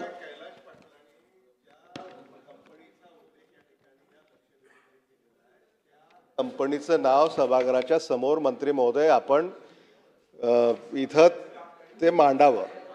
म्हणजे तुम्हाला कंपनीचं नाव माहिती नाही आहे. त्यांनी पटलावर मला असं ठेवण्यात माहिती वाटतं पटलावर अध्यक्ष महोदय, हे दुर्दैवी आहे. या महाराष्ट्रामध्ये शेतकऱ्याची पिळवणूक होते, अडवणूक होते, त्याला मारहाण होते आणि ज्यांच्याकडनं हे सगळं होत आहे त्या कंपनीचं नाव सरकारला माहिती नाही आहे, अधिकाऱ्याचं नाव माहिती नाही आहे, शेतकऱ्याचं नाव माहिती नाही आहे. मला असं वाटतं की महाराष्ट्र जर या दिशेनं चालला असेल अध्यक्ष महोदय, तर महाराष्ट्रामध्ये शेतकरी आणि सामान्य माणूस याला कसं जगावं हा प्रश्न पडला आहे. ही शोकांतिका आहे. अमित भैया, आम्ही सोबतच होतो. 2014 पासून ह्या राज्यात कसं सरकार चालू आहे आणि 2014च्या आधी कसं चालू होतं हे आपल्या सर्वांना त्या ठिकाणी माहिती आहे. त्याच्यामुळे आता कायदा व सुव्यवस्था कशी आहे याच्यावर प्रश्नचिन्ह उपस्थित करू नये. दुसरा विषय, ज्या अधिकाऱ्याचं ते नाव सांगत आहे,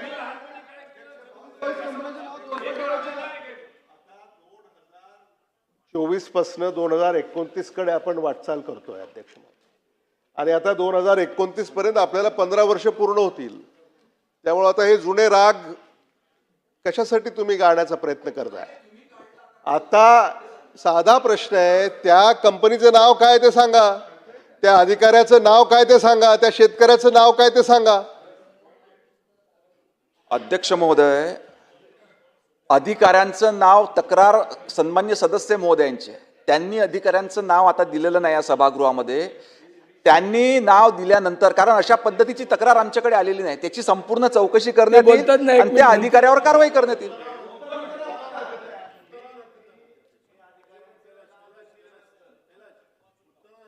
अध्यक्ष महाराज, ही लक्षवेधी दिलेली होती. लक्षवेधीवर चर्चा. अध्यक्ष महाराज, लक्षवेधी दिल्यानंतर सन्माननीय सदस्यांनी ती विभागाला गेली, विभागाने सगळी माहिती आणली. त्याच्यामध्ये सन्माननीय सदस्य नाव नाही टाकलं, पण जी घटना झाली त्या घटनेचं वस्तुस्थिती त्यांनी मांडलेली आहे आणि त्याचं उत्तर तुमच्याकडे आलेलं आहे. कोण अधिकारी आहे, काय आहे, तर तुमच्या विभागाला माहिती असेल. त्याच्यामुळे आमदारांनी कोणत्या अधिकाऱ्याचं नाव लिहायचं, काय कंपनीचं नाव लिहायचं, हा वाद कुठून झाला हे तुमच्याजवळ माहिती असेल ना. त्यामुळे सन्माननीय सदस्यांनी सांगावं माहिती आणि तुमचा विभाग झोपून राहावा. राठोड उपविभागीय पोलीस अधिकारी, या अधिकाऱ्याने पोलिसांना सोबत घेऊन, खाजगी सुरक्षा रक्षकाला सोबत घेऊन एका गणेश शेरकर नावाच्या शेतकऱ्याच्या शेतात जाऊन त्याने लावलेल्या स्वतःच्या ऊसानं त्यालाच मारलं आणि त्याला डांबून ठेवलं पोलीस स्टेशनमध्ये. ते काम करून घेतलं आणि आता सुद्धा आपण म्हणता आपण चौकशी करू. रोज आज सुद्धा तुम्ही त्या ठिकाणी जाऊन बघा, 100-200 पोलिस शेतकऱ्यांच्या शेतात आहेत. म्हणजे स्वतःच्या शेतात स्वतः शेतकरी चोर झालेत. त्यामुळं तुम्ही काम कोणासाठी करताय आणि या अधिकाऱ्यावर तुम्ही चौकशी करून म्हणलं, ह्याच्यावर आजही ते अधिकारी तिथे कार्यरत आहेत. एवढं मारहाण करून सुद्धा हे का कार्यरत आहेत ह्याचं उत्तर पोलीस मंत्री महोदयांनी देणं गरजेचं असं मला वाटतं. अध्यक्ष महोदय, सन्मान्य सदस्यांना मागणी केल्याप्रमाणे ज्या कंपन्यांची नावं पाहिजे, निश्चितपणे 22 कंपन्यांची नावं आपण ह्या ठिकाणी पटलावर ठेवू. दुसरं, आपण आता देखील अधिकारी सांगत आहे, अशा पद्धतीची अधिकाऱ्याची कुठली तक्रार त्या ठिकाणी प्राप्त झालेली नव्हती, त्याच्यामुळे नाव माहिती नव्हतं. परंतु मी आपल्याला आधी सांगितल्याप्रमाणे पोलीस महानिरीक्षकांकडून ह्या संपूर्ण प्रकरणाची आपण सांगितल्याप्रमाणे दखल घेऊन जो त्याच्यामध्ये दोषी आढळेल त्याच्यावर कारवाई करण्यात येईल. एवढीच विनंती आहे, ज्या अधिकाऱ्याची तुम्ही पोलीस महानिरीक्षकांमध्ये चौकशी करणार आहेत, ही चौकशी पूर्ण होईपर्यंत त्या अधिकाऱ्यांना तिथं काम करायचं मज्जाव करण्यात यावं, त्यांची बदली करण्यात यावी. हे तर तुम्ही आश्वासन द्या ना. आजही काम करतात ते. आधी उचित निर्णय घेण्यात येईल.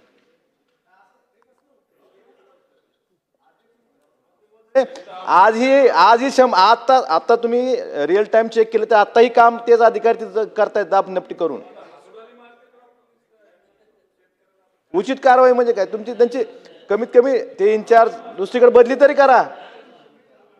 बरं मला एवढं एक सन्माननीय सदस्य कैलाश पाटील यांनी जी सूचना केलेली आहे, आपल्या माध्यमातून मंत्री महोदय आपण इथं आहात, ज्या अधिकाऱ्याकडं हे काम दिलेलं आहे, विधानसभा सदस्य ज्या कामाबद्दल या ठिकाणी माहिती देत आहेत, ते तरी काम किमान त्या अधिकाऱ्याकडनं तूर्त काढून पोलीस अधीक्षकांकडे द्यावं, एवढी तरी सूचना आपण सभागृहामध्ये द्याल अशी आमची विनंती आहे. आणि ही चौकशी किती दिवसात पूर्ण होईल हे सभागृहाला सांगावं.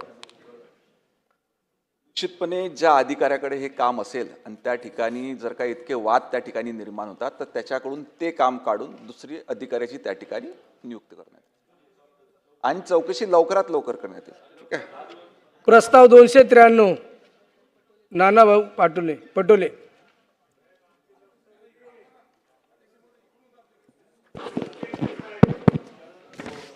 अध्यक्ष महाराज,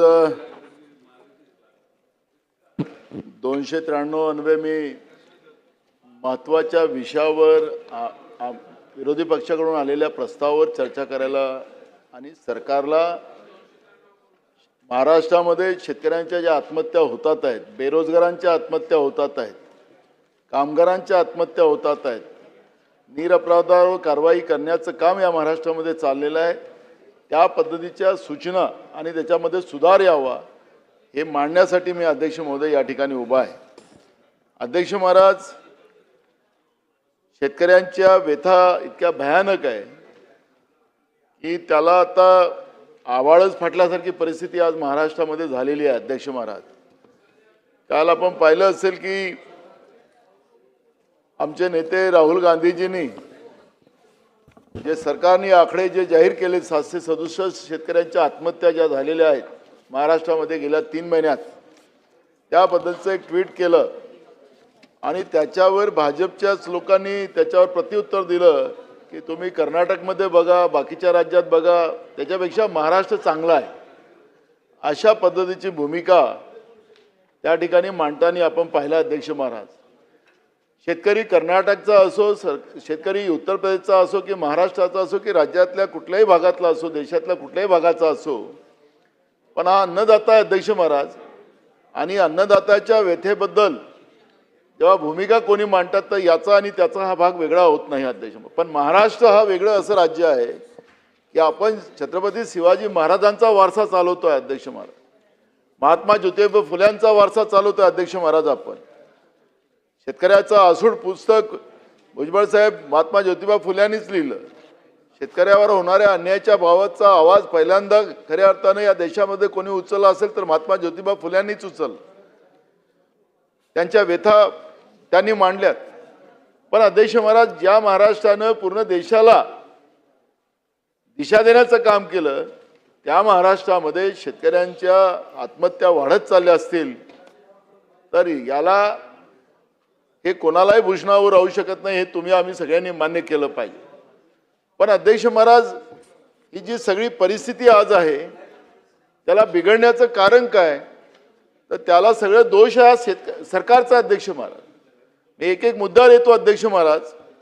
अध्यक्ष महाराज, गेल्या वर्षीच्या पावसाळ्यात म्हणजे आता 1 वर्ष झालं, खरीप हंगामाचे पैसे मग तूर उत्पादक शेतकऱ्यांचं असेल, धान उत्पादक शेतकऱ्यांचे असतील, कापूस उत्पादक शेतकऱ्यांचे असतील, सोयाबीन उत्पादक शेतकऱ्यांचे असतील, अजूनपर्यंत या सरकारने दिले नाही. ऑनलाईनचं परवा आपण पाहिलं असेल अध्यक्ष महाराज की ऑनलाईनच्या माध्यमातून आम्ही देतोय. आकडे पण मोठे मोठे सांगण्यात आले आणि शेतकऱ्याला आम्ही एवढे पैसे दिलेत अशा पद्धतीने सांगितलं तर सत्ता पक्षाकडून बाका वाजवण्याचं काम झालं. अहो, शेतकऱ्यांनी पिकवलेलं धान्य आहे ते समर्थन मूल्याने खरेदी केलं गेलं पाहिजे. त्याच्यासाठी केंद्र सरकारने शेतकऱ्यांसाठी योजना काढलेली आहे आणि ते धान्य घेतल्यानंतर त्याला शेतकऱ्याला पैसे देणं हे भाग्य आहे. पण सरकारने ते पैसे काही न करता शेतकऱ्यांना दिले आणि म्हणून सत्ता पक्षाकडून बाका वाजवण्याचं काम झालं ते आपणही पाहिलं. अध्यक्ष महाराज, अध्यक्ष महाराज, 1 वर्षापासून तुम्ही शेतकऱ्याला पैसे दिले नाही. मी स्वतः शेतकरी. अध्यक्ष महाराज, माझा कुठलाही काही व्यवसाय नाही. अध्यक्ष महाराज, मी शेती करतो आजही. अध्यक्ष महाराज, मी पैसे जे शेतामध्ये टाकलेत ते पैसे या वर्षाला फसलीला आलेत आणि मग त्याच्यानंतर मग मी सगळं वर्षभराचं कामकाज त्याच्यामधून करतो. पण गेल्या 1 वर्षापासून माझ्या शेतकऱ्यांना पैसे मिळाले नाहीत पिकाचे अजूनपर्यंत. तो शेती कसं करणार अध्यक्ष महाराज? आपण पाहिलं असेल की लातूर जिल्ह्यामध्ये ज्या शेतकऱ्यांनी स्वतःला झुपून घेतलं आणि आमची ती भगिनी त्याला हाकताय तिथं आणि शेती करताय असं चित्र आलं. हे पूर्ण देशात गेलं, जगात गेलं चित्र अध्यक्ष महाराज. आणि हे चित्र गेल्यानंतर आपण पाहिलं असेल की राज्यातले सहकार मंत्री ते त्याच मतदारसंघातले जिथं घटनाही झाली, राज्याचे कृषी मंत्री तर ते गायबच झाले, कुठं आले तर पताच नाही, आता या अधिवेशनात दिसतच नाही. कारण का इथं आम्ही शेतकऱ्याचे पोरं बसतो आणि ते श्रीमंताचे आहेत, कारण का आम्ही भिकारी शेतकरी त्यांच्या म्हणण्याप्रमाणे. आणि अध्यक्ष महाराज, की ही जी सगळी परिस्थिती आपण पाहिली असेल तर त्याच्यामुळे लातूर जिल्ह्यामध्ये झालेली घटना महाराष्ट्रामध्ये या पद्धतीचं जे चित्र गेलं तर काय राज्याचं आणि ते छत्रपती शिवाजी महाराजांच्या महाराष्ट्राला खऱ्या अर्थाने शोभलं काय अध्यक्ष महाराज? आता तुम्ही जाऊन त्याचं कर्ज माफ करत असाल, आता जाऊन त्याला बैलजोडी घेऊन देत असाल. एक सिनेमातले ते काय कलाकार आहेत सूद नावाचे, त्यांनी काय आता बैलजोडी घेऊन द्यायला निघाले. मग महाराष्ट्रामध्ये शेतकऱ्यांनी स्वतःला झुपून घ्यावं आणि मग सरकार त्यांना मदत करेल, मंत्री जाऊन मदत करतील, हा प्रश्न या ठिकाणी निर्माण होतो. त्यांचं अभिनंदन करतो त्यांनी मदत केली त्याच्याबद्दल. पण मग सगळ्यांनीच या पद्धतीचं कृत्य करावं का?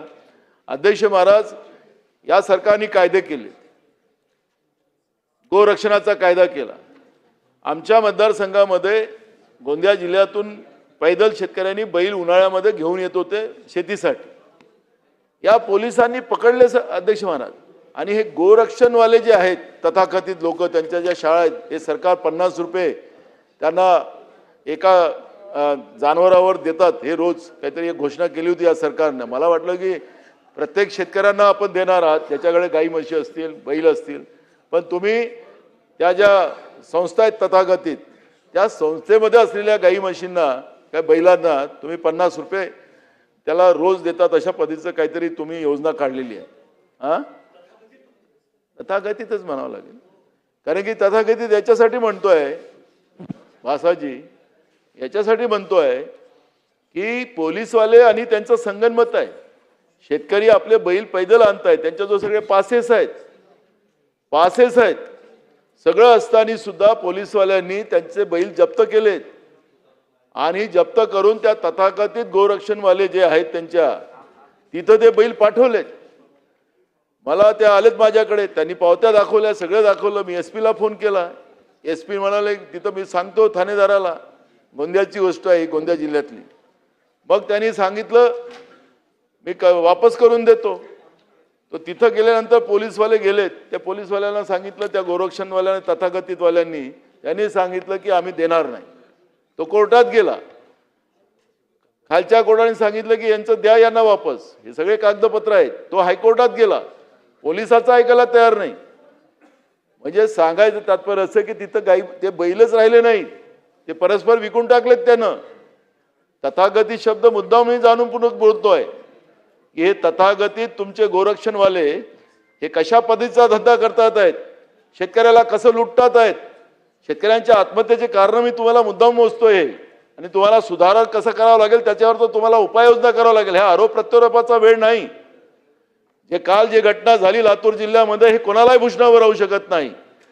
पण ज्या पद्धतीनं या राज्यामध्ये शेतकऱ्याला लुबाडलं जाते, ज्या पद्धतीनं त्याची चेष्टा केली जाते, मी तुम्हाला सांगतो की मी शेतकऱ्यावर जिथं अन्याय झाला त्या अन्यायाचा आवाज उचलला. वेळ आली तर खासदारकी सोडली. हा नाना पटोले खुर्चीची ही लढाई नाही, पण महाराष्ट्रामध्ये शेतकऱ्याचा अपमान सरकार करेल, सरकारमध्ये बसलेली लोक करतील, हे कदापि सहन केलं जाऊ शकत नाही.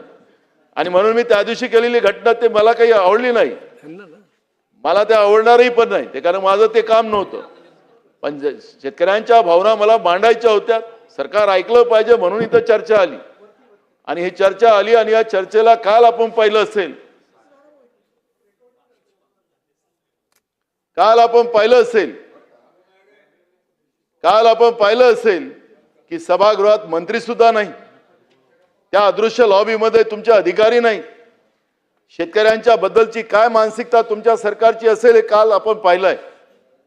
आणि म्हणून मी आपल्याला सांगतो की शेतकऱ्यांच्या भावना समजल्या तरी पाहिजेत. सांगायसाठी आम्ही उभं आहोत आणि आम्ही काय विरोधक नाही आहोत. इथं आपण त्यांना न्याय देण्यासाठी हे सभागृह आहे. आणि म्हणून मी आपल्याला सांगतो की ज्या पद्धतीने या शेतकऱ्यांची चेष्टा आणि ज्या पद्धतीनं पोलीस प्रशासन आणि या व्यवस्थेच्या माध्यमातून आताच कैलाश पाटलांनी जो मुद्दा मांडला ते त्याच पद्धतीचा प्रकार आहे की पोलीस आणि शेतकरी आता हा मुका जानवर झालेला आहे.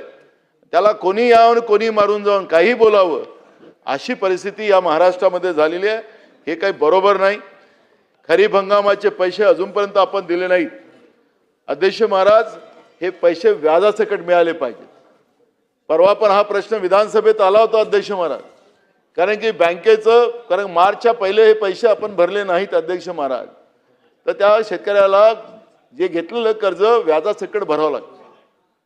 मग या शेतकऱ्यांना अगर मार्चमध्ये पैसे त्याच्या पहिले मिळाले असते, डिसेंबरमध्ये यांनी धान्य विकलं, पण त्याचे पैसे तुम्ही अजूनपर्यंत दिला नाहीत.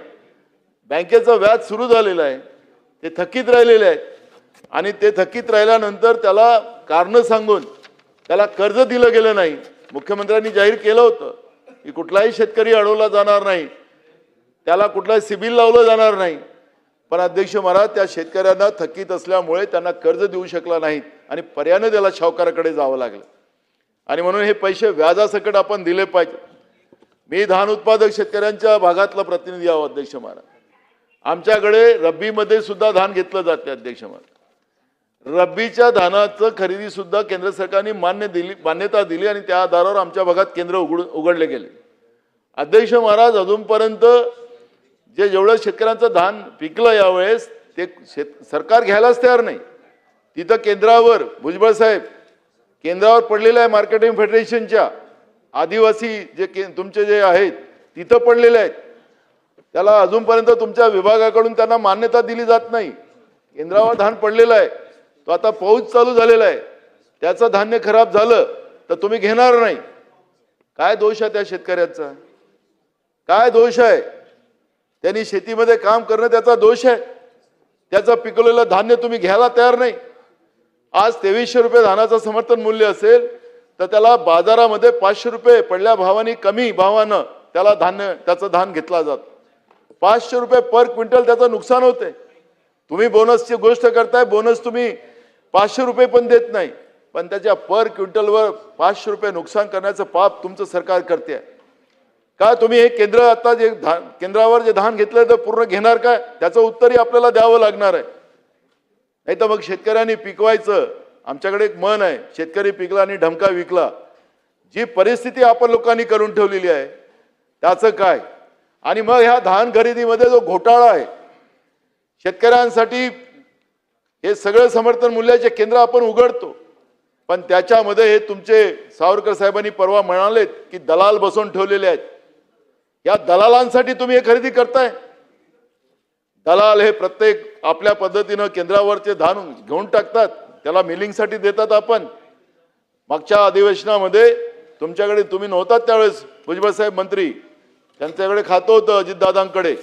अजितदादांनी सांगितलं होतं की आम्ही चौकशी करू गडचिरोलीच्या जिल्ह्याच्या बाबत. त्याची स्पेसिफिक माहिती आम्ही दिली आणि चौकशी करून मग कारवाई करून तुमची मीटिंग लावू. मीटिंगचं मला एक पत्र आलं की या तारखेला मीटिंग आहे. मग आमच्या इकडे पण व्यापारी आहेत ना तुमच्या पक्षामध्ये काही गोंदियातले, त्यांनी काहीतरी प्रेशर केला म्हणाले. माननीय मुख्यमंत्र्याकडे काही अजून नवीन उद्योगपती आता घुसले तिकडे, त्यांनी जाऊन काहीतरी सांगितलं आणि ते मीटिंग रद्द केली. का मीटिंग रद्द केली आपण लोकांनी? काय वस्तुस्थिती पुढे येऊ दिली नाही? गडचिरोलीमध्ये आपण पाहिलं असेल की मोठ्या प्रमाणात सायकल चालते. ते तुमच्या PDS मध्ये जे तांदूळ येतो ना, ते PDSचा तांदूळ हे शेतकऱ्यांनी पिकवलेला तांदळाचा नसतो, हे आपण घेतलेल्या धानाचा नसतो. कुठेतरी आंध्र प्रदेश कुठून तरी आपल्याला सगळी माहिती आहे.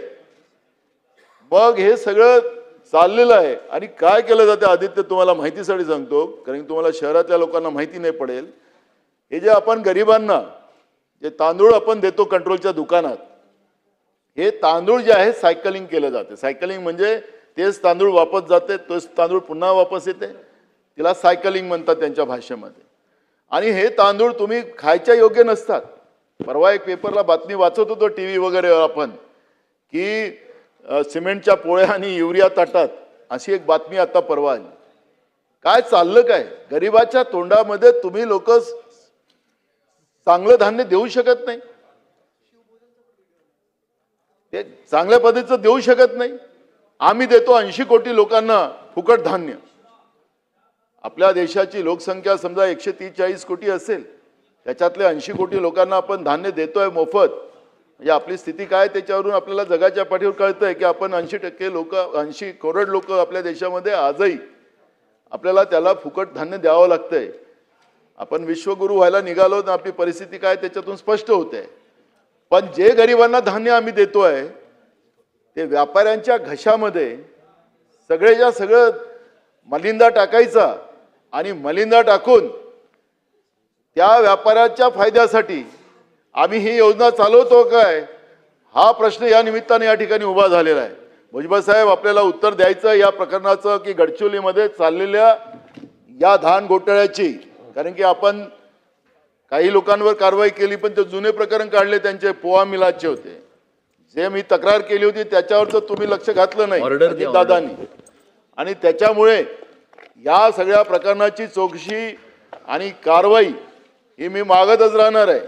मी कागद दिलेले आहेत, तुम्हाला कागद पाहिजे तर अजून कागद देणार, पण पिच्छा सोडणार नाही.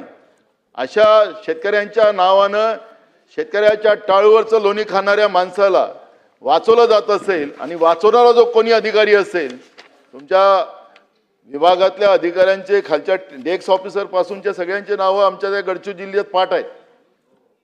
सेक्रेटरी लेवलवर, मंत्री काय या लेवलवर नावं माहीत असतात, पण खाली डेस्क ऑफिसर पासून नावं माहिती आहेत तुमच्या आमच्या त्या गडचिरोली जिल्ह्यात.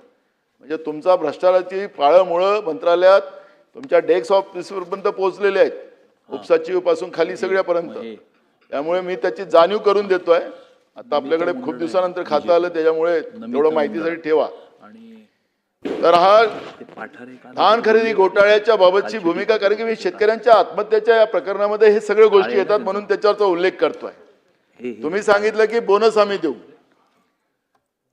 आपण आता बोनस द्यायला सुरुवात केली, मोठे मोठे बोर्ड लावले तिकडे की 20,000 रुपये हेक्टरी आम्ही शेतकऱ्यांना बोनस देतोय. तुम्ही सांगितलं होतं की सरसकट देऊ. तुम्ही आमच्या बरोबर मंत्री होतात आमचं सरकार असताना उद्धव ठाकरे साहेबांचं, त्यावेळेस आपण सरसकट बोनस दिला होता 700 रुपये पर क्विंटल. तुम्ही 20,000 रुपये क्विंटल 20,000 हेक्टरीच्या हिशोबाने तुम्ही आता घोषणा केली. तुम्ही 400-450 रुपयेपर्यंत देते, 700 रुपये पडत नाही. ते आता तर वाढायला पाहिजे होतं सगळ्या गोष्टीला, पण हेही पण आपण सरसकट देत नाही आहे. हे आपण काय केलं, हे आता तरी ज्यांनी केंद्रावर धान विकला त्या शेतकऱ्यांना आता त्यांना आता तुम्ही बोनस देतात. म्हणजे तिथेही शेतकऱ्यांची फसवणूक आपण केली. त्याचंही उत्तर आपल्याला द्यावं लागेल की हे सरसकट घोषणा केलेली होती. पहिले 25,000ची केली होती हेक्टरी, आता 20,000 हेक्टरी केलं. तर हे सरसकट आपण देणार का ते पण मला या उत्तरामध्ये मला पाहिजे आहे. महाराष्ट्रामध्ये अवकाळी पावसामुळे मोठ्या प्रमाणात शेतकऱ्यांचं या वर्षाला नुकसान झालेलं आहे. गेल्या वर्षाचे पैसे आपण दिले नाहीत, गेल्या वर्षाचे अवकाळी पावसाचे पैसे आपण दिले नाहीत, आणि या वर्षाला पूर्ण वर्षभर या वर्षी अवकाळी पाऊस पडत राहिला. शेतकऱ्यांच्या तोंडातला घास या अवकाळी पावसामुळे जात राहिला. आसमानी संकट वेगळं आणि शासनाचं सुलतानी संकट वेगळं. मी सुलतानी संकट याच्यासाठी शासनाचं सांगतोय की ज्या ज्या वेळेस अवकाळी पाऊस पडला आणि शेतकऱ्यांची पिकं नाहीशी झाली, त्या पिकांमध्ये तुमच्या तहसीलदारला जेव्हा सांगितलं की जाऊन तू पंचनामा कर, तर तो पंचनामा करायला तयार नाही, कारण की मला वरतून आदेश नाही. आपण सांगणार आहे तुमच्या उत्तरामध्ये की आमचे स्टँडिंग ऑर्डर आहेत, आमचे स्टँडिंग आदेश आहेत, आणि त्या आदेशाप्रमाणे सगळी आम्ही कारवाई करायला सांगितलेली आहे. शेतकऱ्यांचे वेळेवर पंचनामे केले गेले नाही. एका जिल्ह्यामध्ये आमचे कृषी मंत्री गेलेत, या नाशिक जिल्ह्यातच आता भुजबळ साहेब गेलेत. नाशिक जिल्ह्यामध्ये कृषी मंत्री गेलेत कारण की ते नाशिक जिल्ह्याचे आहेत. ते अवकाळी पाऊस पडल्यानंतर काही दिवसानंतर गेले, जिथपर्यंत शेतकऱ्यांनी ते सगळं शेतीतलं आपला कचरा सगळं साफ केलं आणि दुसऱ्या शेतीची तयारी करत होते, त्यावेळेस हे गेले तर का मी आता या ढेपलांची पाहणी करू? अरे ज्यावेळेस पाऊस पडला, ज्यावेळेस अवकाळी पाऊस पडला, त्यावेळेस शेतकऱ्यांचं जे नुकसान झालं आणि त्या नुकसानाचं पाहणी करायचं तात्काळ केली पाहिजे. तुम्ही उशिरा जाणार आणि म्हणा आता ढेपलाची पाहणी करू. अरे किती जखमावर मीठ चोळणार शेतकऱ्यांच्या तुम्ही? काही मर्यादा आहेत की नाही माहीत? आणि म्हणून मी तुम्हाला सांगतो की शासनाचं धोरण असेल, पण ते धोरण फक्त कागदावर असेल तर त्याचा उपयोग नाही. आणि म्हणून नैसर्गिक आपत्तीत वेळेवर शेतकऱ्यांच्या शेतीमध्ये तुमच्या अधिकाऱ्यांनी जाऊन पंचनामा देऊन करून तातडीनं शासनाने शेतकऱ्यांना मदत केली पाहिजे, ही भूमिका सुद्धा मी या ठिकाणी मांडतो अध्यक्ष महाराज. आणि म्हणून अवकाळी पावसाचे झालेले नुकसानचे पंचनामे आणि जी माहिती आपल्याकडे पडलेली आहे ते पैसे आपण केव्हा देणार हा प्रश्न या ठिकाणी निर्माण झाला आणि तातडीनं पैसे आपण द्यावेत ही मागणी मी या ठिकाणी करतो आहे. अध्यक्ष महाराज, दूध उत्पादकांचा तर वेगळा हाल आहे. आज दुधाचे भाव 30 रुपये लिटर आहे अध्यक्ष महाराज. आणि या 30 रुपये लिटरचा दुधाचा भाव जो आहे, आज दूध तयार करायला लागणारा त्याला खाद्य जे आहे दुधारू जनावरांना ते सगळं महाग झालेलं आहे. कुक्कुस असेल, ढेप असेल, सरकी असेल, त्याला लागणारा चारा असेल, हे सगळं महाग झालं अध्यक्ष महाराज. आणि म्हणून दुधाचे भाव, विखे पाटील, दुधाचे भाव हे वाढवले गेले पाहिजेत. आपण मंत्रिमंडळात आपल्याला याचा अभ्यास जास्त आहे दुधाचा, कारण की आजूबाजूला दोन्ही संघ आपले दुधाचे मजबूत आहेत. त्यामुळे दुधाचे भाव हे कमीत कमी 50 रुपये लिटर तरी आपण केले पाहिजे. आणि पाण्याची बॉटलच 50 रुपयाची आहे, तर दुधाचे भाव 50 रुपये केले तर काय फरक पडणार आहे? आता दुधापेक्षा पाणी महाग असेल आणि तुमचं सरकार हे जे आता तीन त्रिकुट नाही म्हणणार मी, पण 3 मुंडीचं जे सरकार आहे ते ह्या 3 मुंडीच्या सरकारचा असर त्याच्यामध्ये पडला पाहिजे. शेतकऱ्यांना 50 रुपये लिटरचा भाव तरी दुधाला मिळाला पाहिजे, जेणेकरून आपल्याला आत्महत्या शेतकऱ्यांच्या थांबवण्यासाठी उपयोग पडेल, एवढी मागणी मी या ठिकाणी करतो आहे. अध्यक्ष महाराज, आम्ही शेतकऱ्यांना खूप दिलं असे आकडे आता उत्तरात येतील असं त्याच्यामध्ये मला शंका राहणार नाही. पण काय दिलं तुम्ही आणि शेतकऱ्याकडून काय घेतलं? आता शेतकऱ्यांकडून तुम्ही काय घेता, कारण तुम्ही दिलेलं सांगणार आहात, त्याच्यामुळे मी काय घेतात त्याच्यावरचं मी या ठिकाणी थोडक्यात माहिती मांडतो. आपल्याला लक्षात असेल की 2014 पासून डिझेलचे भाव वाढलेत, 2014 पासून खताचे भाव वाढलेत, ते वाढतच चालले. त्याचा आलेख खाली येत नाहीये, आलेख वाढत चाललेला आहे. खताचे भाव वाढले, बियाण्याचे भाव वाढलेत, औषधीचे भाव, कीटकनाशकाचे भाव वाढलेत, सगळ्या गोष्टीचे भाव वाढलेत. आणि हे सगळ्या गोष्टीचे भाव वाढल्यानंतर आपल्याला लक्षात असेल की आपण भाव वाढवत असताना 18% GST त्याच्यावर लावतोय. ट्रॅक्टर असेल, ट्रॅक्टरवर 18% GST, त्याच्या पार्ट जे लागतात, त्याचे साहित्य लागतात ट्रॅक्टरचे, त्याच्यावर 18% GST. तुमचं खत असतील, बियाणं असतील, कीटकनाशक असतील. आता तुम्ही कमीत कमी एकरभराचा शेतकरी असेल अध्यक्ष महाराज, तर त्याला 1 लाख रुपये अगर त्यानं खर्च केला वर्षाचा, म्हणजे 1 लाख रुपये त्याचे म्हणजे जास्त लागतं. 1 लाख रुपये काही होत नाही अध्यक्ष महाराज. 1 लाख रुपये त्यांनी जे झालं तर 18,000 रुपये तर त्याचे असेच गेले. आपण 1 लाख रुपयाचा खर्च केला तरी 1 लाख रुपयात 18,000 गेलेत त्याचे अध्यक्ष. आणि तुम्ही वर्षाला 6,000 रुपये देताय. हे घेता किती? 3 पट आणि देता किती? 6,000. म्हणजे तुम्ही म्हणता की आम्ही शेतकऱ्यांना पैसे देतो, त्याच्या बायकोला कपडे घेऊन देतो, पायात चप्पल देतो, सगळं आम्हीच देतो. कधी कधी असं म्हणावं लागतं की 2014 पहिले तुम्ही कपडेच घालत नव्हतात असं म्हणावं लागेल का? तुम्ही शेतकऱ्यांकडून घेतात, जास्त घेतात का? सरकार बनियागिरी करू शकतं का अध्यक्ष महाराज? माझा सवाल आहे. जे तुमची आमच्याकडून जास्त घ्यायचे आणि तुम्हाला थोडासा हिस्सा द्यायचा, ते बनियागिरी झाली ना. हे सरकारचं काम नाही आहे बनियागिरी करणं. सरकारचं काम आहे की शेतकऱ्या मदत करणं, हे सरकारचं काम आहे. मग शेतकरी असो, कोणी असो, कामगार असो. पण आम्ही पैसे देतो शेतकऱ्यांना, अशा पद्धतीचा बेबनाव आव आणून शेतकऱ्यांच्या जखमेवर मीठ सोडण्याचं पाप तुम्ही लोक करताय. राज्य सरकारच्या तिजोरीत असतील, केंद्र सरकारच्या तिजोरीत असेल, हे शेतकऱ्यांचे पैसे जातात. शेतकऱ्यांच्या घामाचे पैसे तुम्ही घेऊन जातात, जास्त पैसे घेऊन जातात. आणि तुम्ही म्हणतात की आम्ही शेतकऱ्याला पैसे देतोय. आणि म्हणून तुमची ती भाषा बदलवली पाहिजे.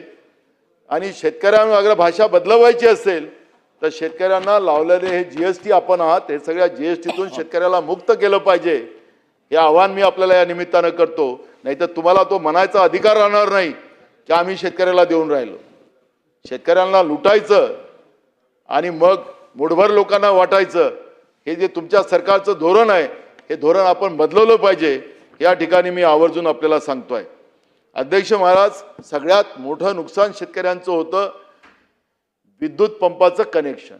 शेतकऱ्यांना शेतीला लागणारं विद्युत पंपाचं कनेक्शन, अध्यक्ष महाराज, सरकारने तर विद्युत फ्री केलेली आहे शेतकऱ्यांसाठी, जाहीर केलेलं आहे. अध्यक्ष महाराज, मगाशी पण कोकणातला विषय चाललेला होता. इथं अध्यक्ष महाराज मोफत विद्युत दिल्याबरोबर सरकारने त्याचं फेज गेला, समजा लाईनचा तार तुटली, काही झालं, ट्रान्सफॉर्मर जळलं, तर त्याला सरकार दुरुस्त करत नाही. त्या शेतकऱ्याला दुरुस्त करावं लागतं. अनेक शेतकऱ्यांचा जीव तिथं चालला आता. म्हणजे मोफत देता तर उपकार करत नाही तुम्ही लोक, पण ते देत असताना ते सगळे जे झालेलं नुकसान जिथं होतं त्या विद्युत प्रवाहामध्ये, ज्या गोष्टी म्हणजे फेज गेला, काही गेला, तो शेतकऱ्याला दुरुस्त करावा लागतो. तुमचा लाईनमॅन नाही करत. आणि त्याच्यामुळे अनेक शेतकऱ्यांचा जीव त्या ठिकाणी चालला. आणि तुम्ही विद्युत जे देता शेतकऱ्यांना 8 तास देतात. तर 8 तास देत असताना याच्यामध्येही अध्यक्ष महाराज भेदभाव कसा. आता आमचा भंडारा जिल्हा आणि बावनकुळे साहेबांचा मतदारसंघ हा आजूबाजूलाच आहे. तिथं 24 तास विद्युत आणि आमच्या शेतकऱ्यांना 8 तास विद्युत. इथं 8 तास विद्युत आणि त्या 8 तासही पूर्ण मिळत नाही. त्याच्यातही तर फेजचा गेला की झालं. आणि परवा काहीतरी काल तुमचे सदस्य भाषण करत होते इथं की आम्ही आता दिवस रात्र शेतकऱ्यांना विद्युत देतोय. अरे खोटं कशाला बोलताय. कोणी आता इथं ग्रामीण भागातले आमदार आहेत, कोणीतरी सांगावं ना की शेतकऱ्यांना 24 तास विद्युत तुमची मिळते का. हे मानत असतील. एक आमदार काल बोलत होते सत्ता पक्षाचे, शेतकऱ्यांना 24 तास विद्युत नाही आहे. तुम्ही असं बोलून त्यांच्या जखमेवर मीठ चोळताय. अध्यक्ष महाराज, शेतकऱ्यांना रात्री 12 वाजता लाईन चालू करायला जावं लागतं. साप असेल, विंचू असतील, जंगली जनावर असतील, याच्यातून ते कसं तरी मार्ग काढतात, रात्र जगतात. शेतकऱ्यांच्या तब्येती खराब व्हायला लागल्यात. पण तुम्ही लाईनच्या व्यवस्थेमध्ये सुधार केला पाहिजे. आणि अध्यक्ष महाराज, मी तुम्हाला सांगतो की या सरकारने शेतकऱ्यांना शेती पंपाचं कनेक्शन इलेक्ट्रिकचं देणं बंद केलं. आता हे सौर ऊर्जा देतात आहे. काल आमचे विजय वडेट्टीवार सांगत होते त्याप्रमाणे अध्यक्ष महाराज, आमच्याकडे धानपट्ट्यामध्ये हे सौर ऊर्जेचे पंपाचं काही काम नाही. आता जेवढे लावले होते ते सगळे उडून गेले. आता हे कनेक्शन देत नाही इलेक्ट्रिकचं. त्यामुळे नाईलाजानं शेतकऱ्यांना हे सौर ऊर्जा घ्यावं लागत आहे. पण ते काही उपयोगी ठरत नाही. पण 48,000 राज्यातल्या शेतकऱ्यांनी सौर ऊर्जेच्या पंपाचे पैसे भरून ठेवलेले आहेत. कालच तुमचे सत्ता पक्षाचे आमदार ज्येष्ठ सुधीर मुनगंटीवार अर्धा तासाच्या चर्चेमध्ये बोलत होते. 48,000 शेतकऱ्यांचे पंप तुम्ही सौर ऊर्जेचे कनेक्शन दिले नाहीत. गेल्या 7 महिन्यापासून दिले नाहीत. 20-20 हजार रुपये शेतकऱ्यांनी भरून ठेवलेले आहेत. काय चेष्टा करायला लागले तुम्ही. तुमचे सत्ता पक्षाचे ज्येष्ठ आमदार मंत्री सुधीर मुनगंटीवार या सभागृहात बोलतात आहेत, तरी या सरकारला लाज वाटत नाही. आम्ही तर आरोप करतोय असं तुमचं म्हणणं आहे, पण तुमचे आमदार, तुमचे माजी मंत्री या सभागृहात सांगतात आणि तरी सुद्धा तुम्ही सौर ऊर्जाचं हे करताय. कशासाठी करताय सौर ऊर्जा. कोण आहेत हे लोक. किती कमिशन खाताय तो तुम्ही त्यांच्याकडून. द्या ना कोणाला सौर ऊर्जा, सांगा ना. तुमच्या इथं लावा विधान भवनावर सौर ऊर्जा, मंत्रालयात लावा. पण शेतकऱ्यांना तुम्ही या पद्धतीची जबरदस्ती करायचा अधिकार काय तुम्हाला? शेतकरी काय चोर आहे, डाकू आहे? तो अन्नदाता आहे, तो तुमचा बाप आहे. त्याच्यावर अशा पद्धतीच्या चेष्टा करणं, त्याला प्रत्येक गोष्टीवर त्रासवणं हे काही बरोबर नाही. आणि म्हणून माझी मागणी या ठिकाणी आहे, अध्यक्ष महाराज, मगाशी मी सांगितलं की आमच्याकडे 8 तास तेही मिळत नाही आणि बावनकुळेंच्या मतदारसंघामध्ये मंत्री महोदयांच्या मतदारसंघात 24 तास. अध्यक्ष महाराज, एक नाव घेत नाही अध्यक्ष महाराज, वरच्या सभागृहाचे एक सन्माननीय सदस्य आहेत, त्यांनी गेल्या वर्षी आमच्या भागामध्ये जमीन घेतली अध्यक्ष महाराज. आणि जमीन घेतली आणि त्यांनी काय केलं अध्यक्ष महाराज, म्हणजे ओ विखे पाटील साहेब, तुम्ही लिहून ठेवा बाबा, मुख्यमंत्री महोदयाला तुम्हाला सांगायचं आहे. अहो सावे साहेब, तुम्ही खास आहे, हे नाही आहे तेवढे खास, तुम्ही जास्त खास. तर अध्यक्ष महाराज, हे जे सन्माननीय सदस्य आहेत, या सन्माननीय सदस्यांनी आपल्या बंगल्यासाठी, बंगल्याच्या नावाने डीपीडीसी मधून सेपरेट लाईन घेऊन गेले. 19 लाख रुपये डीपीडीसी मधून खर्च केले. भंडारा जिल्ह्यातले सांगतो, भंडारा सन्माननीय सदस्य वरच्या आपल्या सभागृहातले नाही, त्याच्यामुळे त्याचं नाव घ्यायचं कारण. अध्यक्ष महाराज, 19 लाख रुपये डीपीडीसी मधून घेतले. काय संबंध? डीपीडीसीचे पैसे एका व्यक्तिगत माणसासाठी खर्च करायचे काही नियम सरकारने केलेत. आणि अध्यक्ष महाराज, नवीन विद्युत कनेक्शनची मागणी करताना त्याचे सगळे माझा जो कागद आहे, आपण त्याला योग्य वेळेत पोस्टमॉर्टम त्याचा अजून करू. त्याला कलेक्टर पासून सगळे लोक अडचणीत येतील त्याच्यामध्ये. काय मुख्यमंत्र्यांनी फोन केला होता का कोणी केला होता, तर तेही आपल्याला आणू पुढं. आता त्याला नाही, जेव्हा मुख्यमंत्री उत्तर देतील त्यावेळेस बोलेल. त्याला भार दाखवला 5 केव्हीचा आणि त्यासाठी त्याला 25 केव्हीचा ट्रान्सफॉर्मर लावायचं त्याला परवानगी दिली आणि ते पैसे डीपीडीसी मधून दिले. आणि अध्यक्ष महाराज, ते त्याच्या बंगल्यावरचा जो भार काही दाखवला त्यांनी अध्यक्ष महाराज, तो भार असा दाखवला, त्याचे एक कागद आहेत माझ्या अध्यक्ष महाराज माझ्याकडे. आणि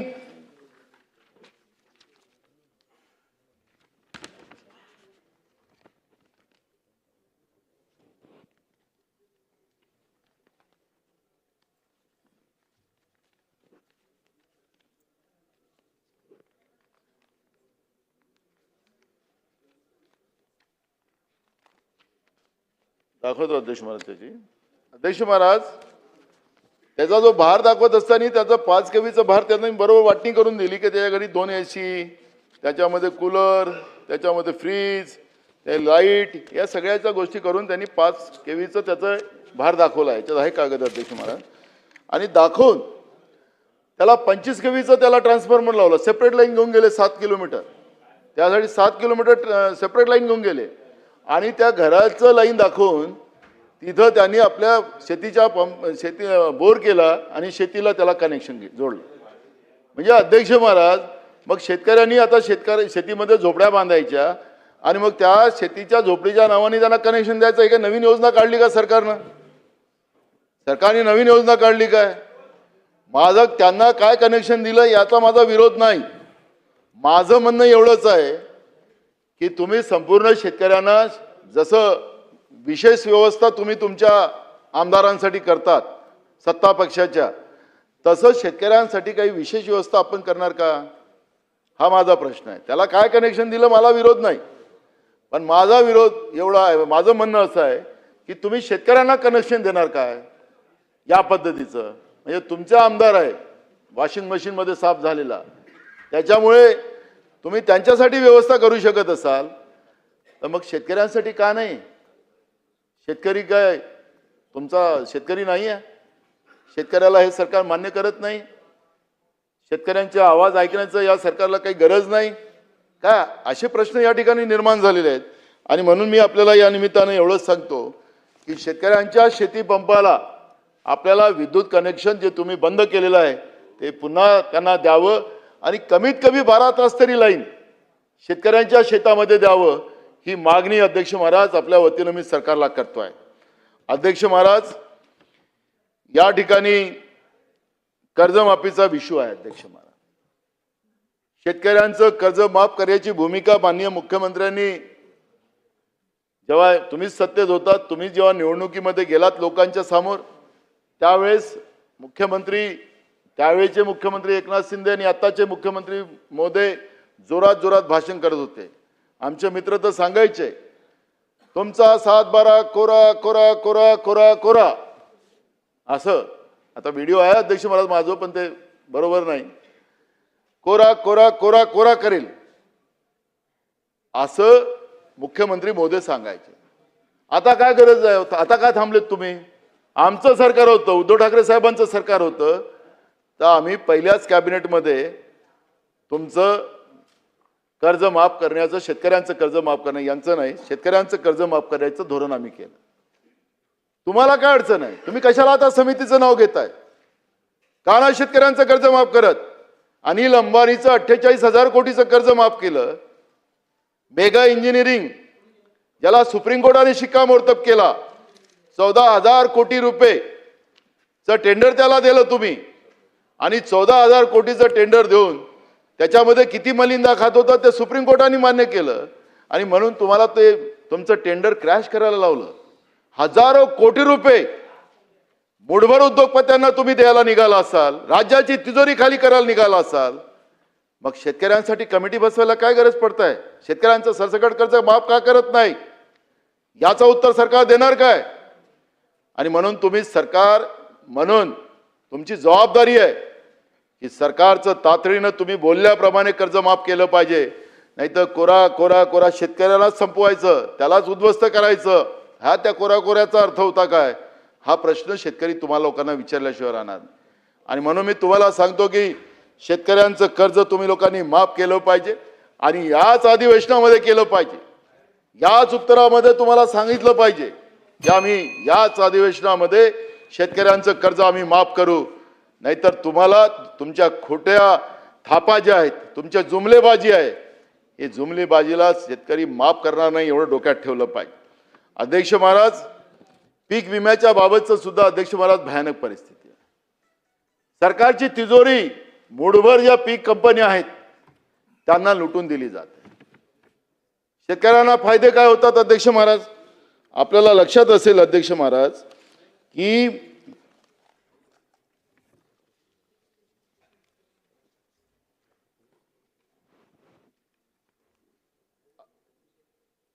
एकूण सहभागी शेतकरी या वर्षाला अध्यक्ष महाराज 11 लाख च्या वर शेतकऱ्यांनी सहभाग घेतला होता अध्यक्ष महाराज. आणि त्याला शेतकऱ्याकडून भरलेला विमा हप्ता अंदाजे 8,050 कोटी रुपये होता. अध्यक्ष महाराज, राज्य व केंद्र शासनाचा हिस्सा असा हा जवळपास 27,000 कोटी रुपये होते अध्यक्ष महाराज. एकूण विमा हप्ता शेतकरी शासन सुमारे 35,000 कोटी रुपये या विमा कंपन्यांना महाराष्ट्रातून म्हणजे सरकारच्या तिजोरीत म्हणजे जनतेच्याच खिशातले पैसे दिले गेले अध्यक्ष महाराज. शेतकऱ्यांना वितरित भरपाई अध्यक्ष महाराज आपण पाहिली असेल अध्यक्ष महाराज की जी मिळालेली आपण भरपाई दाखवतोय ती जवळपास 15,200 कोटी रुपये आहे. आणि जवळपास 19,800 कोटी ज्या आहेत त्या अध्यक्ष महाराज अपुरा परतावा म्हणजेच त्या कंपन्यांकडे आहे. म्हणजे कंपन्या प्रॉफिटमध्येच चालल्यात विखे पाटील साहेब. आणि आम्ही शेतकऱ्यांच्या नावानं या मूठभर कंपन्यांना पैसे देतोय, ते काय आपलं काही मॅच फिक्सिंग आहे का काय, त्याचं उत्तर आपण दिलं पाहिजे. आता हे दावे शेतकऱ्यांचे मंजूर होण्याचे प्रमाण जे आहे ते फार काही नाही आहेत. आपण पाहिलं असेल की प्रत्यक्ष दावे आणि ज्या पद्धतीनं कारणं सांगून शेतकऱ्यांचे प्रकरणं त्यांचे दावे नाकारले कसे जातात त्याचाही अनुभव आपल्याला सगळ्यांना, कारण आपण सगळे ग्रामीण भागात मी त्या आकडेवारीत जाणार नाही. आपण आता 1 रुपयाची विमा पद्धती बंद करून टाकली. आता शेतकऱ्यांनी विमा काढायचा आता पुन्हा चालू केलंय. आता त्याच्यासाठी तुमचे मंत्री म्हणाले की भिकाऱ्यासारखी योजना होती, भिकाऱ्याला भीक घेत नाही 1 रुपयाचं, हे अमरावतीत म्हणालेत आपल्या सावरकर साहेब तिकडे. त्यामुळे तेही बंद आपण केली. अध्यक्ष महाराज, या सगळ्या परिस्थितीला आपण पाहिलं तर आता हे जे आता तुम्ही नवीन दर जे लागू केलेत विम्याचे, खरीप पिकांसाठी 2%, रब्बी पिके असतील तर त्याला 1.5%, बागायत पिकं असेल तर त्याला 5%. म्हणजे तुम्ही शेतकऱ्यांचे सगळे पैसे आता ह्या विमा कंपन्यांना लुटून द्यायचा निर्णय घेतलाय का? हा पण या ठिकाणी मुद्दा उपस्थित होतो आहे अध्यक्ष महाराज. आणि म्हणून मी आपल्याला या निमित्तानं सांगतोय की शासकीय आणि विमा कंपन्याचा सहभाग जो आहे, 2016 पासून 8 वर्षात महाराष्ट्रात विमा हप्ता जमा 52,969 कोटी आणि परत दिलेली भरपाई जी आहे 36,350 कोटी. आणि त्याच्यातही आपण पाहिलं की 16,600 कोटी रुपयाचा फायदा त्या कंपन्यांना झालेला आहे. अध्यक्ष महाराज, हे पैसे मिळालेत कोणाला? तर आता नांदेड, बीड अशा जिल्ह्यांच्या कथा आपल्याला सगळ्यांना आता ऐकायला मिळतात. या सगळ्या कथेमध्ये आपल्याला एक गोष्ट पाहायला मिळते अध्यक्ष महाराज, की उत्तर प्रदेशच्या शेतकऱ्यांना नांदेडमध्ये पीक विमा मिळाला. शासकीय जागेमध्ये विमा दाखवला जातोय, पण ज्या शेतकऱ्यांचं नुकसान होत आहे त्या शेतकऱ्यांना आपण पीक विमा देतच नाही. हे आकडे जे मी सांगतोय दिलेले पैशाचं सांगतोय, पण वास्तविक काय झालं? 40 मिनिटं झाली. हो द्या ना, काय साहेब आपल्या मागे पण आहेत ते काय आहे? हा,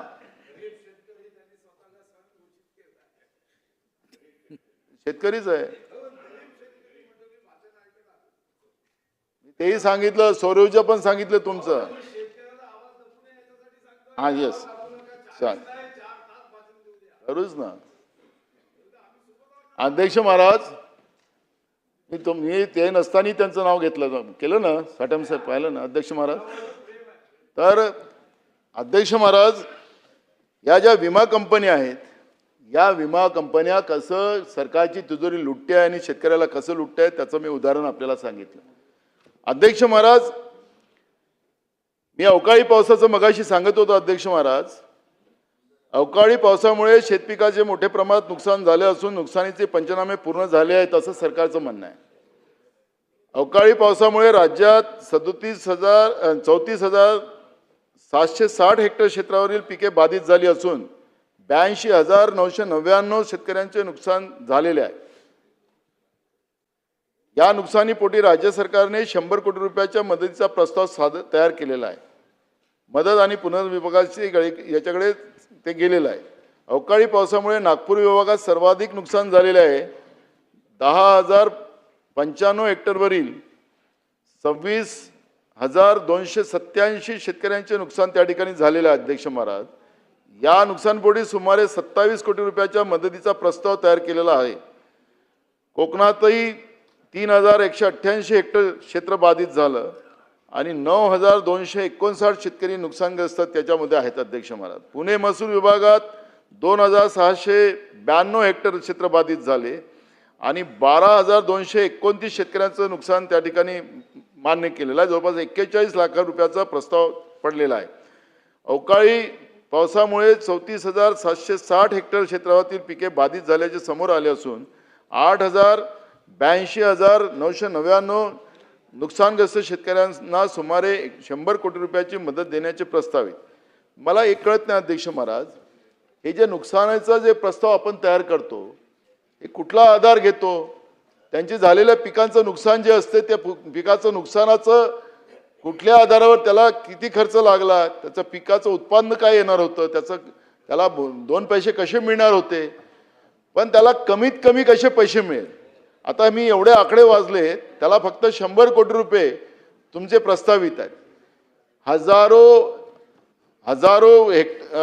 हजारो कोटी रुपयाचं शेतकऱ्यांचं नुकसान झालं आणि त्याच्या मोबदल्यात त्याला 100 कोटी रुपये देणार, अजूनपर्यंत मिळाले नाही. पण अध्यक्ष महाराज, ते सगळे देत असताना शेतकऱ्याला हे वाटतं की निसर्गही माझ्यासोबत नाही आणि सरकारही माझ्यासोबत नाही, आणि मग तिथं शेतकरी आत्महत्या करतो अध्यक्ष महाराज.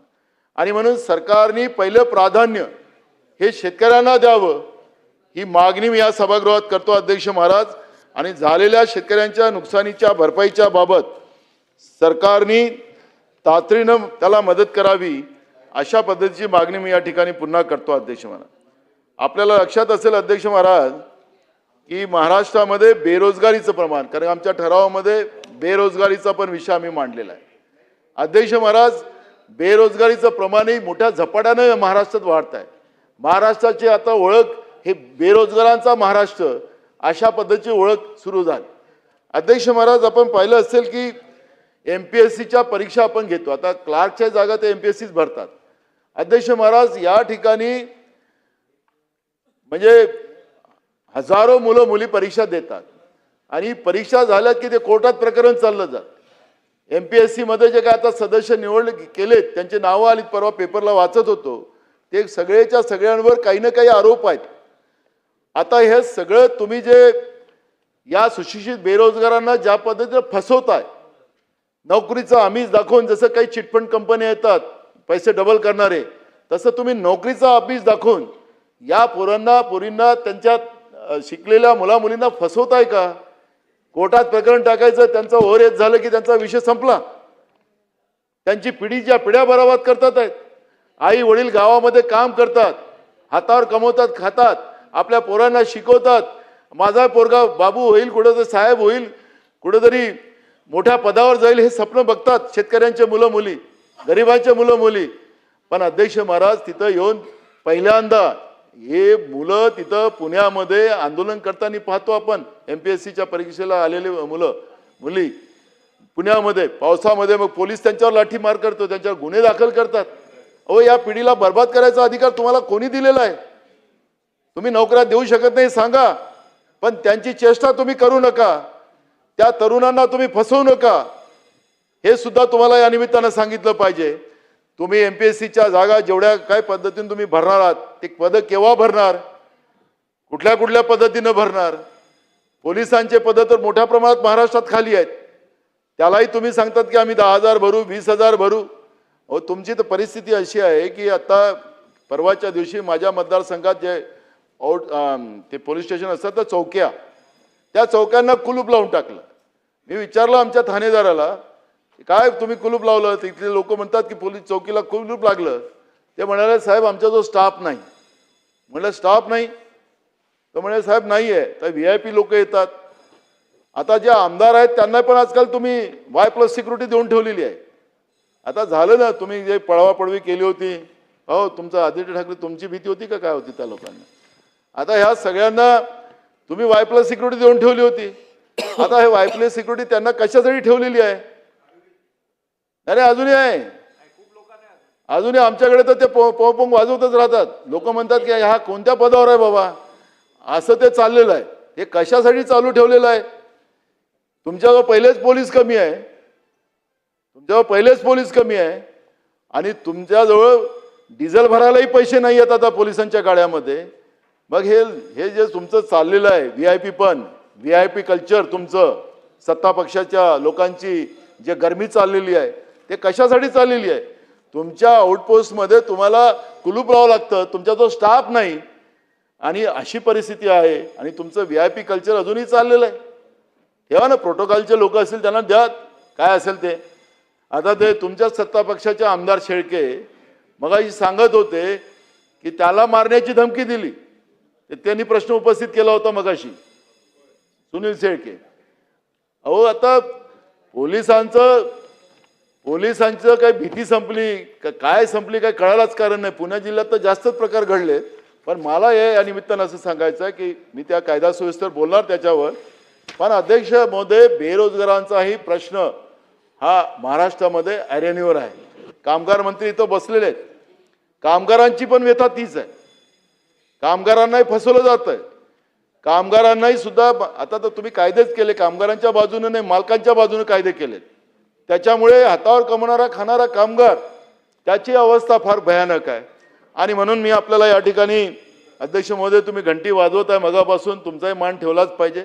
पण अध्यक्ष महाराज, मी या निमित्ताने एवढंच सांगतो, या राज्यामध्ये शेतकरी खुश नाही, शेतकरी अडचणीत. अध्यक्ष महाराज, या राज्यामध्ये बेरोजगारांची परिस्थिती वाईट आहे. या राज्यामध्ये हातावर कमवणाऱ्या खाणाऱ्या गरीब माणसाची परिस्थिती गंभीर आहे. त्याला मगाशी सांगत होतो मी, तांदूळ जो सुद्धा मिळतं कंट्रोलच्या दुकानात, तो पण खाण्यायोग्य नसतो. ते मूठभर त्यांचे दलाल जे आहेत, ते सावरकरांनी जो शब्द दलालाचा वापरला, त्या लोकांच्या घशात हे सरकार टाकतं आणि गरिबाच्या तोंडातला घास हिसकतं. अशी परिस्थिती आज या गरीब माणसाची पण आहे. आणि म्हणून या सगळ्या परिस्थितीला पाहिलं असेल अध्यक्ष महाराज, त्या सरकारचा जेवढा धिक्कार केला पाहिजे तेवढा कमी पडेल. आणि म्हणून महाराष्ट्रामध्ये पुढच्या काळामध्ये स्वतःला झोपून घेऊन शेतकऱ्याच्या बायकोला त्याला हाकलत लावावं लागत असेल, अशी स्थिती या महाराष्ट्रात होता कामा नये. याची जबाबदारी या सरकारने घ्यावी. हा छत्रपती शिवाजी महाराजाचा महाराष्ट्र आहे.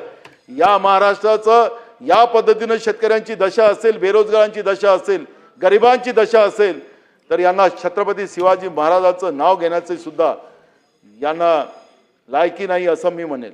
आणि म्हणून या सगळ्या सुधार आपण कराव्यात. आणि त्याचं उत्तर फक्त उत्तरच फेकाफेकीचं नसलं पाहिजे. तुमच्या राज्यात असं आहे, या राज्यात तसं आहे, हे उत्तर नको. आम्हाला आमच्या राज्यात काय पाहिजे आणि आमचं राज्य कसं सगळ्या गोष्टी चांगलं होईल, या पद्धतीची भूमिका सरकारने मांडावी, एवढं या ठिकाणी मी आवर्जून सांगतोय. आणि हा काही चेष्टेचा आणि आरोप प्रत्यारोपाचा हा आमचा ठराव नव्हता. ही जी वस्तुस्थिती आज महाराष्ट्रामध्ये चाललेली आहे, त्या वस्तुस्थितीला मी या ठिकाणी मांडण्यासाठी उभा झालेला अध्यक्ष महाराज, आपण मला बोलण्याची संधी दिली त्याबद्दल आपला धन्यवाद. समीर कुणावार. धन्यवाद अध्यक्ष महोदय.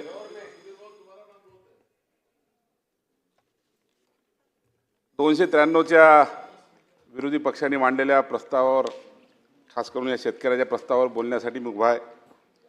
ह्या प्रस्तावामध्ये जे एकूण मुद्दे दिलेले आहेत, हे मुद्दे सर्व शेतकऱ्यांच्या संबंधाने आहे. शेती आपला मुख्य व्यवसाय आहे आपल्या देशाचा. स्वातंत्र्य मिळाल्याच्या नंतर कृषीप्रधान देश म्हणून आपण पुढे आलो. पण खरं तर याला जबाबदार कोण आहे याचं एकदा चिंतन मनन झालं पाहिजे. 50 वर्ष या देशामध्ये राज्य कोणाचं होतं स्वातंत्र्य मिळाल्यानंतर? 60 वर्ष. आणि या 60 वर्षामध्ये शेतकऱ्यांना खरं काय मिळालं?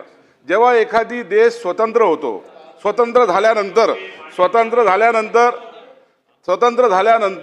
आपल्या देशाचा प्रमुख धंदा काय? आपल्या देशाचा प्रमुख धंदा जर शेती आहे, तर शेतीवर आधारित कायदे व्हायला पाहिजे होते. शेतीवर आधारित सर्व पुढची प्रक्रिया व्हायला पाहिजे होती. ती झाली नाही. म्हणून आज ही शेतीची दुर्दशा आपल्या देशामध्ये आहे. मला आठवते, मी 1996 मध्ये महाराष्ट्र शासनाच्या इस्रायलला गेलो होतो शेती पाहणीमध्ये. त्यावेळेला तत्कालीन मुख्यमंत्री मनोहरपंत जोशी, विरोधी पक्ष तेव्हा शरद पवार साहेब आणि सर्व मंत्रिमंडळ होतं. इस्रायलची शेती बघितली. कशा करता की इस्रायलमध्ये फक्त 9 इंच पाऊस पडतो आणि 9 इंच पाऊस पडून जगामध्ये सर्वात प्रगत राष्ट्र शेतीमध्ये इस्रायल कसं. पण आता जेव्हा तिथं गेल्यानंतर जेव्हा तिथल्या डोळ्यातून बघितलं, तेव्हा आपल्या ह्या ज्या चुका झाल्या, ह्या चुका मान्यच केल्या पाहिजे. इथे कोणावर आरोप करण्यासाठी किंवा प्रत्यारोप करण्यासाठी मी नाही आहो. पण माझं एवढंच म्हणणं आहे की शेतकरी हा शेती धंदा कसा फायद्यामध्ये येईल, त्याच्यामध्ये सरकार, विरोधी पक्ष या सर्वांनी एकत्र येऊन यासाठी काय प्रयत्न करता येईल आणि आपला शेतकरी कसा वाचवता येईल, हे याच्यात आपण सर्वांनी बघितलं पाहिजे. आता याच्यामध्ये 2-3 प्रमुख कारणे आहे. हवामानामध्ये बदल हा फार मोठा भाग आहे. हवामानामध्ये बदल झाल्यामुळे शेतीच्या उत्पन्नामध्ये फार मोठ्या प्रमाणामध्ये चढउतार निर्माण झालेला आहे. काय आताच बघा, याच वर्षी बघा, शेतकऱ्यांनी या वेळेला सोईंग केलं आणि हवामान विभागाने सांगितलं पाऊस येणार. तो पाऊस सुरुवातीला आला, पण तो अवकाळी पाऊस होता. नंतर तो पाऊस गायब झाला आणि पाऊस गायब झाल्यामुळे शेतकऱ्यांनी जे पेरणी केली, ती पेरणीसुद्धा अनेक शेतकऱ्यांची मोड झालेली आहे. तर कारण काय की शेतकऱ्यांना जो इन्फ्रास्ट्रक्चर पाहिजे, हे आता आपण डेव्हलप केलं पाहिजे, तरच या देशाचा शेतीचा धंदा हा पुढे चांगला फायदेशीर होऊ शकतो. शेतकरी हा सुजलाम सुफलाम होऊ शकतो. याच्यावर विचार कोणी करत नाही, याच्यावर कोणी बोलत नाही. फक्त याच्यामध्ये काही लोक राजकारण करून कसं पुढे जाता येईल, पण हे राजकारण करण्याची गोष्ट नाही आहे.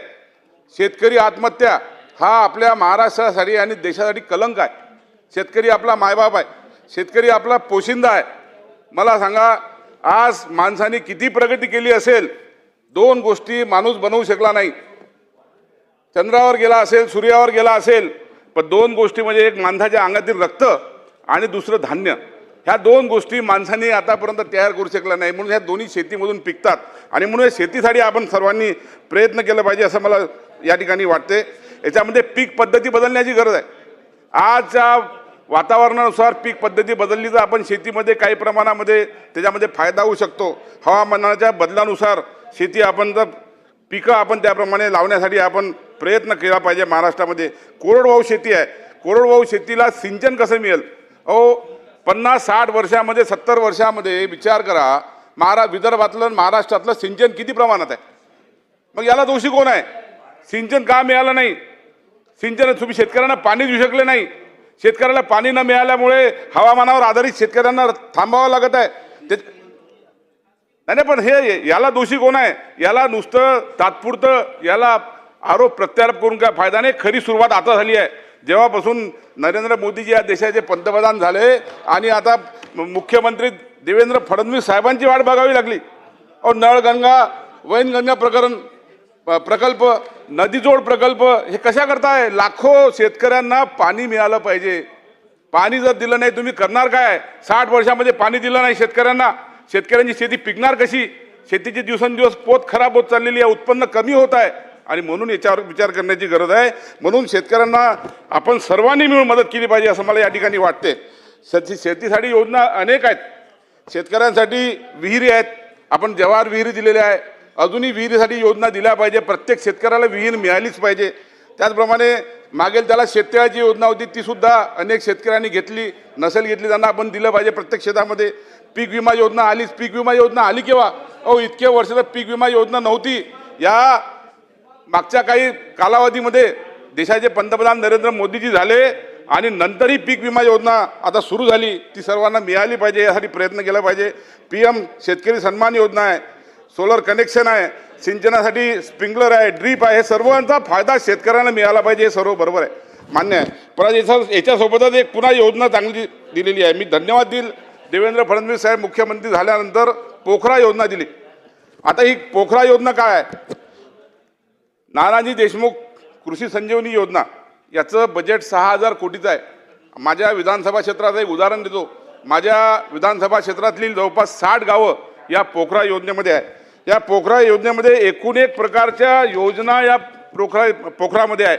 याच्यामध्ये गावातील वॉटर बॉडीज कशा डेव्हलप करता येईल, गावामध्ये पाण्याचं उत्पन्नाचं साधन कसं वाढवता येईल, नाल्याचं खोलीकरण कसं करता येईल, नाल्याचं सरळीकरण कसं करता येईल, गावातील विहिरीची पातळी कशी वाढेल, गावामध्ये बोरिंगचं पाणी कसं वाढेल, शेतकऱ्यांची बांधबंदिस्ती कशी करता येईल. याच्यामध्ये एखाद्या शेतकऱ्यांना त्या ठिकाणी धान्याचा माल ठेवण्यासाठी गोडाऊनसुद्धा या ठिकाणी सबसिडीवर त्या ठिकाणी आहे. स्प्रिंकलर आहे, डीप आहे, अवजार बँक आहे, महिलांसाठी योजना आहे. ह्या सर्व योजना पोखरामध्ये आहे. अशा ज्या गावामध्ये पोखरा योजना गेली ते गाव समृद्ध झालं पाहिजे, अशा पद्धतीची ही योजना दिलेली आहे. मी याबद्दल धन्यवाद देतो सरकारचं, आदरणीय देवेंद्र फडणवीस साहेबांचं. याच्याचं बजेटसुद्धा मोठं दिलं आहे, पण याचा फायदाही सर्वांनी घेतला पाहिजे. सर्व लोकप्रतिनिधी यात लक्ष दिलं पाहिजे. मी तुम्हाला सांगतो सुधीर भाऊ, मी माझ्या हिंगणघाटमध्ये या संबंधी जेव्हा पोखरा योजनामध्ये 60 गावं आली, या 60 गावात कृषी विभागाची मिटिंग घेतली आणि त्या मिटिंग घेऊन त्यांना सांगितलं की याचे आराखडे तयार करावे लागतात. मी सांगितलं प्रत्येक ग्रामपंचायतींनी चांगला आराखडा तयार करा आणि त्या आराखड्यामध्ये गावातील एकूण एक सर्व शेतकऱ्याची बांधबंदिस्ती कशी होईल, गावामध्ये लोकांना, महिलांना कशा योजना मिळतील, वैयक्तिक लाभाच्या योजना कशा करता येईल, हे सर्व मी त्यांना आराखडे तयार करण्यासाठी प्रयत्न केला. असं जर केलं तर प्रत्येक गाव हे समृद्ध होण्यासाठी प्रयत्न होईल. आपण सर्वांनी हे केलं पाहिजे असं मला या ठिकाणी वाटते. आणि याच्या कक्षाही वाढवल्या पाहिजे. याच्यामध्ये पांदन रस्ते कसे टाकता येईल, त्या गावातली, म्हणजे ज्या गावामध्ये एकदा पोखरा योजना आली की त्या गावातील सर्व योजना पूर्ण होऊन तिथल्या शेतकऱ्यांना त्याचा फायदा मिळाला पाहिजे, अशा पद्धतीचं आपण केलं पाहिजे. त्याचप्रमाणे शेतकऱ्यांना काय पाहिजे, शेतकरी आत्महत्या का होत आहे, शेतकऱ्यांना पाणी पाहिजे, चांगलं बियाणं पाहिजे, चांगली बाजारपेठ पाहिजे आणि उत्पादन खर्चानुसार भाव पाहिजे. याच्यामध्ये आता सध्या बोगस बियाण्याबद्दल आपण चर्चा ऐकली 2 दिवसापासून. हे बोगस बियाणं काय? हे बोगस बियाणं म्हणजे BT बियाणं आहे. आपल्या या महाराष्ट्रामध्ये BT2, BT1 हे अनेक वर्षापासून चालू आहे. पण या BTमध्ये काय सांगितलं सुरुवातीला कपाशी या बियाणामध्ये की याच्यावरती बोलवर्मचा अटॅक येणार नाही. पण गेल्या अनेक वर्षामध्ये याच्यावरती बोलवर्मचा अटॅक येतो आहे आणि बोलवर्मचा अटॅक येऊन या ठिकाणी शेतकऱ्यांचं नुकसान होत आहे. याच्यावर ते तणनाशक मारू शकत नाही. त्याप्रमाणे मोठ्या प्रमाणामध्ये लोक या व्हेरायटीला आता म्हणजे चिडलेले आहेत आणि म्हणून आता ही जी बोगस बियाणं म्हणून जे सांगतात ही BT3, BT2 आहे, ही आता या ठिकाणी गुजरात, तेलंगणा आणि आंध्रमध्ये मिळत आहे. आणि ही जी BT आलेली आहे प्रगत राष्ट्रामध्ये आज BT4, BT5, BT6 पर्यंत गेलेला आहे आणि आपण BT1 आणि 2 वरच आहोत. माझी या माध्यमातून शासनाला विनंती आहे की या वर्षी सर्वात धक्कादायक प्रकार घडला तो म्हणजे या वेळेला 30% जास्त लोकांनी हे बियाणं वापरलेलं आहे. हे बियाणं वापरलेलं आहे. या बियाण्याची काही खात्री नाही आहे. या बियाण्याचं कुठलंही बिल नाही आहे. हे जे बियाणं आहे त्यामुळे हे बियाणं शेतकऱ्यांना कुठे फसवू शकतो आणि सर शेतकऱ्यांची जर फसवणूक झाली त्याच्यामध्ये शेतकऱ्यांचं दुहेरी तिहेरी नुकसान आहे. आणि म्हणून माझी सरकारला विनंती आहे, शेवटी शेतकऱ्यांना प्रगत तंत्रज्ञान पाहिजे. आज जगामध्ये जर BT3, BT4 आहे, याचं उत्पन्न जास्त आहे, याच्यावरती तणनाशक मारता येते. तणनाशक एका कपाशीच्या पिकावर जर तणनाशक मारलं तर शेतकऱ्यांचा कितीतरी निंदनाचा खर्च तीन निंदनाचा खर्च वाचतो. त्यामुळे हे BTसाठी आपण केंद्र सरकारकडे विनंती केली पाहिजे आणि केंद्राकडे विनंती करून ताबडतोब या महाराष्ट्रामध्ये देशामध्ये BT3, BT4साठी आपण जे प्रगत राष्ट्रामध्ये वापरले जाते ते बियाणं आपण शेतकऱ्यांना या ठिकाणी मिळवून दिलं पाहिजे अशी मी या ठिकाणी विनंती करतो. त्याचप्रमाणे अध्यक्ष महोदय, शेतकरी आत्महत्या थांबल्या पाहिजे. शेतकरी आत्महत्या झाल्यानंतर आपण जिल्ह्यामध्ये प्रत्येक जिल्ह्यामध्ये एक समिती आहे. त्या समितीच्या माध्यमातून शेतकऱ्यांनी आत्महत्या केली ती कशी झाली काय झाली याच्यावरती समिती चर्चा करते, त्याला मदत देते. पण सोबतच माझं एक सजेशन आहे की शेतकऱ्यांनी आत्महत्या होऊ नये म्हणून सुद्धा एक समिती जिल्ह्यामध्ये असली पाहिजे. जर कुठल्या गावातल्या शेतकऱ्याला आर्थिक विवंचना असेल, त्या शेतकऱ्याला जर कोणती बँक त्रास देत असेल, त्या शेतकऱ्याला जर कुठला प्रायव्हेट सावकार त्रास देत असेल किंवा अशा कुठल्याही प्रकारच्या टेन्शनमध्ये जो असेल आणि तो आत्महत्या करतो अशा शेतकऱ्यांना सुद्धा आपण सांगितलं पाहिजे की अमुक ठिकाणी तुला न्याय मिळू शकते. कोणतरी एखादी बेंच, एखादी डेस्क, एखादी अधिकारी ही जबाबदारी दिली पाहिजे. असो, एक जरी आत्महत्या आपण थांबवू शकलो तरी आपण मोठं काम केलं असं होईल. आणि म्हणून शेतकऱ्यांच्या आत्महत्या होऊ नये यासाठी आपण त्या ठिकाणी काउन्सिलिंग केलं पाहिजे. शेतकरी आत्महत्या थांबल्या पाहिजे. हा महाराष्ट्रावरनं देशावरचा कलंक आहे, जो आपला पोशिंदा आहे तो अडचणीमध्ये आहे, हे खरं आहे. त्याची अडचण दूर कशी करता येईल हा प्रयत्न आपण सर्वांनी केला पाहिजे आणि अशी सुद्धा एक समिती आपण केली पाहिजे. शेतकऱ्यांना इन्फ्रास्ट्रक्चरमध्ये पांधन रस्तेसुद्धा महत्त्वाचे. आज जे गावामध्ये आतमध्ये ज्यांची शेतं आहे, पाऊस पडल्याच्या नंतर शेतामध्ये जाऊ शकत नाही, शेतामध्ये मजूर नेऊ शकत नाही, खत बियाणं औषधी नेऊ शकत नाही, काय करायचं हे आता या ठिकाणी पटोले साहेब होते, बाहेर गेले. त्यांना माझा प्रश्न होता की 70 वर्षामध्ये 60 वर्षामध्ये तुम्ही शेतापर्यंत पांधनसुद्धा दिली नाही शेतकऱ्यांना. आता हे सुरुवात झाली जेव्हापासून आता फडणवीस साहेब आले. मागच्या 14 ते 19च्या कालखंडामध्ये अनेक पांधन रस्ते याच्यामधून आता निर्माण झाले आणि यावर्षीसुद्धा पांधन रस्ते मोठ्या प्रमाणामध्ये आता मंजूर होत आहे. नरेगामधून असेल, 25-15मधून असेल किंवा माझी तर याच्या पलीकडे जाऊन सरकारला विनंती आहे की पांधन रस्त्यासाठी बजेटच द्या. 1 वर्ष पांधन रस्त्यासाठी बजेट द्या आणि राज्य आणि केंद्राचं मागा, पण हे पांधन रस्ते शेतकऱ्यांना खडी करण्याचे आपण देऊ शकलो पाहिजे, हे माझी त्याप्रमाणे विनंती आहे. त्याचप्रमाणे मी मोदीजी आणि माननीय पंतप्रधान मोदीजी आणि देवेंद्रजींना धन्यवाद देतो. सर्वात महत्त्वाचा विषय होता की दिवसा विजेबद्दल. दिवसा शेतकऱ्यांना वीज मिळत नव्हती. मला आठवते 2019मध्ये जेव्हा मी निवडून आल्याच्यानंतर मुख्यमंत्री माननीय उद्धवसाहेब ठाकरे होते आणि मी या ठिकाणी आपण विरोधी पक्षामध्ये होतो, त्या ठिकाणी मी विनंती केली की दिवसा तुम्ही वीज द्या. त्यांनी दिवसा वीज मी प्रत्येक अधिवेशनामध्ये मांडलं, कधी दिवसा वीज मिळाली नाही. उलट शेतकऱ्यांकडून पैसे घेतल्याशिवाय वीज सुरू करणार नाही हा आग्रह होता. मी वारंवार निवेदनं दिली. शेवटी मी 8 दिवस वर्धेला गांधी चौकामध्ये उपोषण केलं. योगेशजी 8 दिवस मी उपोषणाला बसलो. माझ्यासोबत 100 सरपंच, 200 लोक. कशा करता की शेतकऱ्यांना तुम्ही पैसे न मागता त्यांची विद्युत कनेक्शन जोडून द्या आणि शेतकऱ्यांना दिवसा लाईन द्या. तेव्हा पालकमंत्री वडेट्टीवार साहेब होते, आज नाही येते. वडेट्टीवार साहेबांना मी विनंती केली, पालकमंत्री तत्कालीन केदार साहेब त्यांना विनंती केली, कोणीही ऐकलं नाही. आज यांचे भाषण ऐकल्यावर मलाच मनातल्या मनात प्रश्न पडलेला आहे की यांच्याकडे मी स्वतः 8 दिवस उपोषण केलं. त्यावेळेला 2018-19मध्ये आमच्या वर्धा जिल्ह्यामध्ये सोयाबीनचं पीक पूर्णपणे गेलं. सोयाबीनचं पीक केलं. कलेक्टरनी, माननीय मुख्यमंत्री, तत्कालीन मुख्यमंत्र्यांनी आदेश दिले, ठाकरे साहेबांनी, कलेक्टरनी सर्व पंचनामे केले. 155 कोटी रुपयाचा प्रस्ताव आला.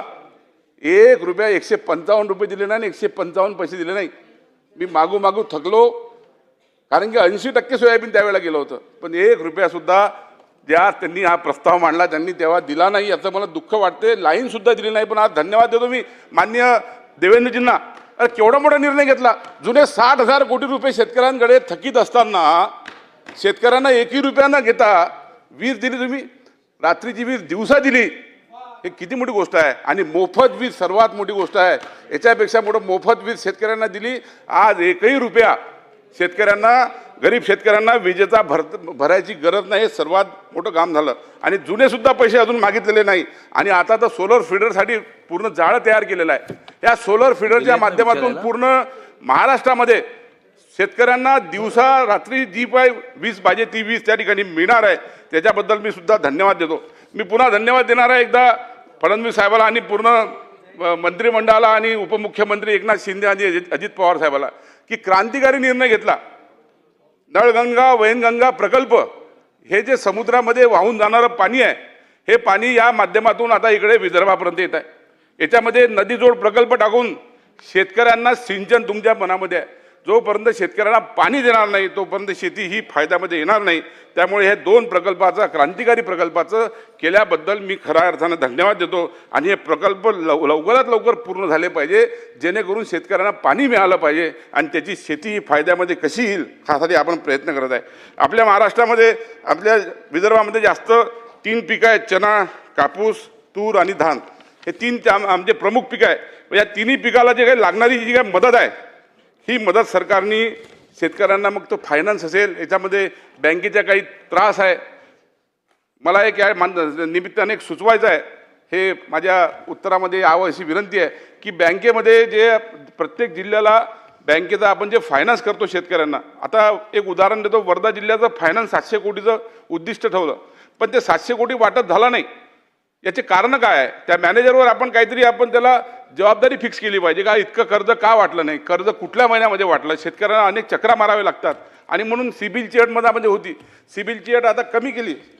हे मान्य आहे. पण काही प्रत्येक बँक मॅनेजर बदलला की त्याचे नियम पुन्हा बदलतात. हे होऊ नये म्हणून बँकेसाठी काहीतरी कडक नियम आपण या ठिकाणी केले पाहिजे अशी मी या ठिकाणी मागणी करतो. त्याचप्रमाणे 80 वर्षाच्या शेतकऱ्यांना बँक कर्ज देत नाही.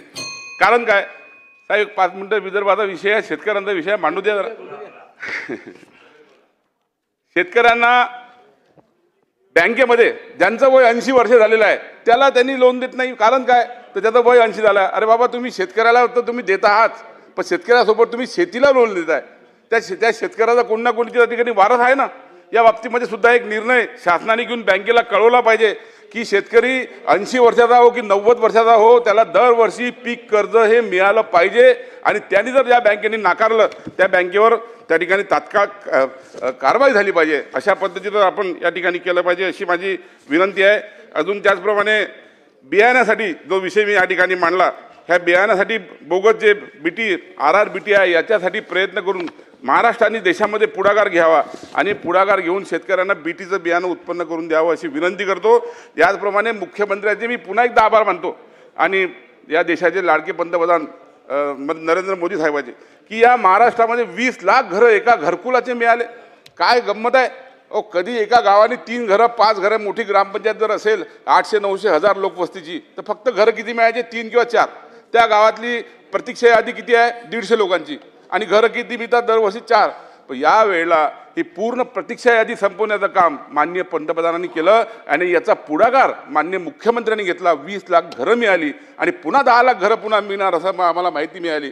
जेणेकरून शहरात या ग्रामीण भागातल्या लोकांना प्रत्येकाला घरकुल मिळालं पाहिजे. 5 ब्रास वाळूसुद्धा याच्यामध्ये मोफत आपण दिलेली आहे. हे याच्याबद्दल सुद्धा धन्यवाद. अतिक्रमण धारकासाठी पट्टे हे मिळाले पाहिजे. याच्यासाठी तो 2011चा GR आहे ग्रामीण भागामध्ये की अतिक्रमण धारकांना पट्टे शासकीय जमिनीवर, हे अतिक्रमण धारकाचे पट्टे हे मिळाले पाहिजे. यासाठी GRची थोडी कक्षा वाढवण्याची गरज आहे. तो GR सुद्धा मागच्या वेळेला मी प्रयत्न करून तो GR निघाला. पण आता मी या निमित्ताने विनंती करतो की अतिक्रमण धारकांना पट्ट्याचा GRची जी 2011ची मर्यादा ही 2018-20 पर्यंत केली पाहिजे, जेणेकरून याच्यामध्ये नंतर अतिक्रमण केलेल्या लोकांना याच्यामध्ये पट्टे मिळाले पाहिजे. पट्टे मिळाल्याच्या नंतर त्याला घर मिळेल हा प्रयत्न आपण केला पाहिजे. मग अशी लक्षवेधीमध्ये एक विषय निघाला की जी जमीन आता वन विभागाचा जो निर्णय झाला, माननीय सुप्रीम कोर्टाने जो निर्णय दिला त्यानुसार अनेक गावातील आज ज्या सुप्रीम कोर्टाच्या 1975च्या नंतरच्या ज्या जमिनी आहे त्याच्यावरती पट्टे झालेले आहे, लोकांचे घरं झालेले आहे, त्या ठिकाणी शाळा झालेल्या आहे, त्या ठिकाणी इमारती झालेल्या आहे, पिण्याच्या पाण्याच्या टाक्या झालेल्या आहे आणि आता ही जमीन पूर्णच्या पूर्ण हस्तांतर करण्याची वेळ आता त्या निर्णयाप्रमाणे आली आहे. यासाठी सुद्धा आपण प्रयत्न करून एकदा रिट पिटिशन टाकावी किंवा या बाबतीमध्ये काय करता येईल हा एक प्रयत्न करा की हा सर्व ग्रामीण भागाशी जोडलेला विषय आहे. त्यामुळे तो सुद्धा मी या निमित्ताने या ठिकाणी मांडतो. शेवटी जाता जाता एकच विषय मांडतो की आपल्या शेतकऱ्यांसाठी जे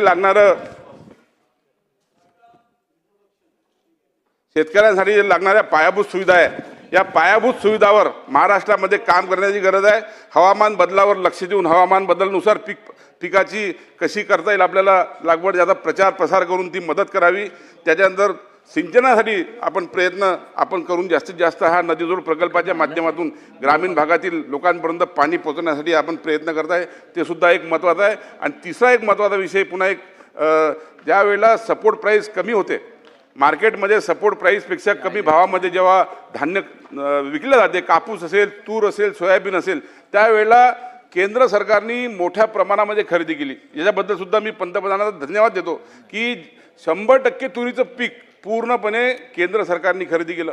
100% म्हणजे जितका मार्केटमध्ये सपोर्ट प्राईस कमी असताना जेवढा कापूस खरेदी झाला, जेवढी तूर खरेदी झाली, जेवढी चना खरेदी झाला, एवढं आजपर्यंत मी 35 वर्षामध्ये 25-30 वर्षामध्ये कधीही बघितले नाही. हे केंद्र सरकारला 100% याचा धन्यवाद देतो की एवढा मोठा खरेदी पूर्ण शेवटच्या सपोर्ट प्राईसचा हा केलेला आहे. हा आजपर्यंत कधी झाला नाही, तो करून दाखवलेला आहे. हा एवढे याला जिगर लागते. 5,000 त्या दिवशी जयकुमार रावल साहेब बोलले या ठिकाणी सभागृहात, 5,500 कोटी रुपयेची खरेदी केलेली आहे. सोपं नाही आहे, पण हा शेतकऱ्यांना मिळालेला खरंच आहे. ह्याच्यावर हे अजून वाढलं पाहिजे.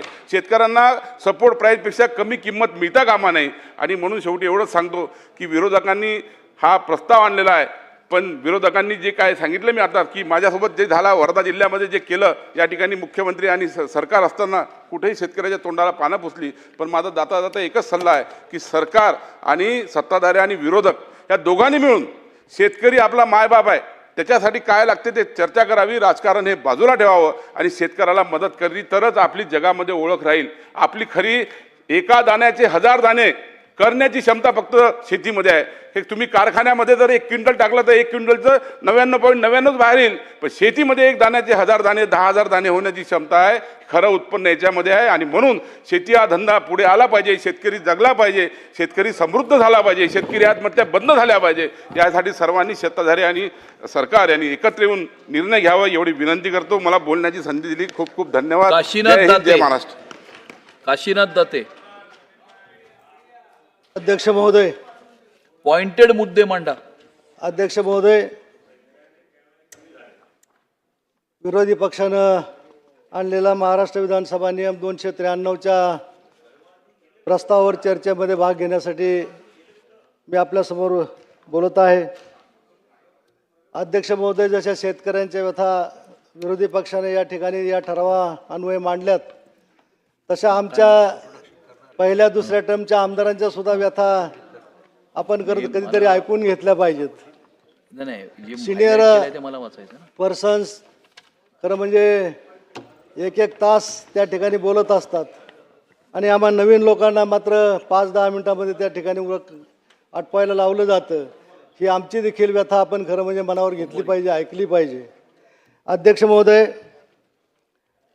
विरोधी पक्षाने या ठिकाणी हा ठराव आणत असताना पहिल्यांदाच राज्याचे कृषी मंत्री आणि एक आमदार महोदय शेतकऱ्यांच्या बाबतीमध्ये काही आक्षेपार्ह बोलले अशा प्रकारचा उल्लेख याच्यामध्ये आलेला आहे.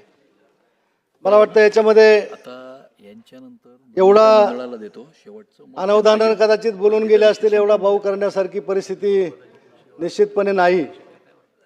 कारण शेतकऱ्यासाठी या सरकारनं खूप काही केलेलं आहे. मी या ठिकाणी मनापासून सांगेल की महायुतीच्या सरकारनं शेतकऱ्यांच्या बाबतीमध्ये फार चांगले निर्णय घेतलेले आहेत. आपण ते सगळ्या गोष्टीचे साक्षीदार आहोत.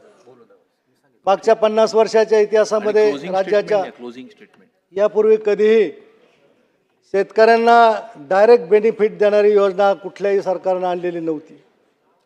परंतु आदरणीय नरेंद्र मोदी साहेब पंतप्रधान झाले आणि पंतप्रधान सन्मान योजनेच्या अंतर्गत या राज्यातल्या शेतकऱ्यांना ज्याच्या नावावर 7/12 आहे त्या शेतकऱ्याला त्या ठिकाणी डायरेक्ट वर्षाला 6,000 रुपये अनुदान देण्याचा त्या ठिकाणी निर्णय त्या ठिकाणी घेतलेला आहे. आणि त्याच धोरणाचा विचार करून या ठिकाणी महाराष्ट्र सरकारनं देखील या सन्मान योजनेच्या माध्यमातून तेवढीच रक्कम पुन्हा सगळ्या शेतकऱ्यांच्या ज्यांच्या नावावर 7/12 आहे त्यांना देण्याचा निर्णय घेतला आहे. हा खऱ्या अर्थानं ऐतिहासिक निर्णय आहे. शासनानं आपल्या माध्यमातून शेतकऱ्यांच्या खात्यावर डायरेक्ट डीबीटीद्वारे पैसे वर्ग करण्याचा निर्णय आजपर्यंत कधीही कोणी घेतला नव्हता. तो महायुती सरकारनं आणि आदरणीय फडणवीस मोदी साहेबांच्या सरकारने या ठिकाणी घेतलेला आहे. शेतकऱ्यांना विजेच्या बिलामध्ये संपूर्ण माफी दिली, मागची थकबाकी पूर्ण माफ करून टाकली आणि आज शेतकऱ्यांना 1 रुपया वीज बिल न भरता या ठिकाणी वीज उपलब्ध करून दिलेली आहे. महिलांच्या सबलीकरणासाठी या सरकारनं खूप चांगल्या पद्धतीचे निर्णय घेतले. लाडक्या बहीणसारखी योजना आणली, संजय गांधी निराधार योजना असेल, वृद्धपकाळ योजना असेल, श्रावणबाळ योजना असेल, या योजनांच्या मध्ये देखील मानधन वाढवण्याचा प्रयत्न केला आहे. खतं बी बियाणं मुबलक प्रमाणामध्ये उपलब्ध करण्याच्या संदर्भामधला निर्णय असेल, असे अनेक शेतकरी धार्जिणे निर्णय या सरकारनं खऱ्या अर्थाने घेतलेले आहेत. परंतु एक गोष्ट नक्कीच की शेतकऱ्या इतका दुर्दैवी प्राणी मला वाटतं या जगात कुठं नाही. कारण शेवटी शेतकऱ्याला अवलंबून राहावं लागतं शेतीवर आणि शेतीला अवलंबून राहावं लागतं निसर्गावर. निसर्गाचा लहरीपणा खऱ्या अर्थानं हा शेतकऱ्याच्या बाबतीमध्ये सातत्यानं त्या ठिकाणी होत असतो. आपण पाहतो कधी कधी आपल्याला जून, जुलै, ऑगस्ट होतो तरी देखील मान्सूनचा पाऊस सुरू होत नाही. एखादं वर्ष असं येतं की याच वर्षीचा विचार केला तर मे महिन्यामध्येच खऱ्या अर्थानं अतिशय अतिवृष्टी या महाराष्ट्रामध्ये झाली आणि महाराष्ट्राच्या अनेक राज्यांमध्ये त्या ठिकाणी या अतिवृष्टीमुळं प्रचंड असे नुकसान शेतकऱ्यांचं झालं. मला या ठिकाणी आवर्जून सांगावंसं वाटतं की माझ्या देखील मतदारसंघामध्ये अहिल्यानगर जिल्ह्यामध्ये खूप मोठ्या प्रमाणावर पाऊस झाला. 65 मिलीमीटर पाऊस पडण्याची कधीच इथं शक्यता नव्हती. अशा ठिकाणी 130-140 मिलीमीटर पाऊस त्या ठिकाणी नगर जिल्ह्यामध्ये झाला आणि आमच्या या माझ्याच मतदारसंघामध्ये सुपाशी अंजापूरपासून तर खाली तिकडं खडकी, खंडाळा, वाळकीपर्यंत इतका प्रचंड पाऊस त्या ठिकाणी झाला की खूप मोठ्या प्रमाणावर त्या ठिकाणी महापूर आला. शेतकऱ्यांचं नुकसान झालं आणि त्या नुकसानीच्या संदर्भामध्ये देखील या ठिकाणी सरकारनं तातडीनं पावलं उचलली. त्या सगळ्या नुकसानीचे पंचनामे केले. या ठिकाणी आमचे पालकमंत्री आदरणीय राधाकृष्ण विखे साहेब या ठिकाणी आहेत. नुकसान झाल्याचे माहीत झाल्यानंतर लगेच दुसऱ्याच दिवशी ते त्या ठिकाणी आले आणि त्यांनी सगळ्या शेतकऱ्यांना त्या शेतकऱ्यांचे पंचनामे करायला सांगितले. सार्वजनिक मालमत्तेचं नुकसान झालं, दसक्रिया घाट वाहून गेले, त्याचप्रमाणे बंधारे फुटले, पाझर तलावामध्ये ओव्हरटॉपिंग झाले. असं प्रचंड नुकसान खरं म्हणजे तलावांचं, बंधाऱ्यांचं झालं. रस्त्यांचे शिडीवर्क वाहून गेले, लोकांची जाण्या येण्याची व्यवस्था बंद झाली. अशा पद्धतीनं त्या ठिकाणी निसर्ग कोपला आणि शेतकऱ्यांवर त्या ठिकाणी अतिशय गंभीर अशी परिस्थिती निर्माण झाली. आमच्या मतदारसंघामध्ये किंवा नगर जिल्ह्यामध्ये काही भाग खरीपाचा आहे, बाजरीचा पेरा त्या ठिकाणी होतो. मेमध्येच पाऊस झाला म्हणून शेतकऱ्यांनी बाजरीची पेरणी केली. बाजरीची पेरणी करत असताना त्या ठिकाणी त्या कृषीच्या दुकानांच्या मधून जे बियाणं खरेदी केली गेली ते बियाणं काही बोगस लागली आणि त्या बोगस बियाणांच्यामुळं ती पेरणी वायाला गेली. माझ्या पारनेर मतदारसंघामध्ये देखील वडगाव, सावताळा असेल, वासवंदे असेल, टाके, डोकेश्वर, कासारे, कर्जुले, तिखोल, काकणेवाडी, गारगुंडी, ढोकी या सगळ्या गावांच्या मध्ये आज एकदा पेरणी करून पूर्ण फेल गेल्यानंतर पुन्हा त्याची पेरणी करावी लागली. टाकलेली खतं वाया गेली आणि म्हणून या लहरीपणामुळं शेतकऱ्यांचं खऱ्या अर्थानं प्रचंड नुकसान झालं आणि कृषी खात्यातल्या किंवा बियाण्याच्या उत्पादकांनी जी बोगस बियाणं दिली त्याच्यामुळे देखील प्रचंड शेतकऱ्यांचं नुकसान झालं. आमचा एक काही पठार भाग आहे नगर जिल्ह्यामध्ये की जे प्रामुख्यानं त्या ठिकाणी उत्पन्न जे घेतलं जातं ते वाटाण्याचं उत्पन्न घेतलं जातं आणि वाटाण्याला पाऊस वाटाणा पेरल्यानंतर त्याला पाऊस अगदी तुषार टाईप पाऊस त्या ठिकाणी लागतो. परंतु एवढा प्रचंड पाऊस झाला, लोकांनी लाखो रुपयाची बियाणं घेतली आणि ती बियाणं पेरली, वाटाण्याची बियाणं पेरली, वाटाणा उगवून आला आणि एवढा जबरदस्त पाऊस झाला की ते सगळं पीक खलास झालं आणि प्रचंड नुकसान त्या ठिकाणी त्या माध्यमातून वाटाण्याच्या पिकाच्या माध्यमातून देखील शेतकऱ्यांचं झालं. आणि मग सगळं निसर्गाच्या लहरीवर खऱ्या अर्थाने शेती चालते. आज नगर जिल्ह्यामध्ये पाटपाण्याचा भाग अतिशय कमी आहे, जिरायत पट्टा जास्त आहे आणि म्हणून त्या ठिकाणी सातत्यानं शेतकऱ्यांना या समस्यांचा सामना करावा लागतो. दुसरी गोष्ट या ठिकाणी मला एक सांगावीशी वाटते, देवेंद्र फडणवीस साहेबांनी त्या ठिकाणी त्यांच्या मंत्रिमंडळाच्या माध्यमातून या ठिकाणी त्यांचा ड्रीम प्रोजेक्ट या ठिकाणी चालू केला. संपूर्ण शेतकऱ्यांना मोफत वीज मिळावी म्हणून सौर ऊर्जाचे प्रकल्प मोठमोठ्या प्रमाणावर त्या ठिकाणी उभे करण्याचा निर्णय घेतला. एका बाजूला मोफत वीज देण्याचा निर्णय घेतला, परंतु दुसऱ्या बाजूला एक गोष्ट मात्र शेतकऱ्याच्या दृष्टीने चुकीची झालेली मला वाटते, सांगावंसं वाटतंय की नव्यानं विजेची कनेक्शन देण्याचं पूर्णपणे बंद केलं, नवीन ट्रान्सफॉर्मर देण्याचं पूर्णपणे बंद केलं आणि दुसऱ्या बाजूला सौर ऊर्जेला शेतकऱ्यांनी जे अर्ज केलेले आहेत त्याची प्रचंड संख्या मोठ्या प्रमाणावर झाली आणि जी यंत्रणा आहे ती यंत्रणा त्या ठिकाणी सौर ऊर्जेचे पंप बसवायला आज कुचकामी ठरलेली आहे. आज 6-6 महिने झाले, 7-7 महिने झाले शेतकऱ्यांनी ते अर्ज केलेले आहेत सौर ऊर्जेच्या कनेक्शनसाठी, परंतु त्या ठिकाणी त्यांच्या विहिरीवर सौर ऊर्जेचे पंप बसलेले नाहीत. आणि मग एका बाजूला सौर ऊर्जेचा पंपही बसत नाही आणि दुसऱ्या बाजूला विजेचं कनेक्शन सुद्धा मिळत नाही किंवा कोटेशन सुद्धा भरलं जात नाही. अशा द्विधा मनस्थितीमध्ये खऱ्या अर्थानं शेतकरी अडकलेला आहे आणि म्हणून त्या दृष्टीने देखील सरकारनं काहीतरी महत्त्वाचं पाऊल उचललं पाहिजे. प्रोजेक्ट चांगला आहे, सौर ऊर्जेचा प्रोजेक्ट हा खऱ्या अर्थानं ड्रीम प्रोजेक्ट जरी असला तर चांगला आहे, परंतु तेवढ्या कपॅसिटीनं त्या ठिकाणी त्या कंपन्या आज ते काम तितक्या गतीनं करायला तयार नाहीत. या ठिकाणी विजेच्या संदर्भामध्ये RDSS ही योजना आली. आमच्या नगर जिल्ह्यामध्ये RDSSचा जो कॉन्ट्रॅक्टर आला आहे तो राज्याच्या बाहेरचा आहे. त्यांनी कामं चालू केली आणि कामं अर्धवट सोडून निघून गेला आहे. 300-350 कोटी रुपयाचं कामं आज तसेच ठप्प पडलेले आहेत. आणि मग अशा पद्धतीनं मानवनिर्मित असतील किंवा निसर्गनिर्मित असतील या संकटांना सातत्यानं शेतकऱ्यांना तोडून द्यावं लागतंय. याचा MRPच्या बाबतीमध्ये देखील आज या ठिकाणी शेतकऱ्यांच्या मालाला हमी भाव मिळाला पाहिजे या बाबतीमध्ये देखील अनेक वेळा चर्चा झाल्या, परंतु शेतकऱ्यांच्या मालाला हमी भाव मिळत नाही. कांद्याच्या बाजारभावाच्या बाबतीमध्ये मला या ठिकाणी आवर्जून सांगावं लागेल की कांदा आमच्या परिसरामध्ये किंवा आमच्या जिल्ह्यामध्ये कांदा उत्पादक शेतकरी फार मोठ्या प्रमाणावर आहे, परंतु बाजार समित्यांमध्ये त्यांनी कांदा आणल्यानंतर त्या ठिकाणी त्या बाजार समित्यामधले व्यापारी काही ठराविक वक्कलचा लिलाव करतात आणि त्याला चढ्या भावानं भाव देतात आणि बाकीचा गुलटीचा माल असेल किंवा खालचा बाकीचा माल असेल त्याला त्यांच्या मनाप्रमाणे भाव लावून त्या ठिकाणी शेतकऱ्यांची पिळवणूक आणि शेतकऱ्यांची फसवणूक होते. नाशिक जिल्ह्यामध्ये जशा पद्धतीनं ओपन लिलाव त्या ठिकाणी केले जातात आणि लिलाव पुकारताना हे बाजार समितीचे कर्मचारी त्या ठिकाणी लिलाव पुकारतात, तशा पद्धतीचं पद्धती संपूर्ण महाराष्ट्राच्या बाजार समित्यांमध्ये त्या ठिकाणी आली तर निश्चितपणे कांद्याच्या बाजारभावामध्ये सुद्धा शेतकऱ्यांचं नुकसान होणार नाही. निर्यात बंदीच्या बाबतीमध्ये अत्यंत वेळेला वेगवेगळी धोरणं घेतली जातात, त्याचा देखील दुष्परिणाम कांदा उत्पादक शेतकऱ्यांच्यावर होतो आणि प्रामुख्यानं कांदा पीक असणारा शेतकरी आमच्या जिल्ह्यातला असेल किंवा शेजारच्या जिल्ह्यातला असेल तो निश्चितपणे या कांद्याच्या माध्यमातून त्याचं नुकसान होतं आणि त्या नुकसानीला सातत्यानं तर सामोरं जावं लागतं. आणि मग कुठंतरी धोरणात्मक निर्णय या सगळ्या पद्धतीने घेतले पाहिजेत असं माझं मत या ठिकाणी मांडतो. आज खतांची टंचाई असते, युरियाची टंचाई आहे आणि अशा परिस्थितीमध्ये त्या युरियाला काही दुकानदारांमध्ये जास्त भावानं युरिया खरेदी करावा लागतोय. या सगळ्या गोष्टी आज या निमित्तानं मी शासनाच्या निदर्शनास आणून देतोय.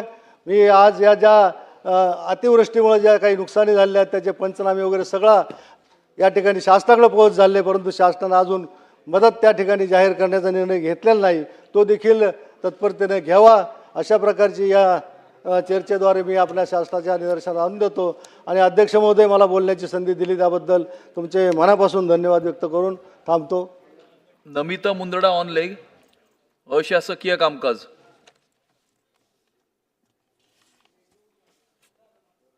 अध्यक्ष महाराज, खरं तर आज माननीय अध्यक्ष महोदयांनी स्पिरिट ऑफ गॉड आणि लेटर ऑफ गॉड सांगितला होता आणि आपण आम्हाला अनुमती दिली अशासकीय विधेयक पुनर्स्थापना करण्याची.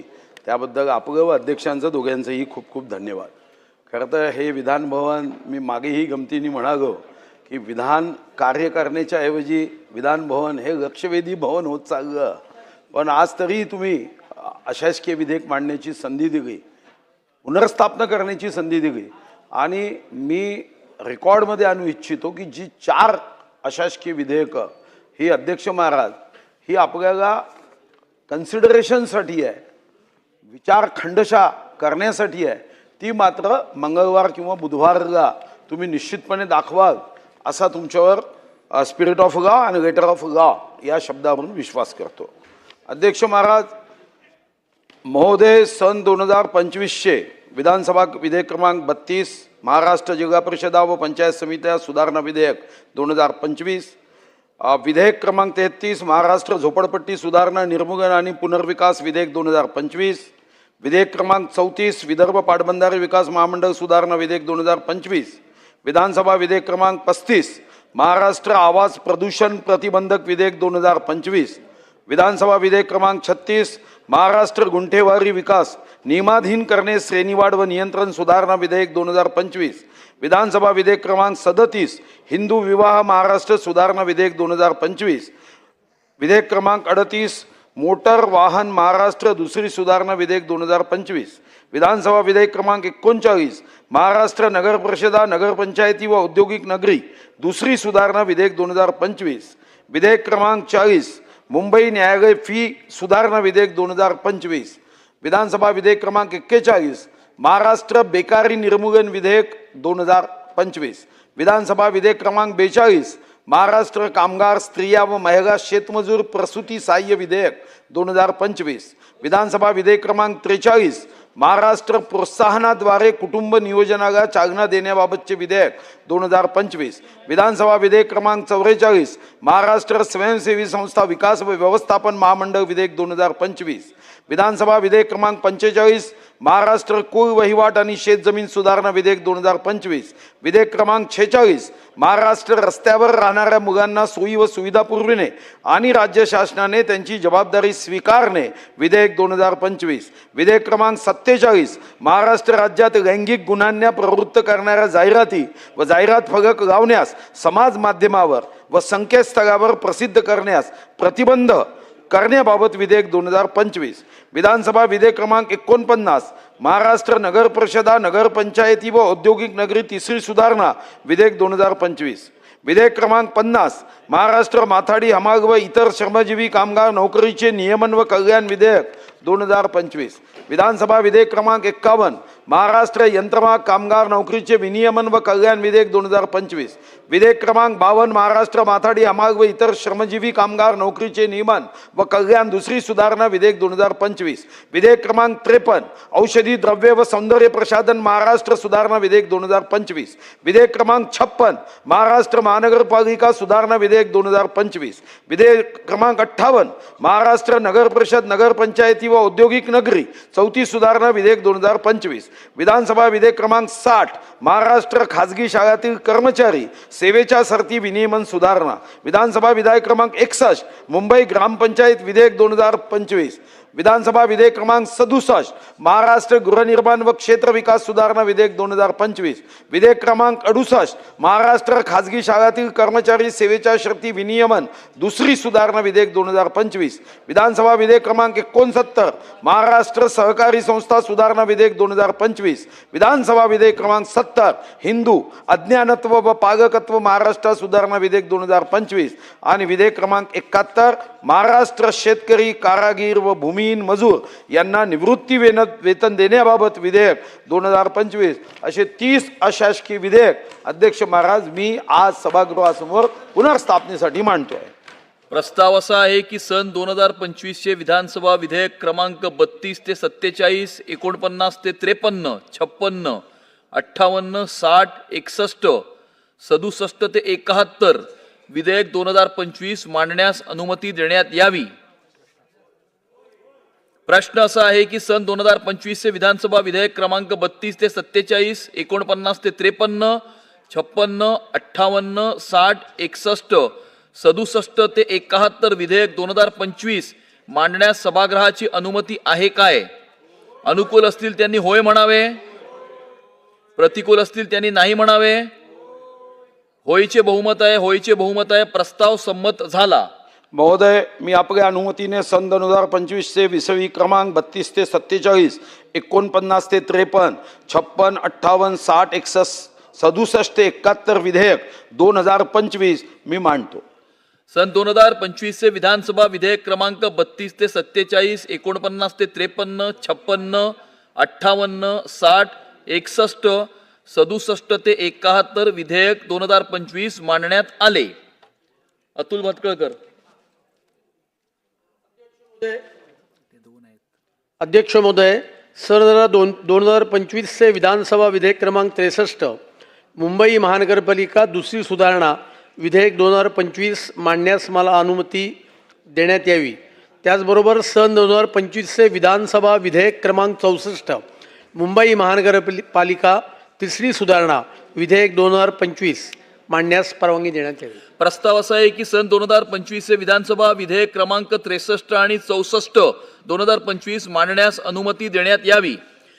प्रश्न असा आहे की सन 2025 चे विधानसभा विधेयक क्रमांक 63 आणि 64 2025 मांडण्यास सभागृहाची अनुमती आहे काय? अनुकूल असतील त्यांनी होय म्हणावे, प्रतिकूल असतील त्यांनी नाही म्हणावे.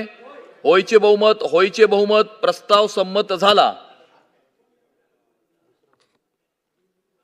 सन 2025 चे विधानसभा विधेयक क्रमांक 63 मुंबई महानगरपालिका दुसरी सुधारणा व सन 2025 चे विधानसभा विधेयक क्रमांक 64 मुंबई महानगरपालिका तिसरी सुधारणा विधेयक 2025 मी मांडत आहे.